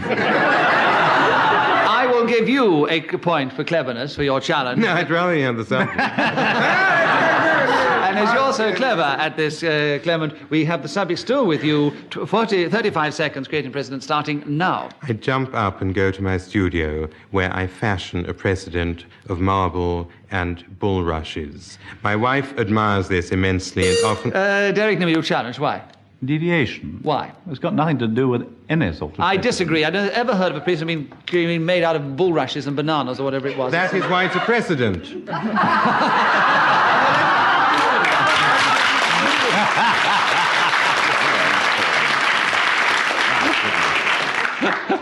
That's too clever. I'm not going to judge on this. It needs the wisdom of more than one Solomon. Ladies and gentlemen, I'm going to ask you to be the judges. If you agree with Derek Nimmo's challenge, will you all please cheer? And if you disagree, will you all please boo? In other words, if you're on Clement Freud's side, you boo. If you're on Derek's side, you cheer. And will you all do it together now? I say the boos have it. Clement, you have another point. 25 seconds for creative president, starting now. Rose bushes and rhododendrons are other media which are fantastically useful in the creation of such a precedent of which I have talked. But Derek Nimmo, you challenge. Why? He's already confessed that he's talked about it. It says repetition. That's another as clever challenge. As this time, Derek, I think I must, in fairness, give you the benefit of the doubt. You take over the subject with 16 seconds left, starting now. And say, when I got to the top of the monument, I had a rose in my teeth, and then I jumped from the top, and I was the very first person ever to jump from the top of the Trafalgar Memorial with a rose in my teeth. And therefore I create... Kenneth Williams, why have you challenged? Deviation. Why? He's never done this. Therefore it's done. A very clever challenge. You bet you've never done it. If you have, you must bring us proof next week, Derek. So, 6 seconds left for you, Kenneth Williams, starting now. I was the only one at my school ever to get up onto a stage and speak all the lines that I previously learned without hesitation or deviation.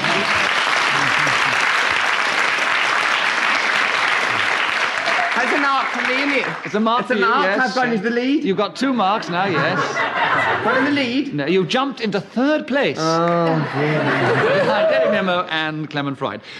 Kenneth Williams, will you begin the next round for us? The subject is dancing. No, don't demonstrate, please. No. No. Dancing, 60 seconds, starting now. This has always provided a source of great joy for the participants. Indeed, it was said by the poet, waltzing in Venice with you is not so easy to do. If you should take one more step than you oughter, you will be doing the waltz underwater, which, of course, is not something anyone should do. But I have trod the measure, as they say, gaily, in various places, sometimes in the ballroom, once on a stage, and I was the despair of the choreographer. He said it's 1, 2, 3, dear, but I kept going 1, 2, 3, 4. This is an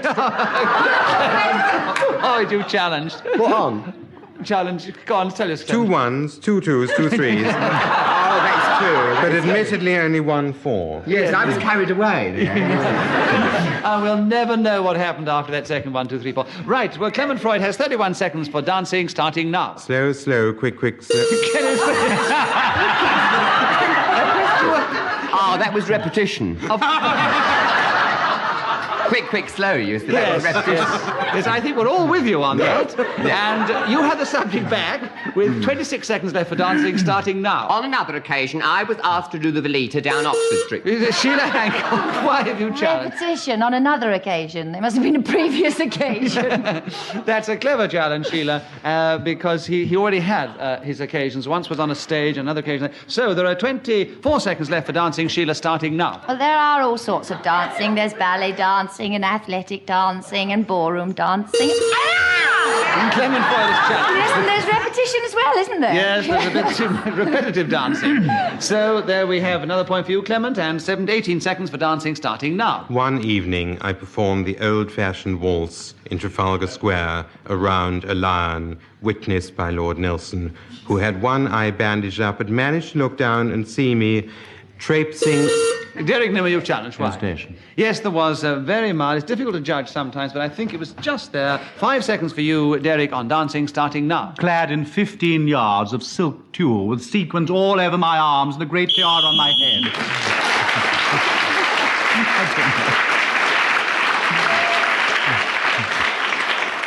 Clement Freud still in the lead, Derek Nimmo just behind in second place, and Sheila Hancock begins the next round. Changing nappies, Sheila. Can you talk for 60 seconds on that particular subject starting now? This is one of my least favourite occupations, but it has been made easier these days because you have paper nappies and services where you just take it off and chuck it to a man in a plastic bag and he takes it away and God knows what he does with it, but we hope he washes it. But if you do it the old-fashioned way, you take the rear end of a baby, you hold its legs up and you take a squash... Clement Freud, you challenge. Why? Hesitation. Hesitation, I'm afraid there was. Who's this man you in the plastic bag you chuck things at? The nappy service. The man comes around in a van. But you chuck them at him when he arrives. Yes, you're so pleased to get rid of them. Surprised he ever comes back again. Clement, there are 39 seconds for changing nappies starting now. Having 5 children, this is something which I've done very...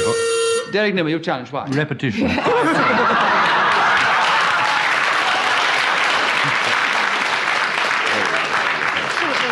That's one of those clever challenges which I think deserves a point, but I think because of the rules of the game as stated, I can't take the subject away. Clement keeps the subject. 36 seconds for changing nappies starting now. So when it isn't wind, it is invariably a nappy.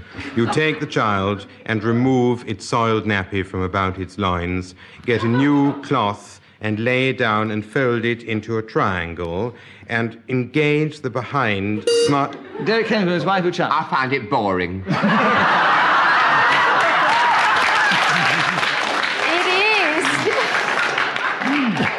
Perhaps you never changed a nappy, Kenneth. Well, boring or not, we're still with Clement Freud then, so he has another point for that. 21 seconds, Clement, for changing nappies starting now. It's very wearing stuff. And you turn over... Derek Nimmer, you've got him there first. Hesitation. Derek, you have changing nappies, 17 seconds left starting now. Totally disgusting, absolutely filthy, something that I never become engaged with at all if I can possibly avoid it. I just throw the things to one side and I call for somebody to go and do it properly, actually. Best thing to do is to plunge the baby straight into a bath of water, scrub it all over, toss it out. Clement Freud, why do you challenge? Deviation, that isn't changing nappies, that's bathing the baby. I think a very clever challenge. Clement, you have another point, and you have 4 seconds for changing nappies starting now. The main thing is that you get a dirty nappy and replace it by a clean one. Derek Nimmer, you've challenged. Why? Repetition of dirty nappy. Yes, and we've clean had dirty nappy. Derek, you have another point. 1 second for changing nappies starting now. Smell.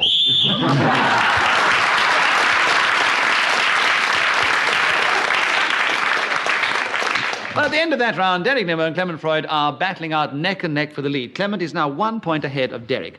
Clement, will you begin the next round? Signing my autograph is the subject.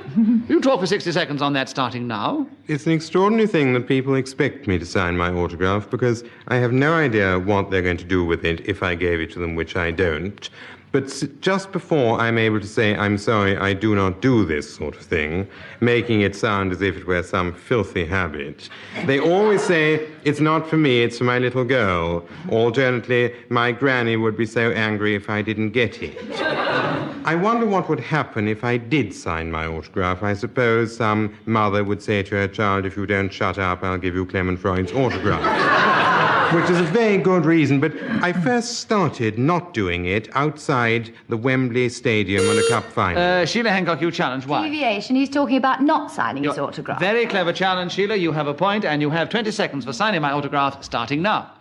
I'm always very ashamed when I sign my autograph because I never learned to write properly, because I went to a school where we learned to write printing, and then I went to a school where we did handwriting, and I never... Derek Nimmer, you challenge. Why? She went to 2 schools. She went to 2 schools in that particular round. So, Derek, you have another point. 9 seconds for signing my autograph starting now. Well, I tend to start with a D, and then I go on to an E, and after that I put an R, and then finally an E, or not quite. Clement Freud, you challenge. 2 E's. Yes, the repetition. I was waiting. I was wondering if you're going to fall into the old trap you'd set for yourself, Derek. Clement, you have the subject back. 4 seconds for signing my autograph starting now. And this man came up to me and said, excuse me, sir, could I have your autograph? And I said, certainly.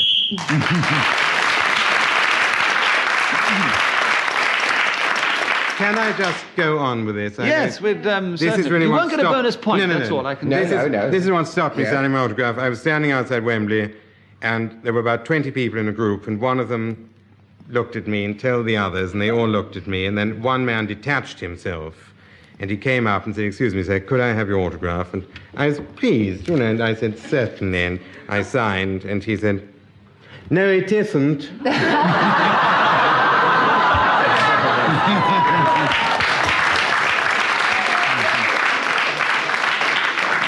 Kenneth Williams, will you begin the next round? What I have been warned against.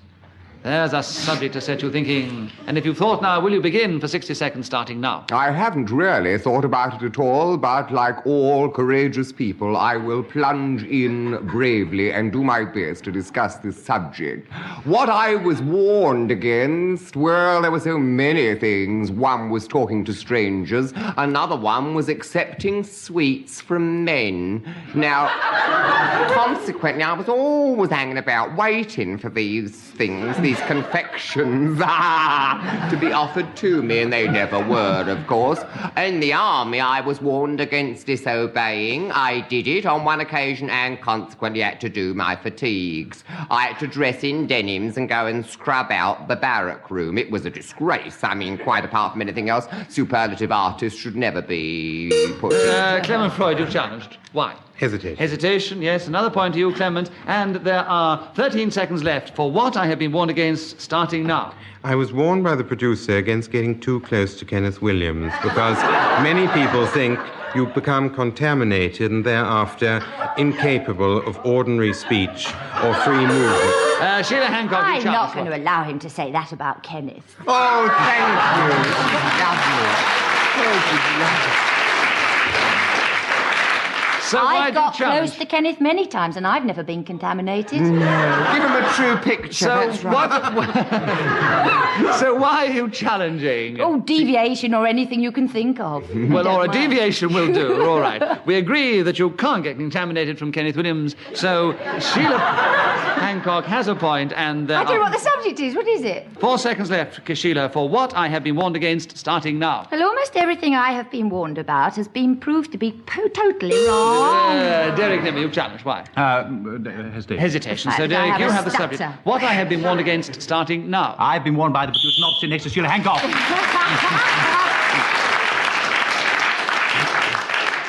So at the end of that round, we're still in the same position. Clement Freud just one ahead of Derek Nimmo. Sheila Hancock, your turn to begin. The subject is chores. Will you talk for 60 seconds on that, starting now? This is something I absolutely loathe, and I do anything I possibly can to avoid. I have every machine possible in my house to avoid doing chores. Derek, why have you challenged? Shaying off. Every machine possible. That is not one of the rules of the game. All that happens is Sheila gets another point and continues with the subject for the next 52 seconds, starting now. To avoid doing my dishwashing, I have something that you put in and it does it for you. I have a washing machine to do that for me. I have an electric vacuum cleaner. Derek Nimmo, you Well, challenge. she's not talking about chores. She's talking about the avoidance of doing chores. So it's deviation. She's still talking about her chores, whether she's doing them or avoiding them. She's still on the subject of chores. So she has another point. And there are 43 seconds left for chores. Sheila, starting now. Another thing that might be considered a chore is... Derek Nimmo, you've challenged. Why? Ungallant. You're just so ungallant, isn't it? I Vendetta. mean, she's hardly got her mouth open, has she? No, Hardly got her hesitation. mouth open. Hesitant.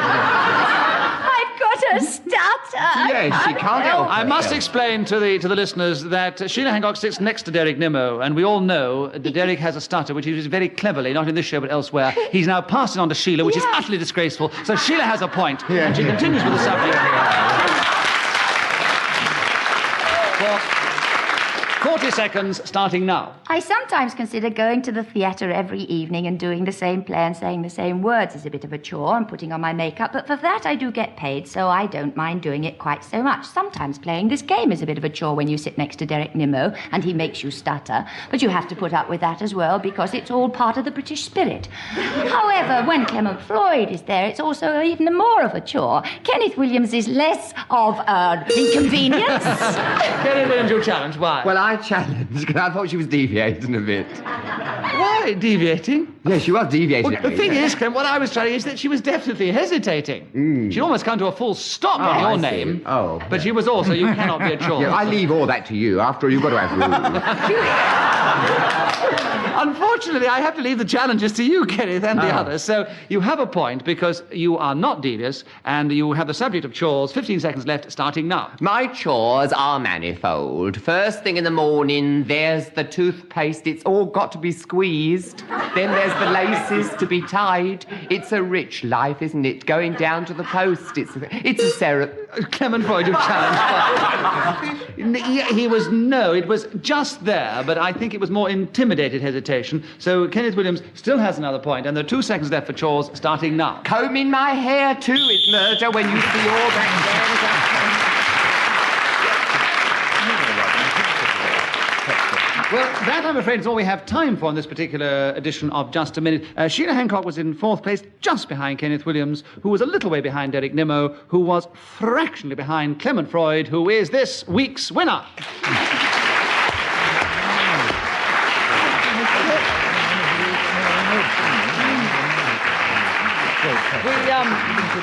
We do hope that you've enjoyed this particular edition of Just a Minute, and from all of us here, goodbye.